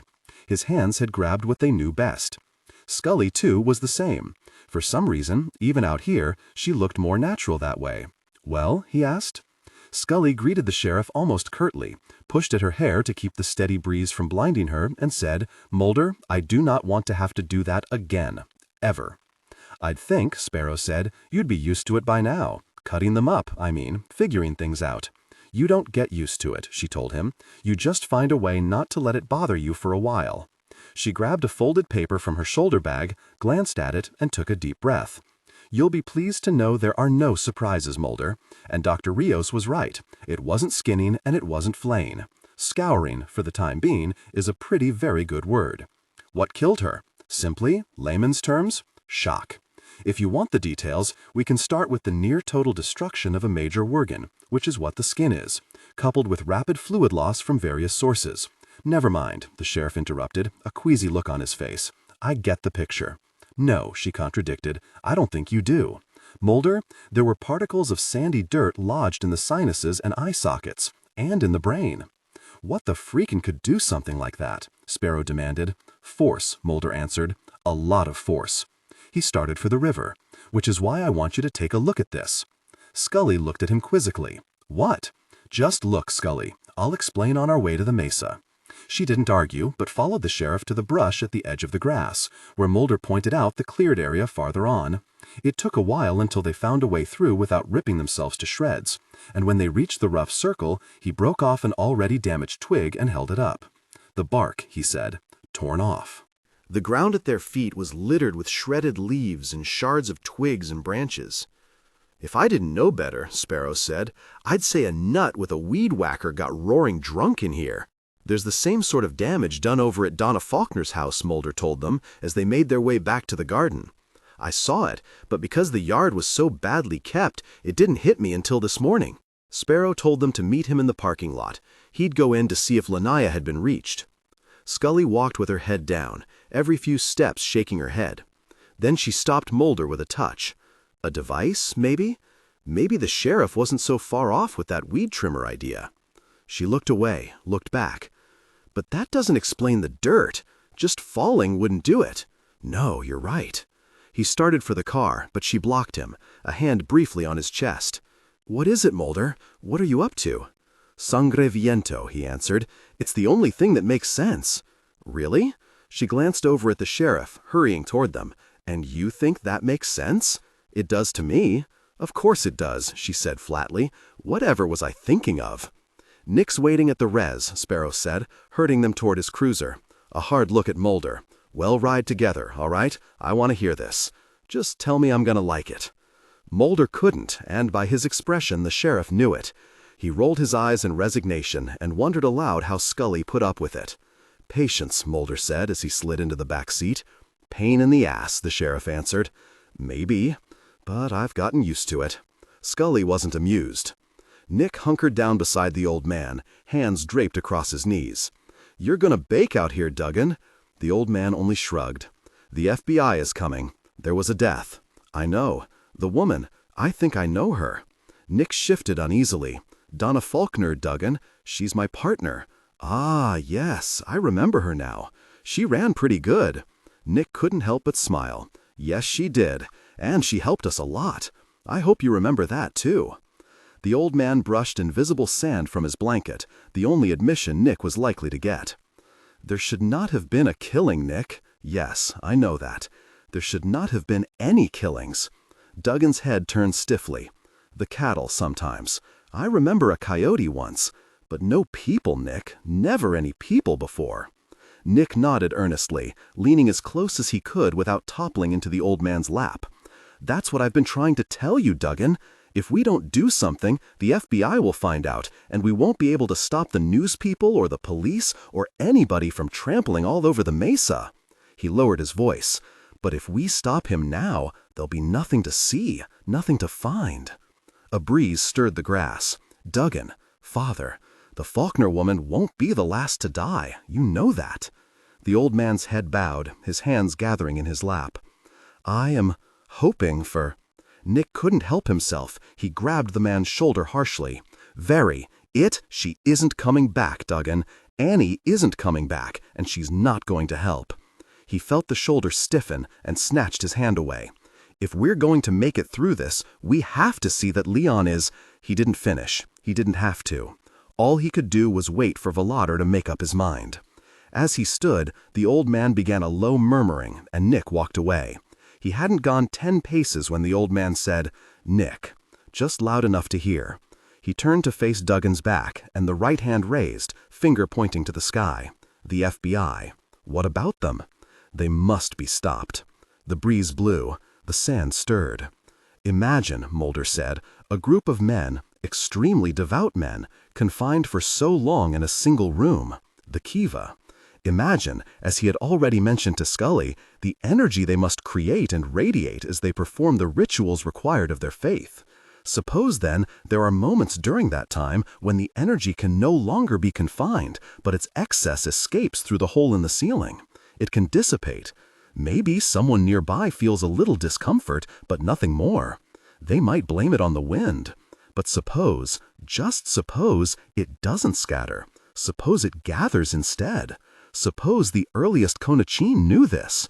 They would also know that such a concentration would be potentially dangerous.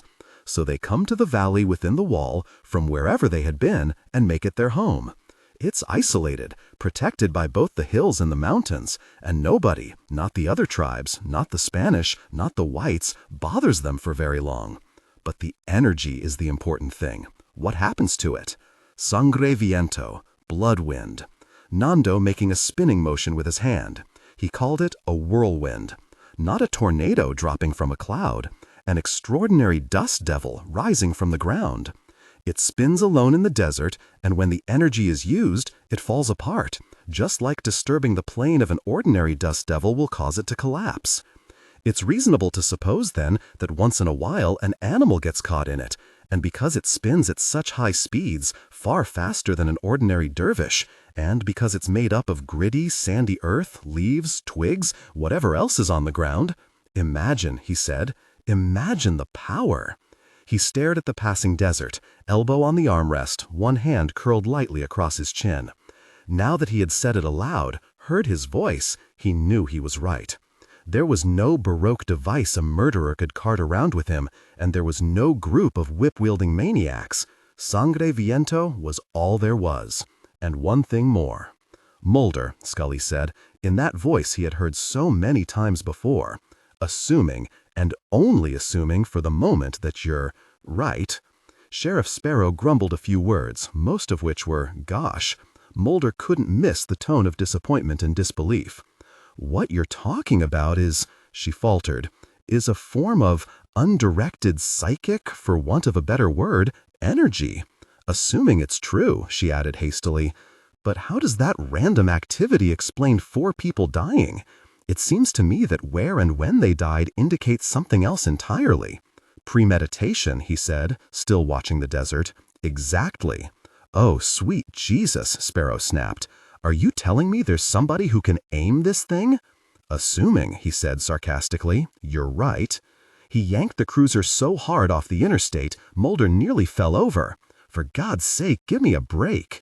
Unfortunately, Mulder couldn't see any other answer. What he could see, however, was a couple of names who might be interested in such control. The question was, why would they feel the need to kill?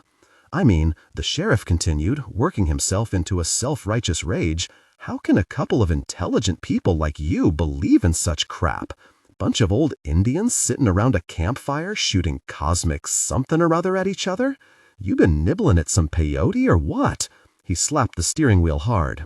Scully, you're a doctor, for God's sake. You gonna tell me you actually go along with this gosh? Mulder held his breath.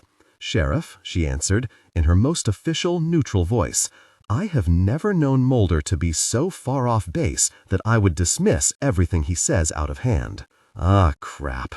Thank you, Scully, Mulder thought with a brief smile. I'd rather have a resounding absolutely and how dare you, but that'll do in a pinch. On the other hand, the day that absolutely and how dare you actually came, it would probably kill him with amazement. They passed the Double H, and he wondered if any of this had touched Annie. He wondered what she had heard on the wind. Whatever it was, he didn't believe for a second she was in any way involved. Suddenly, the sheriff braked hard, and Mulder shot his hand out to brace himself against the seat back. In the road ahead, a pickup had been parked across the lane. Nick Lanaya lounged against the bed, arms folded across his chest. Stupid bastard, the sheriff muttered. Has everyone gone nuts on me today? They climbed out slowly, Mulder moving around the car to join Scully. As he did, he looked up the boulder-strewn slope on his right and saw a figure sitting near the top, featureless and black against the sky. Dugan Volador, Lanaya said, pushing away from the truck. He's like a priest, one of the 6. A tolerant chuckle and a gesture to the hill. He likes it up there. He says it helps him think. But it's so hot, Scully said, astonished. How does he survive? He's Conachine, Agent Scully. He can pretty much survive anything. He cleared his throat. So, what's up? I got Chuck's message. What can I do for you? The sheriff hitched his belt. Nick, you ain't gonna...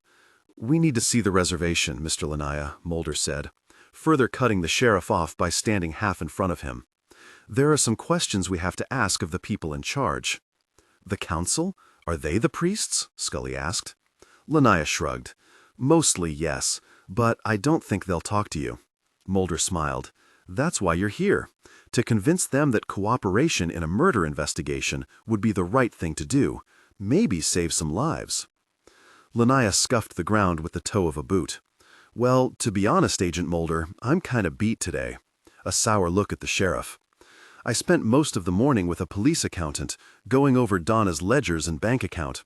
It seems she was cheating me more than just a little. So I gathered. Luckily, most of the money is recoverable, so I won't lose much. But it's the shock, you know what I mean. A lot of years I trusted her, and now I'll never know why she did it." "Your people trusted her too," Scully said. "No." He squinted at the hillside. "No, they trusted me. Like I said, I've got a hell of a lot of damage control ahead of me here. And you coming in like this, it's only going to make things worse." Mulder walked over to the truck. "You have air conditioning, right?" Puzzled, Lanaya nodded. "Good." He opened the passenger door and beckoned to Scully. "Let's go." Expressionless, Scully climbed in first. "We have a job to do. Right, Sheriff?" All Sparrow could do was nod curtly, and Lanaya shrugged and, "It's your funeral," before getting in behind the wheel. But his face was hard, and Mulder saw his fingers tremble as they turned the key to fire the engine. Anger or nerves? "Ground rules," Lanaya told them as he maneuvered the pickup around. "You don't get out unless I say it's all right. You don't speak to anyone unless I say it's all right, or they speak to you first. And you sure don't go in any building unless I say it's all right. Okay? Drive, Mr. Lanaya," he said. "Neither one of us has all day." They drove through the gap, the road curving gently to the right. When the hill was finally behind them, Mulder almost asked him to stop. He wasn't quite sure what he had expected, but it wasn't anything like this. Off the road to the left were small fields filled with crops. Scattered gunmetal pumps resembling steel dinosaurs worked ceaselessly, pumping well water into an effective series of irrigation ditches. He didn't recognize any of the crops, except, in the center and by far the largest field, corn. It was a stark, surreal contrast to the desert land that surrounded it. On the right, however, was Sangre Viento Mesa. Lanaya slowed. "The place, Agent Mulder. You'll see other mesas, but never one like that." It rose 200 vertical feet from the desert floor, its sides ridged and furrowed and stark. Where sunlight washed it, faint red hinted at iron among the dark tans and browns. There was no green at all. There was no plant life that he could see from this distance. On the flat top were outlines of low buildings. Several large birds circled over it. Its shadow seemed everywhere. At the north base was the pueblo, and again his vague expectations didn't match the reality. "Your people weren't cliff dwellers," Scully said softly. "No. No one has ever lived on the mesa itself." Lanaya looked at her with a faint smile. "Every so often, maybe once a decade, I'm able to bring in an archaeologist or two and some professors who don't believe it. They insist there have to be cave homes there on several levels, with ladders and all the rest, like at Puya and Mesa Verde. There aren't. What there were neat rows of small adobe houses, a single story each, one apparently for each family.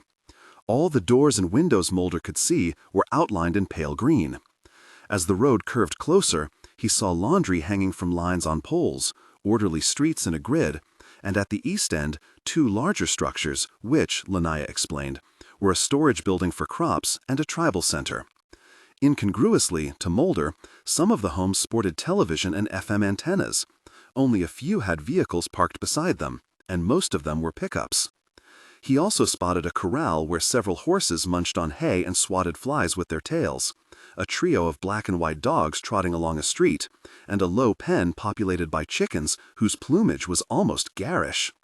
It didn't occur to him to think it odd that he couldn't see any litter. "Where do they work?" Scully asked, leaning as close to the windshield as she could. "In the fields, in workshops in the center, or in their homes. A few go outside, but not many. The Conachine have no unemployment, if that's what you're wondering. You work to eat. You don't work, you don't eat." Lanaya laughed, but not cheerfully. "I don't know of anyone who has ever chosen to starve." "And your house?" she asked, flatly. "You can't see it from here." Mulder watched a group of white-clothed children playing in front of a building near the pueblo's middle. Another group chased each other through the streets, carrying hoops and switches. What about Leonciola? Lanaya forced the truck into a tight U-turn and took a short dirt road that led them to the front of the warehouse and the tribal center. No one looked up as he passed, except one small boy, whose eyes grew so wide Mulder had to smile. When the engine stopped, metal creaking, Lanaya opened his door. "Ciola lives where he wants. I don't follow him around, Agent Mulder. He's He's having a difficult time fitting back into the life. 3 steps led to double doors in the center. Lanaya pushed one open and gestured the others in. You'll have to ask your questions here. They were in a large meeting hall with exposed thick beams in the low ceiling. 2 doors in the side walls and one in back were closed, their frames painted a pale green. The walls were white, the floor was uncovered. The only decoration was on the back wall over the door, a huge woven tapestry with a depiction of the mesa in the center, lightning in the sky, symbols of sun and moon, of birds and animals. No people at all. Nothing he recognized as a language. No one knows how old it is, Lanaya said, his voice low. My grandfather once told me that his grandfather knew an old woman who knew an old woman who helped with the design. He shrugged. It doesn't matter. Against the left wall was a long table of Spanish oak, with equally bulky chairs around it. He led them over and bade them sit, Mulder with his back to the wall, Scully opposite him. You'll want to talk to one of the council, he said. Dugan would be the best. The man on the hill, Mulder said. Yes. It's time he came in out of the sun anyway. He's going to get heat stroke one of these days. Wait here, please. It won't take me long. The echo of his boots on the floor lingered after he had gone. And once gone, there was no other sound. The outside might as well not have existed. Scully placed her shoulder bag on the table and folded her hands on it. He's a strange man, Mulder. One minute you think he hates this place, and then he goes all reverent on you. He's been outside. How can you not have a conflict? She looked doubtful, but she didn't pursue it. Instead, as he expected, she launched into a perfectly reasonable explanation of why, with his belief in the sangre viento, he was pushing the limits of her tolerance.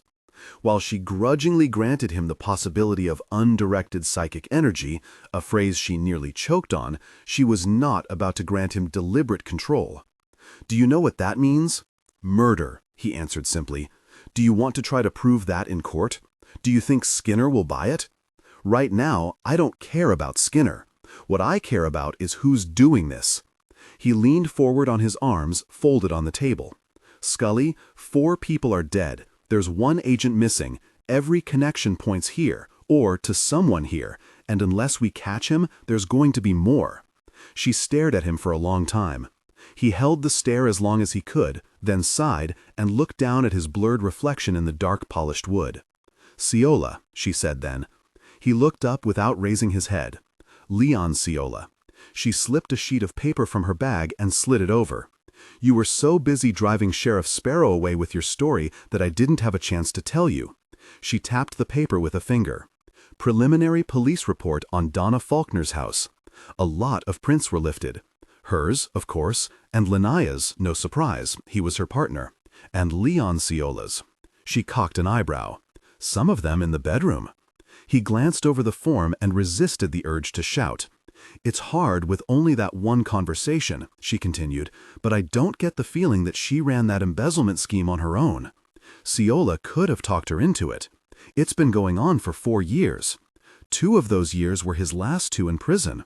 Another tap on the paper. She visited him there, Mulder, often. Evidently, she was the reason he lost his temper in the bar. Mulder rested his chin on his arm. She gets greedy, he finds out. His infamous temper. No answer. He looked up into a disquieting frown. Well, assume again, all right, for the sake of argument? He nodded. Why Polly Devon? Why the Constellas? He had already thought about that. He already had an answer that disturbed him. Practice, he said, lowering his gaze to the table. All they were to him was practice. She didn't react, didn't speak. She pulled the paper back, turned it around, and skimmed it. Then she put it back into her bag and let her head rest against the chair's high back. Her lips pursed. Her eyes followed an unseen trail on the ceiling. He's not one of the council, Mulder. Ciola? Well, well, well, chica, Ciola said from the entrance. Every time I see you, you can't help but speak my name. Beyond the cornfield, beyond the last of the water pumps, in the desert, the sand began to stir. With an exaggerated swagger, Ciola crossed the hall, swinging his arms, deliberately cracking his heels against the floor for the gunshot sound.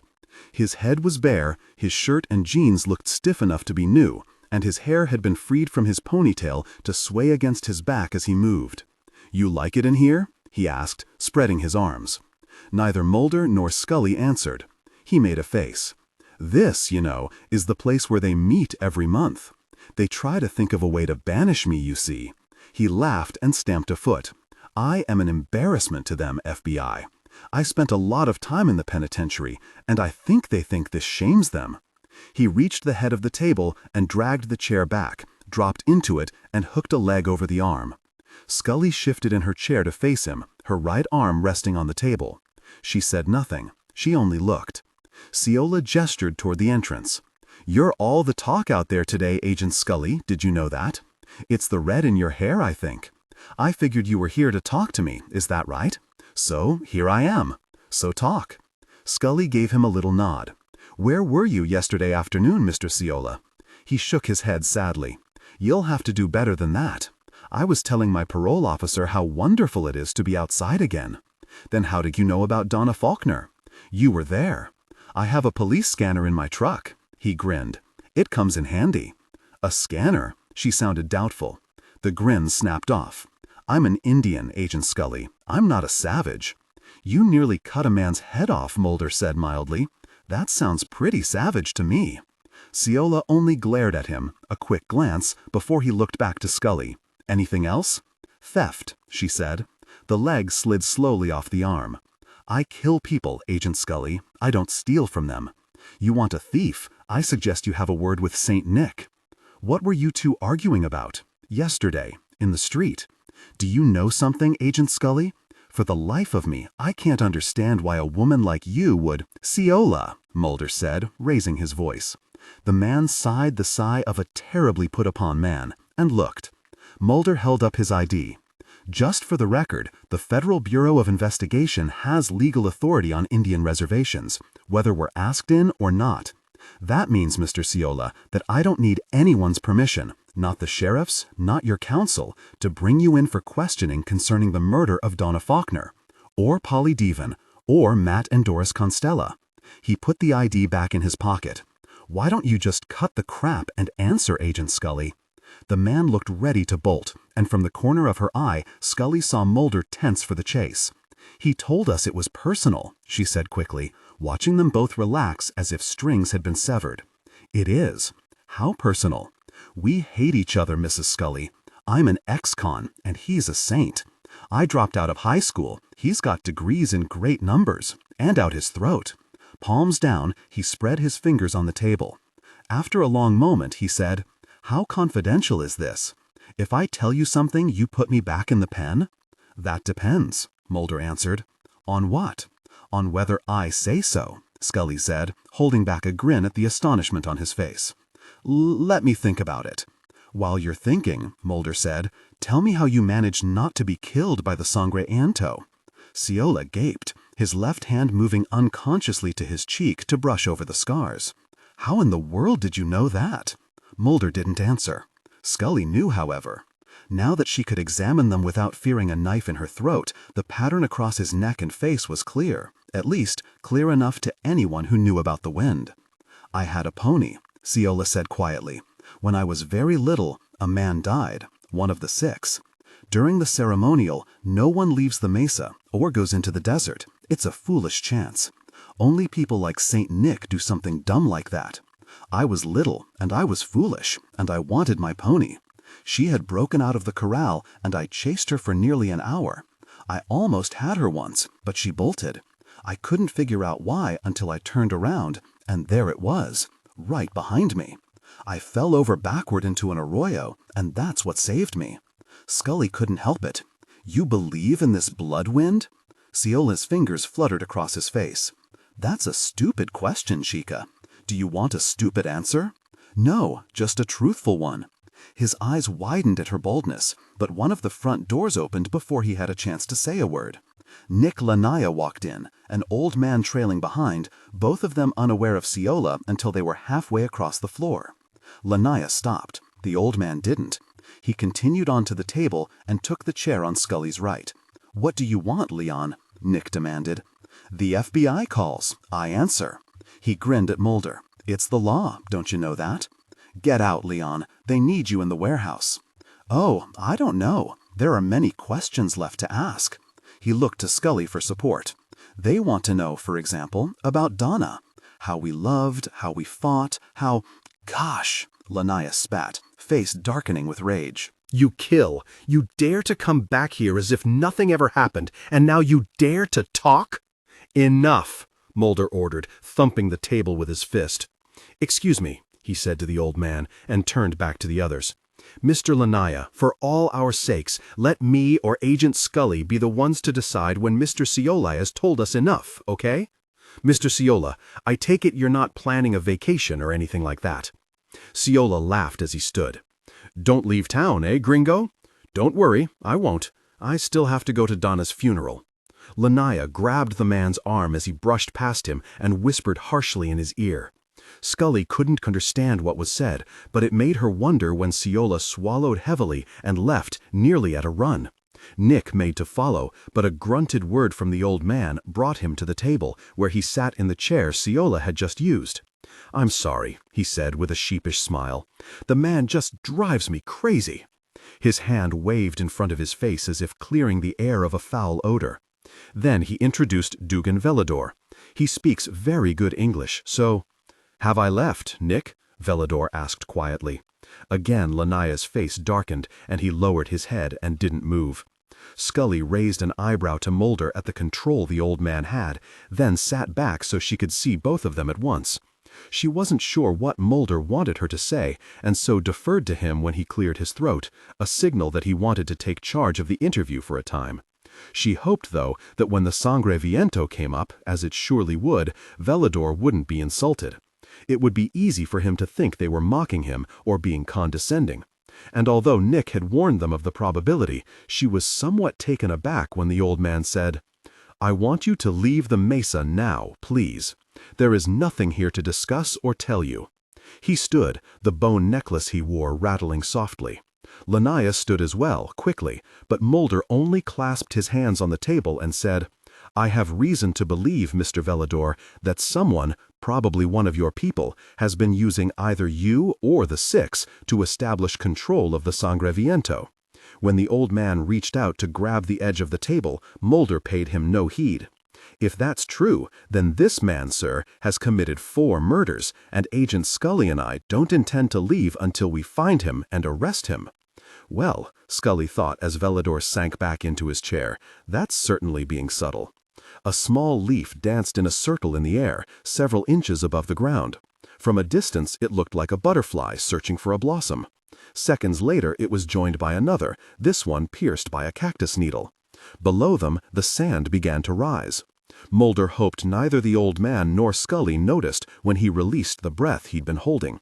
Sparring with Ciola had been bad enough, but Velador, whose posture and expression told those who saw him he was meek and too dull to be considered, had given him a start as soon as he'd walked in. He may have been behind Lanaya, but he was clearly the leader. When he sat, nothing about him moved, except for those black eyes. Mulder had no doubt that in another time, in another culture, Dugan Velador would have been royal. Right now, a quivering left hand covered the rattlesnake necklace, while the right hand rested on fingertips on the table. He said nothing, and Mulder kept silent. What amazed him and puzzled him was that Lanaya hadn't protested either. He too sat with one hand against his chest, the other out of sight in his lap. It was Scully's concern that broke the silence. She leaned toward Velador, a hand out but not touching. Mr. Velador, are you all right? I'm a doctor, sir, if you need help. Mulder could almost hear the neck bones creaking as the old man turned his head. I'm fine, young woman. It seems that we are not as alone as we thought. An angry look at Lanaya forced Mulder to gesture to regain the man's attention. It wasn't Nick who told me, sir. He didn't betray a confidence. What do you know? There was no hesitation. This wasn't the time. As much as I'm able without having been in the Kiva with you. Then you know that what you say can't be true. Mulder avoided Scully's eyes. No, sir, I'm afraid I don't know that at all. Although he suspected the old man knew more than he gave away, Mulder told him about the 4 deaths, described the bodies, and used the same hand motion Nando Quintado had. It's the only explanation, sir. Nothing else makes sense. That surprised Velador. You think it makes sense? Mulder shrugs. Sure, why not? And you? He asked Scully gently. Do you think this makes sense? I think I haven't heard anything else yet that covers the situation as well. He smiled then, a broad smile that nearly broke into a laugh. You look at things differently than your friend. Oh yes, she said. Oh yes. Another look to Lanaya, a curious one, made Mulder frown. What had Lanaya done or said that the old man should be so annoyed? Suddenly, Lanaya bent over in a coughing fit, covering his mouth with a loose fist. Sorry, he gasped, tears filling his eyes. Sorry, He waggled his fingers at his throat and coughed again, much harder, more harshly. Finally, when he couldn't stop it, he got up and, behind an apologetic gesture to carry on, left the hall, muttering about finding some water. Mulder could hear the awful hacking until the door swung shut behind him. He always gets that way when I embarrass him, Vellador smiled mischievously. One day I will have to beat it out of him. He's too old for that sort of thing. Mulder straightened. Mr. Vellador, Scully said, we were told no one would speak to us. Why did you change your mind? Because of...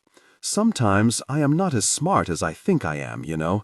Sometimes, sitting in the sun, there is a buzzing in my head and I don't hear the words everyone says to me very well. Sometimes the words I say are not the words others hear. What did you say? I said the FBI must be stopped. She tapped a knuckle lightly, thoughtfully against her lips. Are you saying that now we're in some kind of danger? Just because of that? He nodded, then shook his head. If what this man says is true, young woman, you're in more danger than you know, but not because of what I said. Yes, Mulder said suddenly, getting to his feet. I'm sorry, sir, but you're wrong. He started around the table. Scully, we have to leave. He beckoned to her urgently, took her elbow when she stood, and nearly dragged her toward the door. Mr. Vellador, please stay inside. Scully and I aren't the only ones who have to be careful. The old man didn't move. The necklace rattled. He hadn't touched it. Once they were outside, Scully pulled her arm free. Mulder, what's going on? You're acting like a madman. You got it, Scully. You hit it right on the nail. Then what's... Look, he swept his hand through the air, showing her the empty streets, the shuttered windows, closed doors. No dogs, no chickens, no horses in the corral. The pueblo was deserted. Nothing moved but a single sheet flapping in the wind. Lanaya's pickup was gone. A curl of brown dust moved down the street, folding in on itself when the wind began to pick up. Over the flat roofs, Mulder could see another dust cloud rising and falling like the hump of a lumbering beast until the wind shoved it against a wall and scattered it. Scully took a step down, shading her eyes against the sun and blowing grit. A shake of her head when she couldn't find what she was looking for. When she turned toward the mesa, the wind snapped her hair around her cheeks, momentarily blinding her until she turned again. How did they know? She asked. It's so fast. How did they know? Someone told them, he answered grimly, and stepped all the way down to the ground. The few vehicles he could see were undoubtedly locked, and he didn't think pounding on doors or windows would get them any help. We'll have to go back in. Scully was way ahead of him. She grabbed the large doorknob and tried to turn it over. It didn't budge. Mulder, he's locked us out. They both tried and tried using their fists and voices to get the old man to let them in. They stopped when she cursed and massaged her right wrist. He returned to the street. Okay, maybe we can find someplace else, a stable or something. The first place they tried was the warehouse next door, and neither was surprised to find it locked as well. If Ciola is still in there, Mulder thought, he's probably having the time of his life. They darted across the street and made their way between the two nearest houses to the next street over, saw nothing promising, and moved on to the next. By the fourth, he knew they weren't going to find shelter. Not here. And not, he thought as he stared at the mesa, up there. He didn't know how the Conachine got to the top, but he didn't think they'd take kindly to his trying. Scully slumped against a house wall out of the direct push of the wind, using a forearm to mop the sweat from her forehead. Why don't we just wait it out here, whatever it is? We can't, Scully. He stepped away from the house's protection and looked up and down the street. Still nothing. Shutters and doors closed against them. He stretched out a hand and beckoned. We have to get inside someplace. Mulder, it's only a dust storm. We'll need a week of showers when it's over, but it's only a dust storm. No, it isn't. And she knew she didn't really believe in the dust storm idea either. If it were one, they'd be offered shelter somewhere in here. If it were one, the people wouldn't have gone to ground so swiftly. Ceola had told them only a fool stayed outside when the ceremonial was in progress. But since there was no one, not now, they were obviously convinced the Sangre Viento was on its way. He turned in a slow circle, frustrated, growing angry, beating a hand against his leg while he tried to decide what to do next.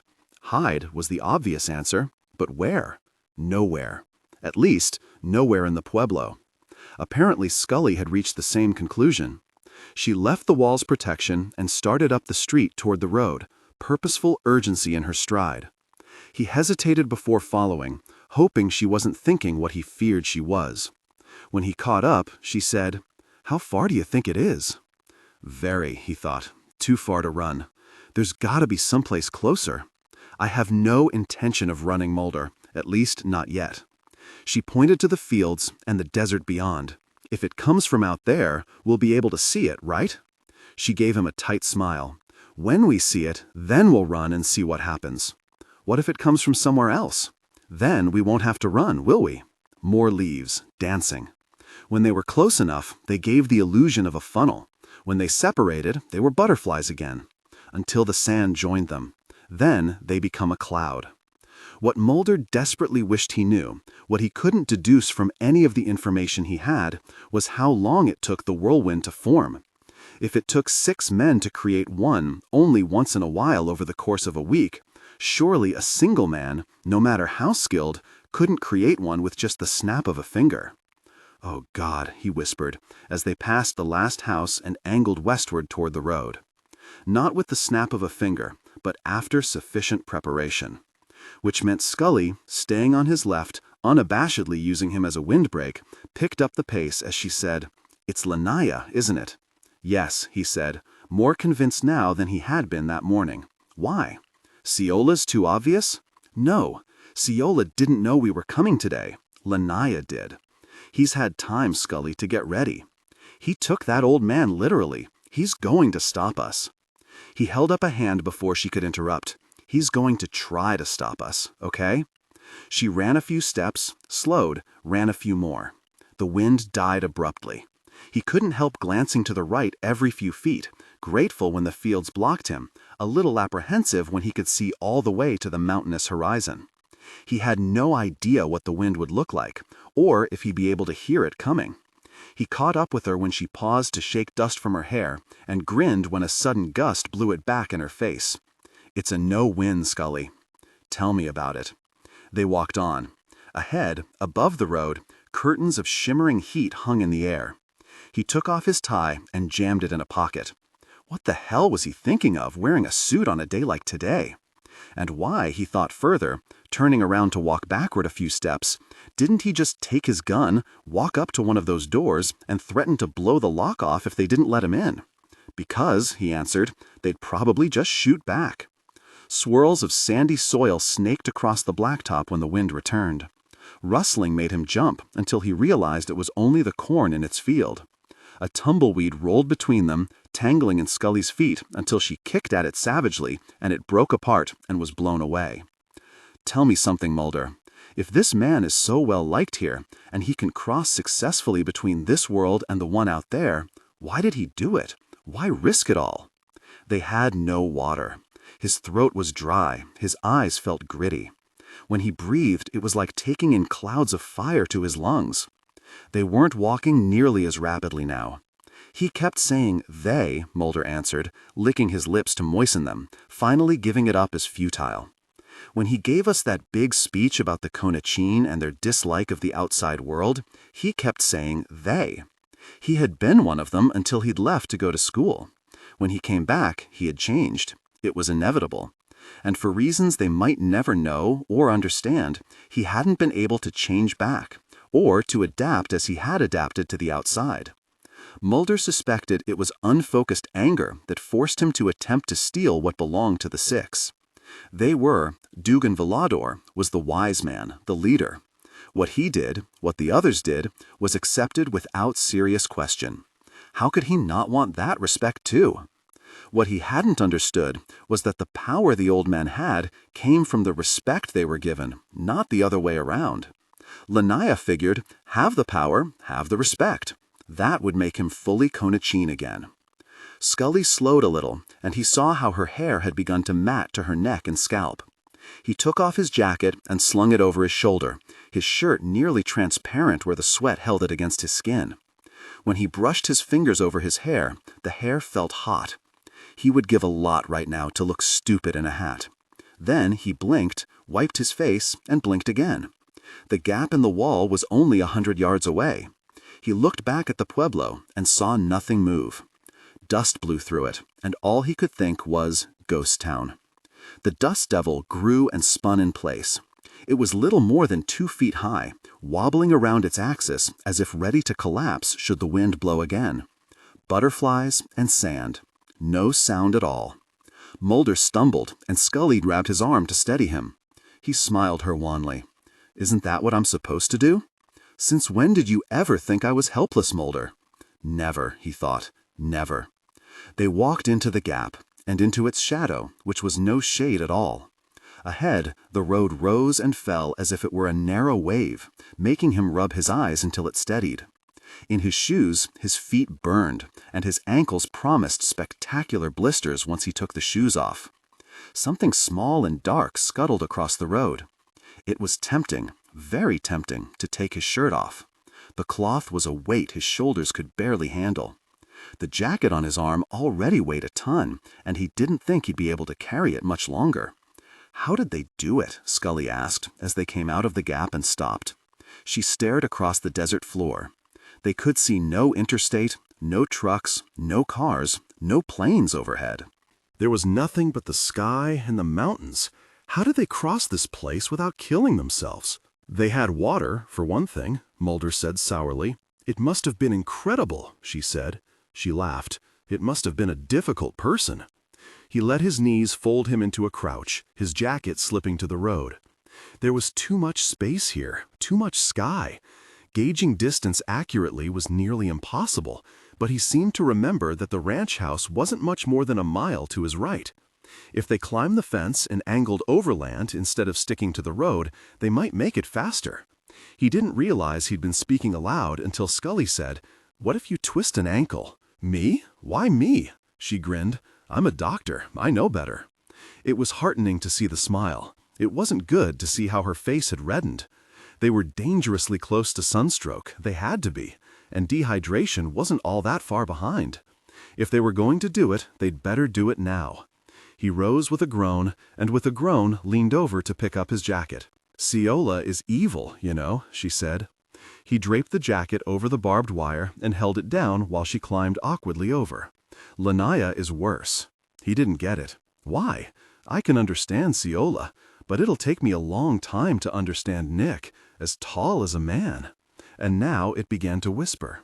He stumbled over nothing and commanded his limbs to knock it off. It wasn't as if they were in the middle of the desert, 100 miles from the nearest civilization. He could already see the fences, could already make out the dim outline of the ranch house. A mile, maybe, he couldn't be sure. But he was acting as though it was 10 miles or more.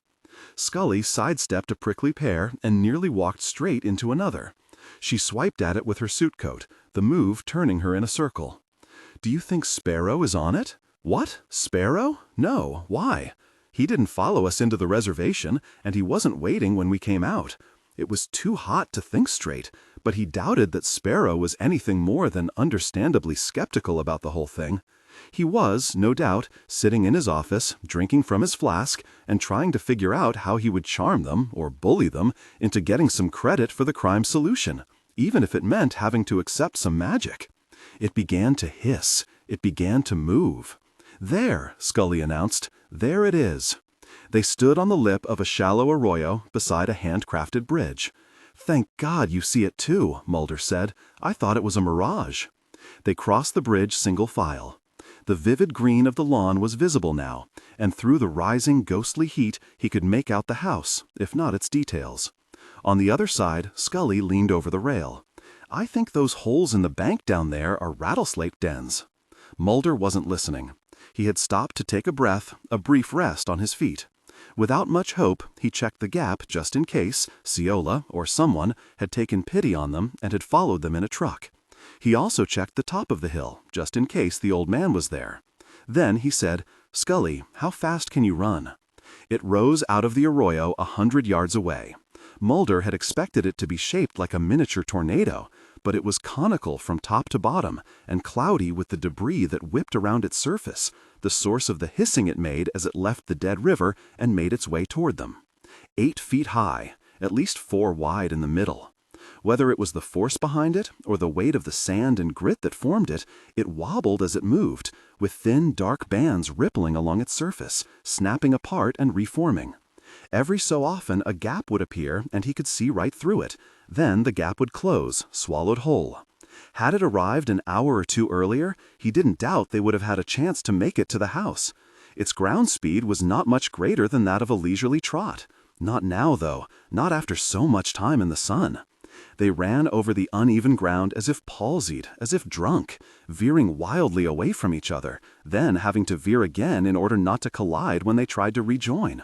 Serrated grasses slashed at their ankles, shrub and brush stabbed at their arms and legs. The sun hadn't gone, it was still there, pressing down. Something exploded in the dirt to Mulder's left, leaving a geyser of dust to hang in the air. Scully cried out wordlessly in alarm when the top of a cactus shattered as she passed it. When a third puff rose from the ground a dozen yards away, he realized it was the heavier material, caught in the force of it, pebbles perhaps, large twigs. Their own weight would eventually fling them like grape shot. They skidded and slid down a short depression. Mulder glanced back over his shoulder and saw the whirlwind sweep past a small bush, shredding the branches it touched. Scully grunted and went to one knee. Her left hand crossed over to grip her right shoulder. She'd been hit. Mulder raced over and hauled her to her feet, pushed her when he was struck behind his right knee. He dropped as she had, then launched himself forward as if from a starting block. His right hand went around her shoulders when he reached her, and they supported each other into another depression and up again. The ranch house bobbed not that far ahead. He could see the white split-rail fence, the grass, and no one on the porch. They didn't know. They couldn't hear. "How does it know?" Scully demanded. It hissed along the ground, moving faster, growing taller, growing darker. Mulder couldn't tell her. He was distracted by the sudden guttural roar of an engine, searching wildly until he spotted a battered pickup lurch out of a boiling dust cloud to their right. He was so startled he didn't see the rock until it was too late. His right foot slid over its smooth, flat surface, and he would have gone down had not Scully gripped him tightly and yanked him, still running, back to his feet. The porch was still empty. What the hell were they doing in there? Sweat ran into his eyes, blinding him, stinging.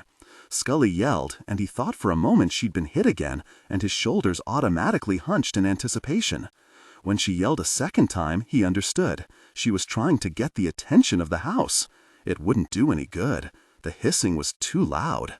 Something large snapped not far behind them, like the crack of a huge bullwhip. The pickup drew closer, jouncing recklessly over the ground, slipping sideways left and right as the driver tried to keep it in line. Scully finally noticed and waved at it frantically once, but when Mulder tried to steer them toward it, she suddenly shouldered him away. "Him," was all she was able to say. Nick Lanaya was behind the wheel, and it didn't take long for Mulder to realize that the man wanted to herd them away from the house, to keep them in the open. It was also to Scully's question, since the man hadn't known exactly where they would be, he would have had to keep them in sight once he'd set the wind in motion. Someone stepped out onto the porch. "Almost there," he gasped. "Hang on, we're almost there." The pickup aimed right for them. Mulder stubbornly refused to give ground, forcing his concentration on the maddeningly slow approach of the fence and the lawn. It was Scully who threw them aside when the truck roared by, smothering them in a dust cloud that made it impossible for them to breathe. The blood wind swerved. The hiss deepened to a growling. He couldn't see anything, but Mulder heard the wind and urged Scully back to her feet, shoved her ahead of him, and pulled out his gun. Not for the wind, but for the truck, which had swung into a turn so Lanaya could come at them again, stalling them, dividing their attention between one death and another. 20 yards to the fence when Mulder swung his arm around and fired blindly, not expecting to hit anything, just hoping Lanaya would think twice before trying to close again. The truck didn't stop. The wind didn't stop. Suddenly the ground hardened, and Mulder looked down and realized they had reached the drive. Scully had already climbed halfway over the fence. On the porch, Nando's wife screamed and kept on screaming, her hands clutched against her chest.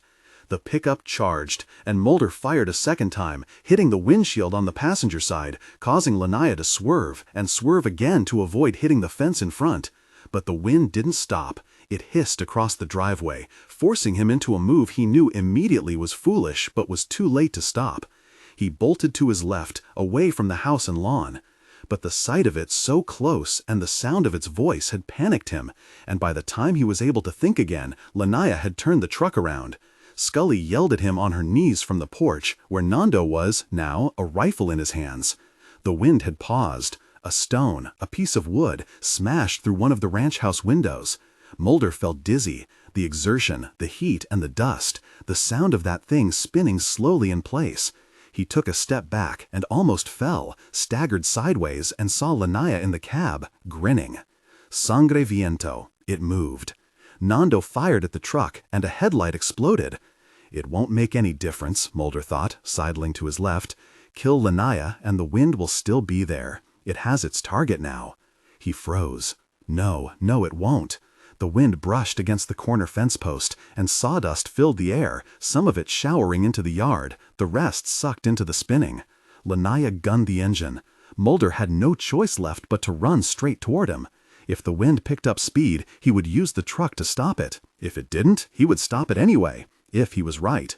The wind moved, and Scully shouted a warning, her own gun out and aiming. A wind-whipped stone glanced off Mulder's knee, and he dropped before he knew he'd lost control.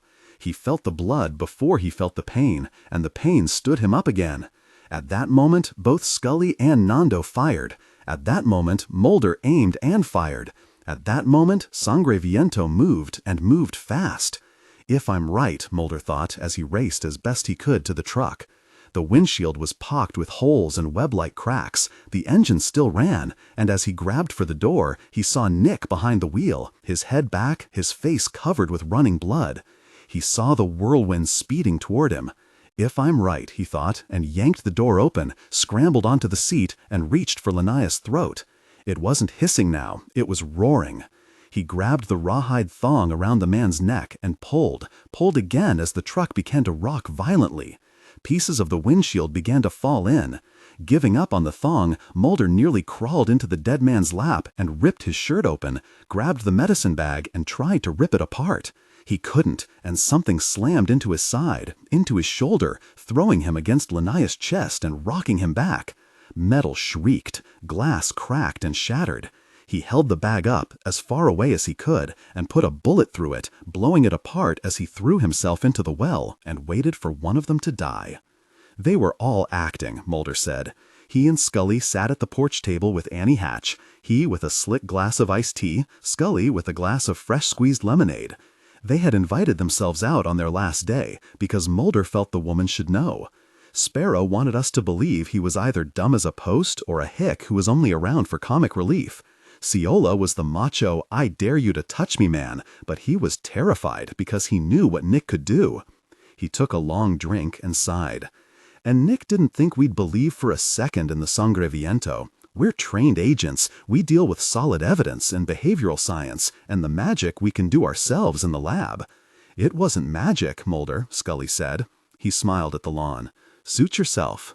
Too many parts of him still stung where he had been struck by missiles hurled by the wind, and his face was still an alarming red from his sunburn. He had also been right about the blisters. Scully, too, was walking wounded, but over the past 2 days, neither of them had had much time to think about it while they filled out reports, filled out more reports, and listened as Sheriff Sparrow figured for the papers and local television news that the pickup had slammed into the fence while trying to run Scully and Mulder down. The Sangre Viento had died when the contents of Nick's bag were scattered by the bullet. None of the news people heard that story at all. Annie poured herself another glass. You know, I don't think any of my movies ever had so much excitement. I'm rather sorry I missed it. Mulder looked at her until she had the grace to blush. All right, I was scared out of my mind and hiding in the kitchen. And I'm not sorry at all. Are you happy?" He toasted her with his glass, emptied it, and pushed away from the table. They had a late afternoon flight back to Washington, and driving wasn't going to be all that easy. Scully finished as well, and as she picked up her bag and stood, he saw genuine reluctance to leave the ranch and Annie. "Fox?" Annie said. He didn't correct her. "What happened to Red?" "We don't know for sure," Scully answered for them. "We think he was trying to conduct his own investigation. From what the office tells us, he was hardly ever there once we arrived. Sparrow admitted to keeping him informed on the phone, but even he hasn't heard from Agent Garson since the night before we went to the Mesa." "I think he went there on his own," Mulder said, slipping his sunglasses from his pocket and sliding them on. "I think he'll be found before long, but he won't be alive." Another actor, he thought. The Easterners he couldn't stand had come out to conduct what should have been his investigation, and he had to pretend to like it all the way. They said their goodbyes, and Mulder, if he hadn't already had the sunburn, would have blushed with pleasure when Annie kissed his cheek and made him promise to come back for a visit before she was too old to enjoy it. They started for the car, but as Scully slid in behind the wheel, Mulder asked her to wait and hurried back to the porch. Annie leaned over the rail when he crooked a finger. "What is it now?" He pulled down his sunglasses. "There's a guy over there," he said, pointing toward the wall. "He sits on that hill and fries himself practically every day. Maybe you ought to go over there sometime and have a talk with him." Annie stared. "A talk?" "It's a thought," he said. "I'm not going back, Fox, if that's what you're asking." "I'm not," he said innocently. "But there was this guy they thought was a saint, and he turned out to be a thief and a killer. The kids liked him, I understand." She didn't respond.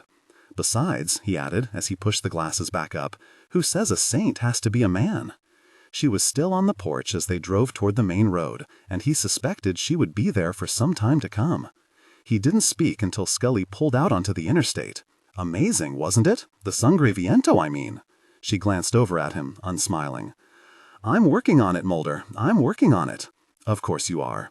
Gradually, the desert gave way to the first houses, which multiplied and grew taller, and the interstate grew more crowded.